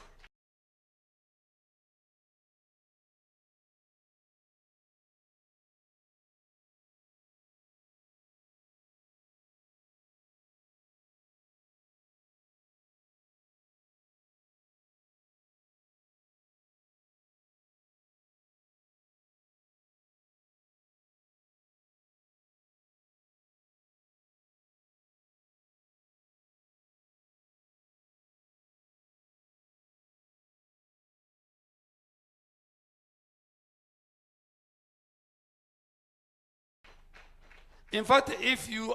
Honorable members, Cabinet Secretary, cesarean section is the most performed intra-abdominal surgery worldwide. And the rates of cesarean section have been increasing from the 90s when it was 6% globally to 2018 when it was about 18%. Our national cesarean section rate as a country is currently 19%. It is projected that by women going to deliver will be delivered through cesarean section. That will be a whopping 38 million women undergoing the procedure. Cesarean section is also a complex surgery requiring various steps in terms of preoperative preparation,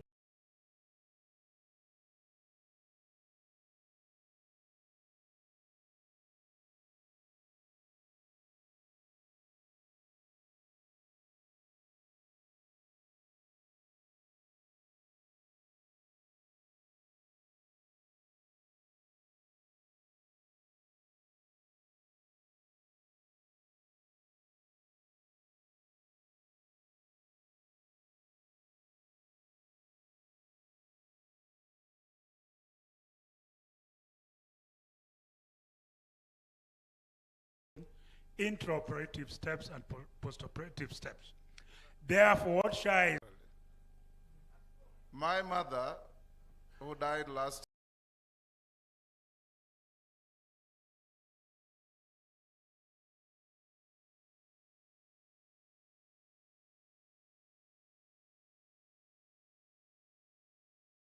year, gave birth to 15 children, none, all at home. And there are many women like that. What we are lacking now are those midwives. And then the unethical behavior of doctors.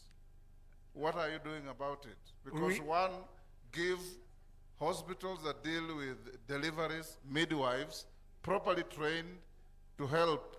Mama akisema, wow, akisema, sukuma, sukuma, you know, mpaka mtoto atoke. Yeah? Lakini siku hizi hakuna wa kusema sukuma. Wanasema tu peleka theater, pasua toa mtoto. We want to go back to sukuma. Honorable Speaker, I hear you. And what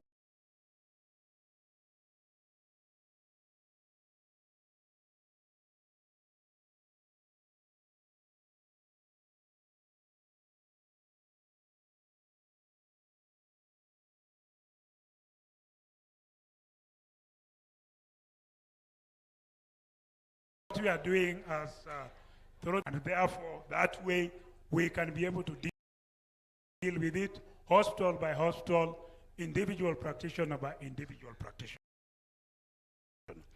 Then in terms of rehabilitation services, I want to thank Honorable Kipchumba. He was our polio ambassador. He helped us very much to be able to kick wild polio out of Africa during a very difficult time, the COVID-19 pandemic. We are revising the benefits package, as Waziri has said, and we are going to gazette a new benefits package in the month of October. And these are some of the considerations that we are looking at. Thank you. Mercy. Thank you. Thank you, Honorable Speaker and Honorable Members and Honorable Minister. I will answer a set of questions. In terms of our cesarean section, in 2 weeks' time, SHA shall introduce what we call clinical pathways for AI validation. It means when a mother comes in, we have collected data now, NHIF data and SHA data. We shall be able to read the case notes and determine whether that was a valid cesarean section or not. The current data that we have right now shows us a hospital in Tharakanithi that has a 97% cesarean section. It means every mother who walks in, 97% of them have undergone cesarean section. So this AI fraud engine will be introduced. Coming into, Mheshimiwa confirms it is true. Now, coming to the second issue on dialysis, to date, SHA has served 16,000 Kenyans for dialysis. 16,000 Kenyans have received dialysis services. Our SHA contract mandates that SHA should pay dialysis claims and all other claims within 90 days. When I look at the system, which I have here, dialysis facilities who have verified claims are up to date to end of November. They have not been paid for December, and neither have they been paid for January, but those payments will be made in the coming week. and those total to 1.2 billion Kenya shillings. When we look at SHA Lipa Pole Pole, 564,416 Kenyans have enrolled in the SHA Lipa Pole Pole program. I repeat, 564,416 Kenyans. To date, SHA has collected 1.4 billion from these Kenyans under SHA Lipa Pole Pole. And so this program, this insurance premium financing is working, and we will require your support, Honorable Speaker and members, to educate our public on how to utilize SHA Lipa Pole Pole. Concerning how does it work? Okay, thank you. Let me expound on how it works. Don't respond to illegal questions. Answer the questions that were asked. I stand guided, Honorable Speaker. Let me get to the next set of questions until I'm guided. Honorable Kipchumba has asked about cerebral palsy. Cerebral palsy is what we call a neurodevelopment disorder, along with many other neurodevelopment disorders, including autism. And how SHA, the benefit package, has been designed is that mothers or children who suffer from these neurodegenerative disorders can access services on outpatient basis in a level 2, 3, 4. When this child requires an inpatient service, they will be admitted and the daily bed rebate will kick in. If you look at our gazetted tariffs, we've actually put in place the assistive devices. However, we do need to ensure that we have enough budget to be able to actually facilitate the payment of assistive devices. So we will be coming back to the House to seek that extra budget that allows us to have wheelchairs, physiotherapy, speech therapy, etc. services available for this population. In terms of X-ray, it is true, Honorable Member Adipo did note that X-ray is not paid by SHA as a separate service. SHA pays for MRIs at 11,000, SHA pays for CT scans at 6,900. For the X-ray facility, we have bundled it into outpatient care and also inpatient care. So there is no standalone service of X-ray. It is bundled into the packages that we have. In terms of outpatient care for mental health, alcohol disorders, psychosocial disorders, this is how we've programmed the package. A Kenyan can access services at a level 2, 3, and 4, but if they require admission, and that their admission does not require a rehab package, then they can stay in a mental health facility for up to 2 weeks, and SHA will do that reimbursement. Now, if they require services that touch on alcoholic disorder, which requires more therapy, we've introduced a package of 67,000 that then the facility can claim, and that patient has what we call per diem days for 45 days to stay. It covers way better than NHIF did for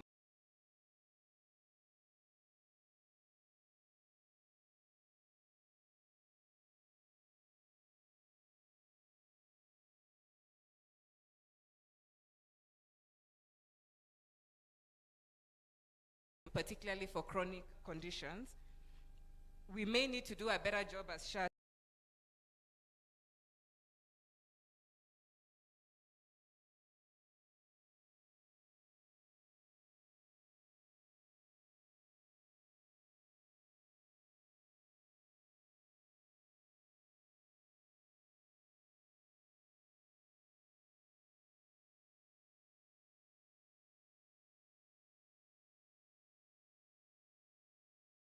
to educate the public, but every year, every SHA paid up member, back to you.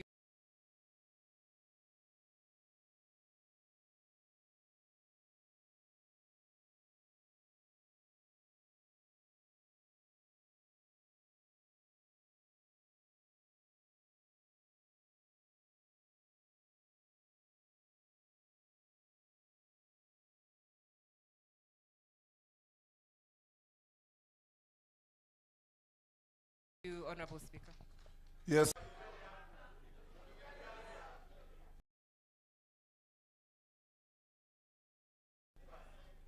I leave the ones who spoke yesterday.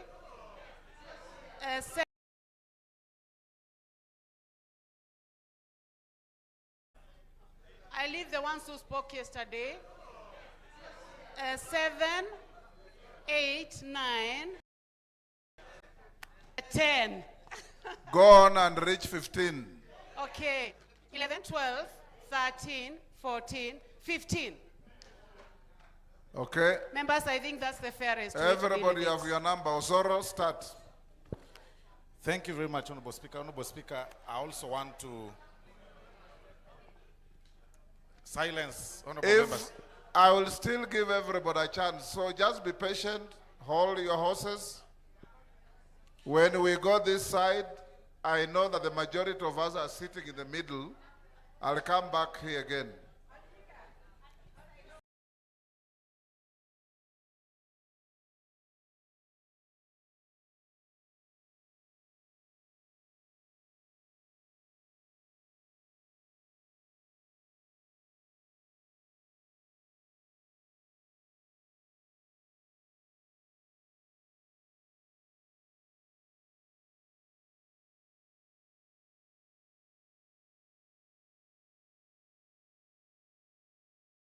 Okay. Thank you for you to be registered under SHA. That disadvantages other people that have got the other.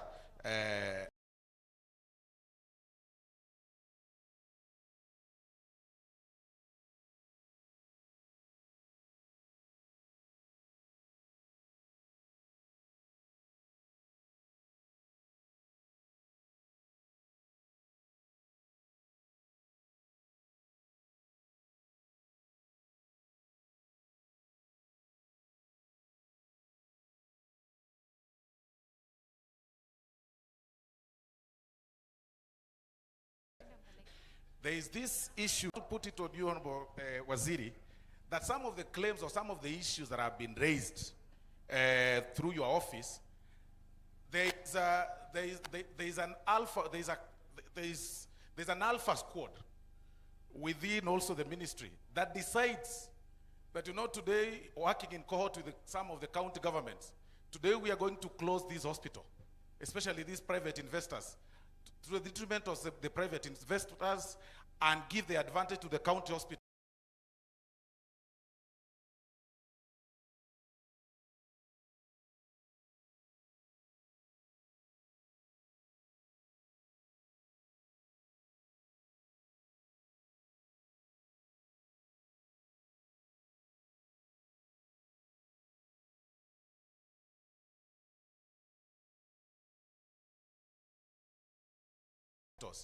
And they bring reports that are recourse for review. That needs to be checked. Number 2, Sabina. Thank you very much, Mr. Speaker. And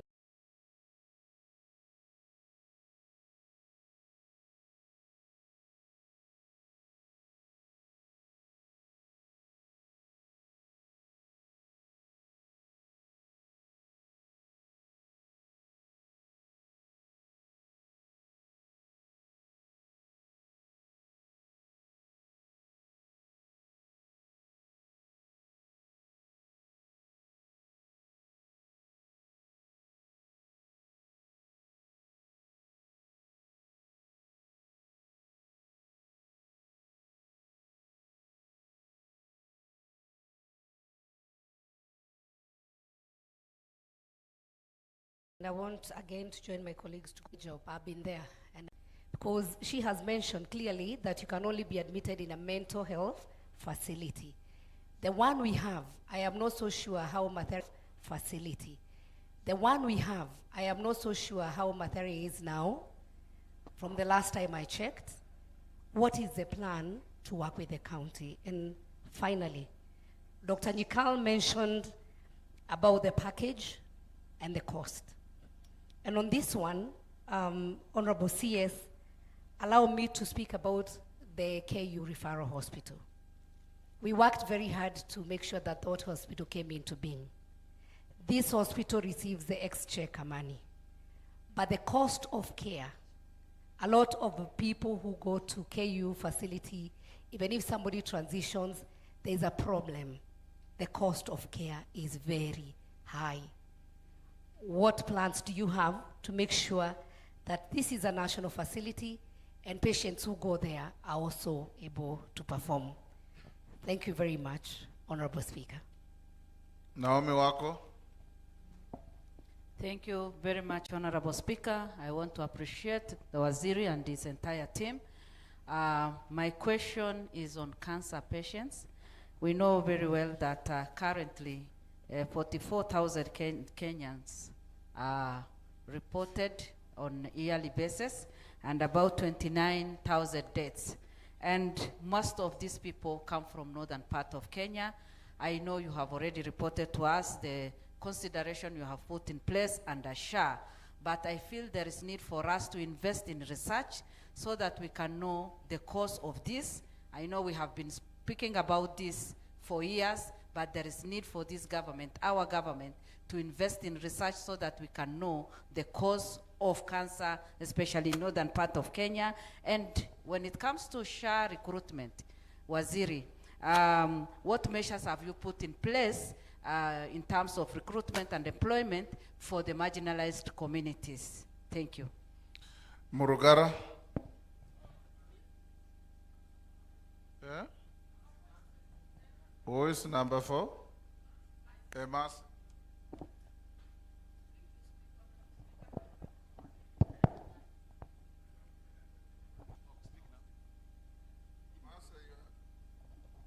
Thank you, Honorable Speaker. I also want to congratulate the Minister and his team. Honorable Duale, you're doing a wonderful job in this ministry. However, Honorable Speaker, there are a number of hospitals that are in deplorable state. Congestion, limited bed space. In some hospitals, you find patients sharing beds, some sleeping in the floor. If you visit our Busia District Hospital, that will be the scenario that you'll be confronted with. On the other hand, we have hospitals, new, beautiful, wonderful infrastructure. They have been equipped. I witnessed one Nakuru hospital in one of my sub-counties, that's Central. But it's not operational. And excuses are given, there are no staff, or, you know, and we have to, patients are referred to Bungoma or Eldoret. On the same breath, when I looked at your presentation, the figures on your financial asks, Honorable CS, I did not see the ask on resources for you to complete ongoing projects. Ongoing. Some programs have stalled. And again, case in point is Lukoles Hospital in my constituency, which is a presidential directive. There is work going on. The contractor has stalled because he says his certificates have not been paid, and it was also financed partially. So probably you could add your asks on ongoing projects in the supplementary so that we can be able to support you. So I just wanted to know, what is the role of the ministry in your cooperation and coordination with the county governments on how to improve these facilities, and also on how to ensure that they are complying, to ensure that universal health care is progressive, is successful, and that Kenyans have access to health in every corner of the country. Number 5. Thank you very much, Honorable Speaker. Honorable Speaker, mine is a comment or an observation, first and foremost, to thank the CS, because he has done with his team a wonderful job. Constant communication, constant visits by the CS, by the PS, Mary Muthoni, the CEO, Mwangangi, Mr. Moth.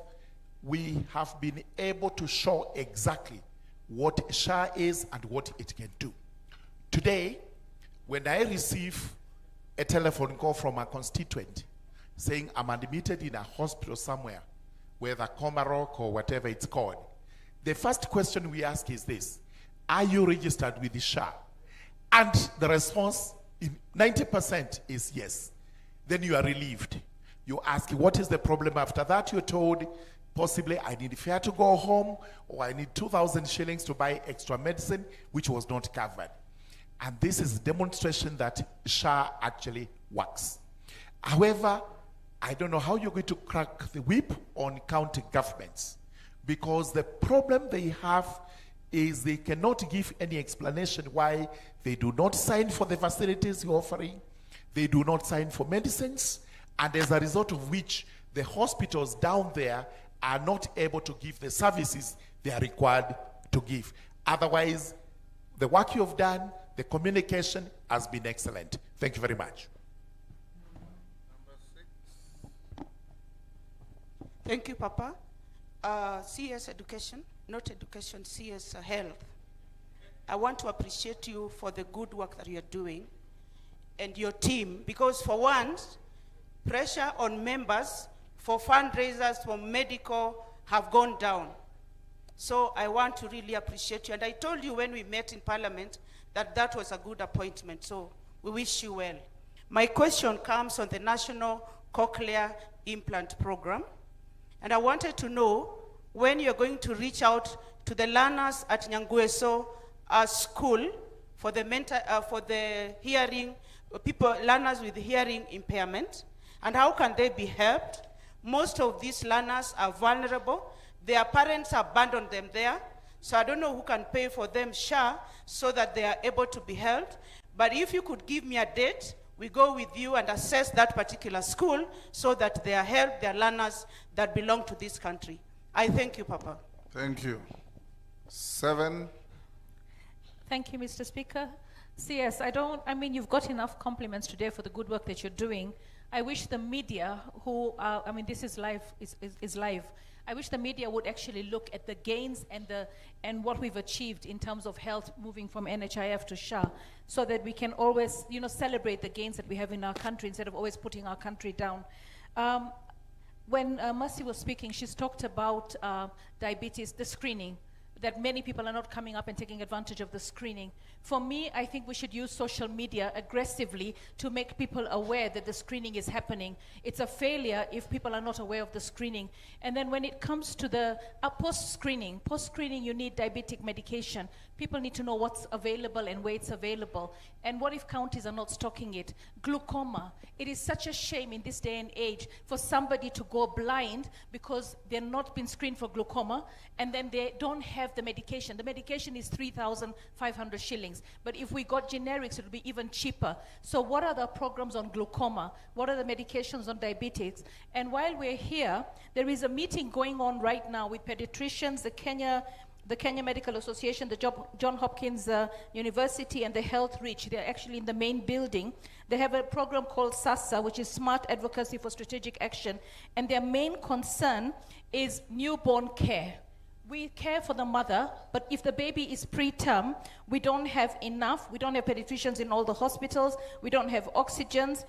The package, the SHA package for newborns that are born preterm should go beyond the mother's discharge, because the baby remains in the hospital, and then also post-discharge, because I think we have a failure there that will help us save a lot of children. So counties that were flagged, because I attended their meeting yesterday, was Siaya, Vihiga, Tana River, Kirinyaga, and Baringo. They don't have neonatal clinics, facilities for newborn. Thank you.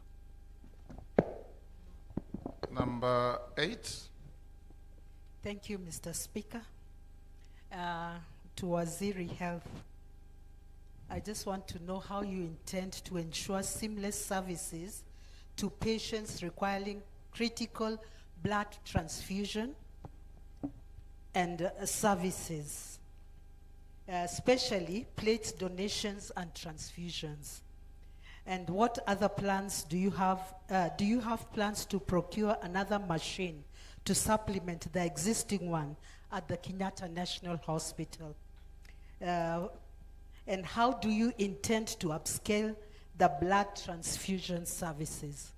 As for SHA,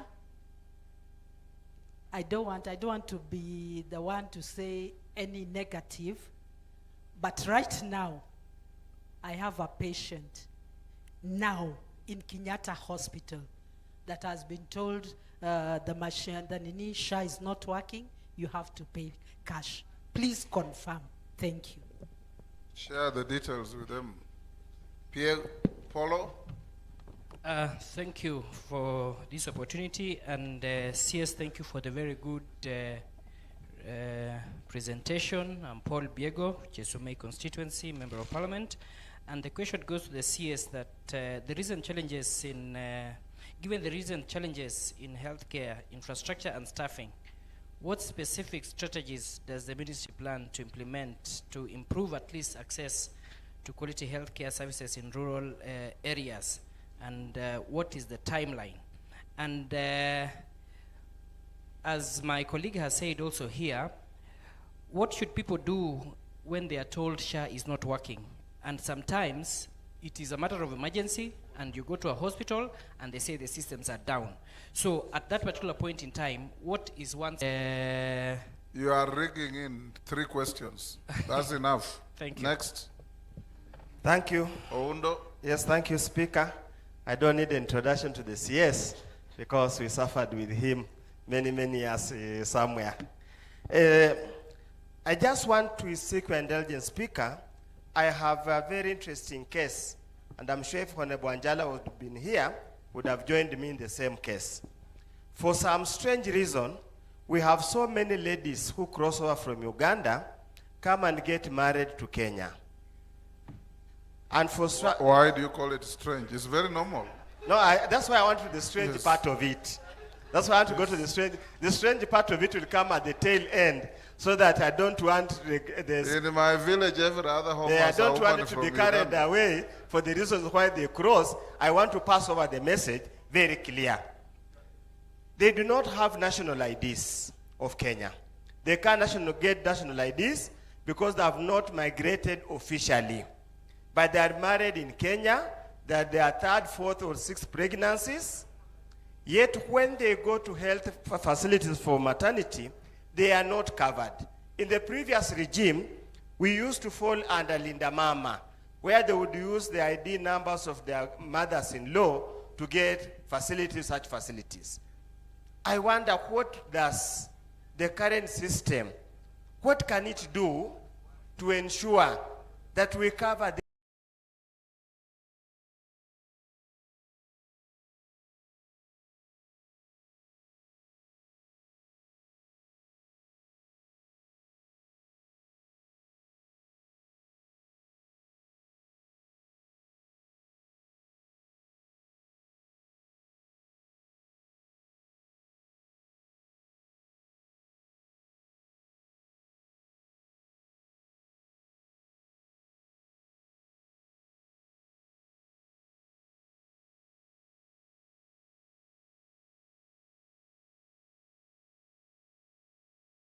these kind of scenarios?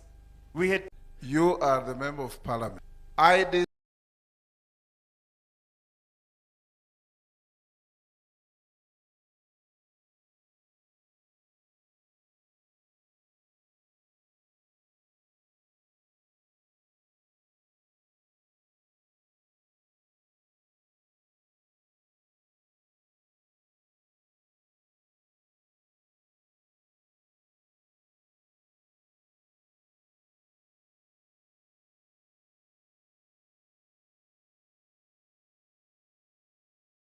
And conditionally is to Kenyans, and a Ugandan married to a Kenyan man is a Kenyan.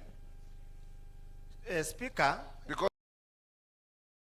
I want to says he will do something, we'll still go to those ID people. I know, but remember the waiting period for an ID being a border town, for whatever way, let's stop the rhetoric that we normally do it at national level here.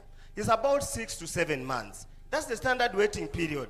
So, General Honorable Speaker, in the interim, what can we do to salvage and save us from the burden that we have to continuously carry?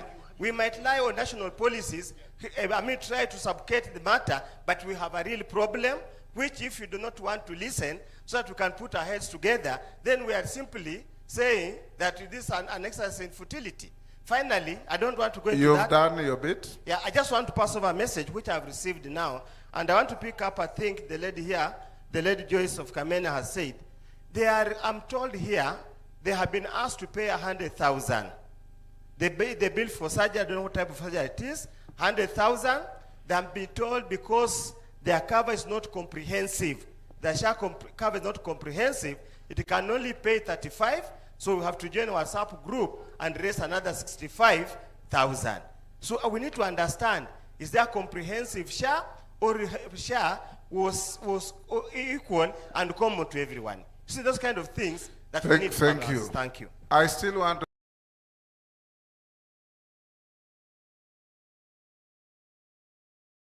to help you, Undo. Bungoma and Busia are contiguous districts in the old days, were border counties like Mandera, like Garissa, like Wajir. I have checked. Today, the waiting period for an ID in Bungoma, women from Uganda married in Kenya and Kenyans, is exactly a month. So it's not 6 months. Speaker, I can give you documentary evidence on Monday. I will come and help you. You see, Speaker, I cannot stand here.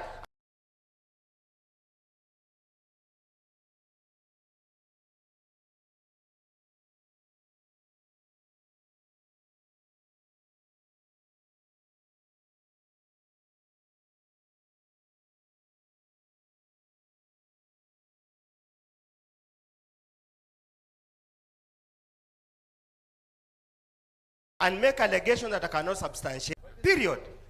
Next. Number 11. It's me. Thank you, Honorable Speaker.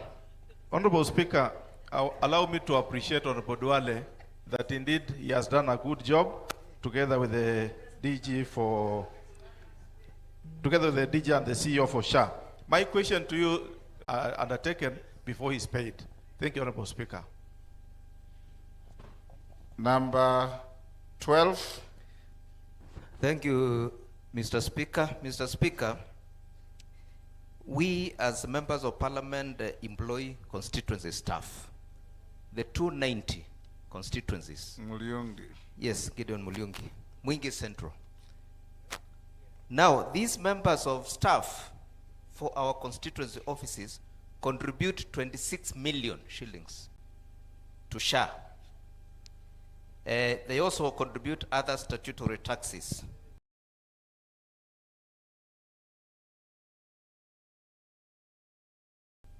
Equally like every other civil servant.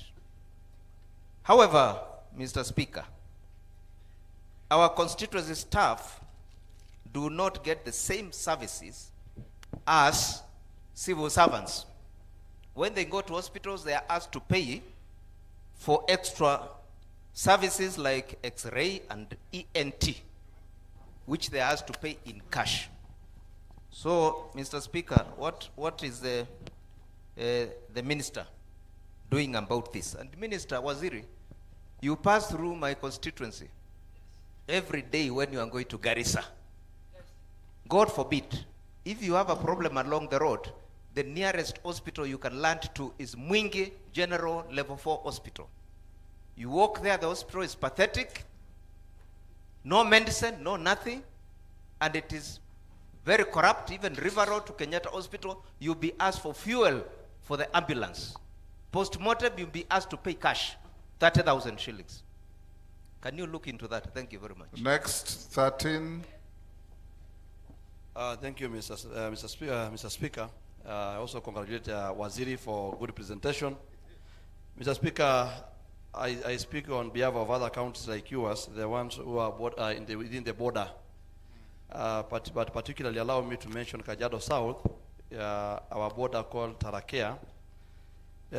On surveillance measures that Waziri has put on place, but I would like to request Waziri, because of the cross-border diseases like tuberculosis, why don't you kindly uplift or upgrade level 4 within the border to be level 5, so that if we have treatment from we are getting services from the county, but also national government is giving something.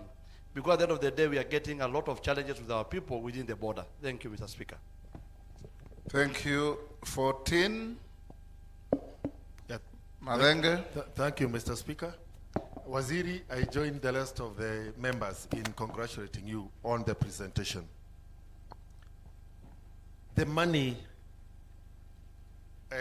corner or the envelope, you have 130 billion in contributions, 93.4 billion in payouts, 36.6 billion difference.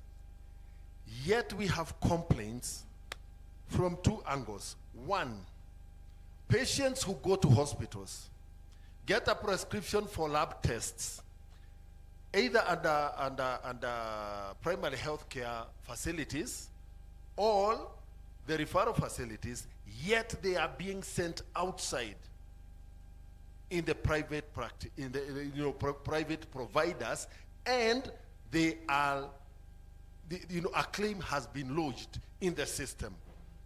Medicines, X-rays, and lab services. Three critical areas in terms of completeness of care. How do we seal? How do we stop that? Do we seal that gap? The Council of Governors, in a presentation during the UDA Governing Council,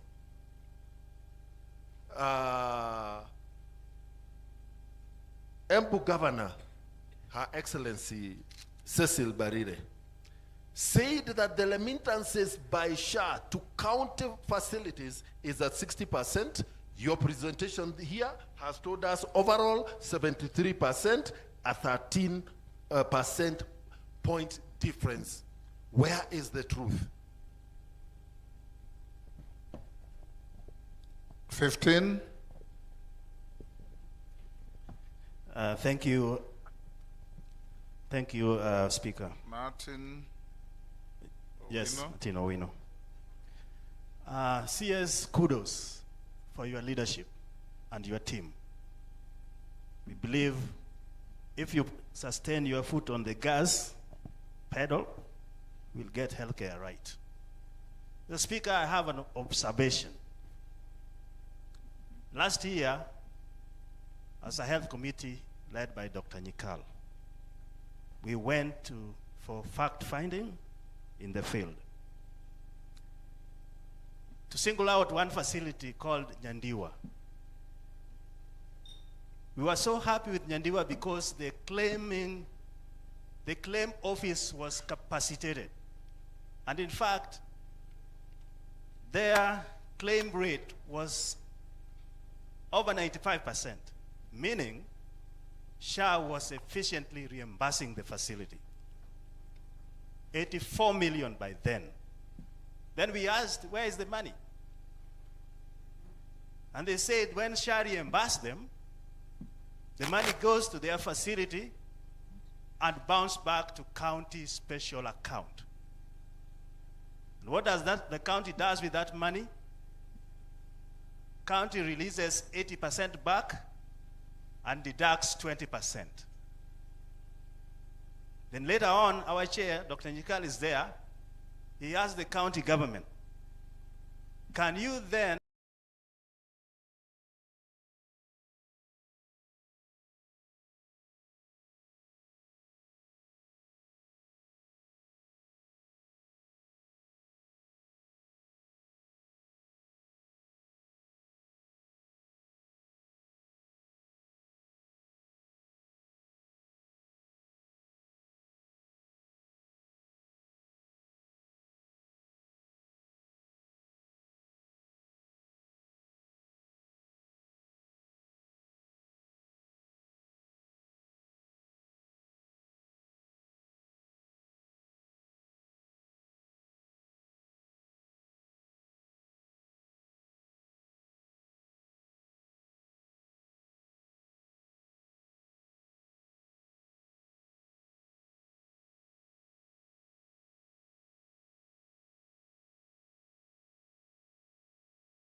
is there, he has the county government. Can you then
Glovo ni ile app inakuconnect na your city with the crunches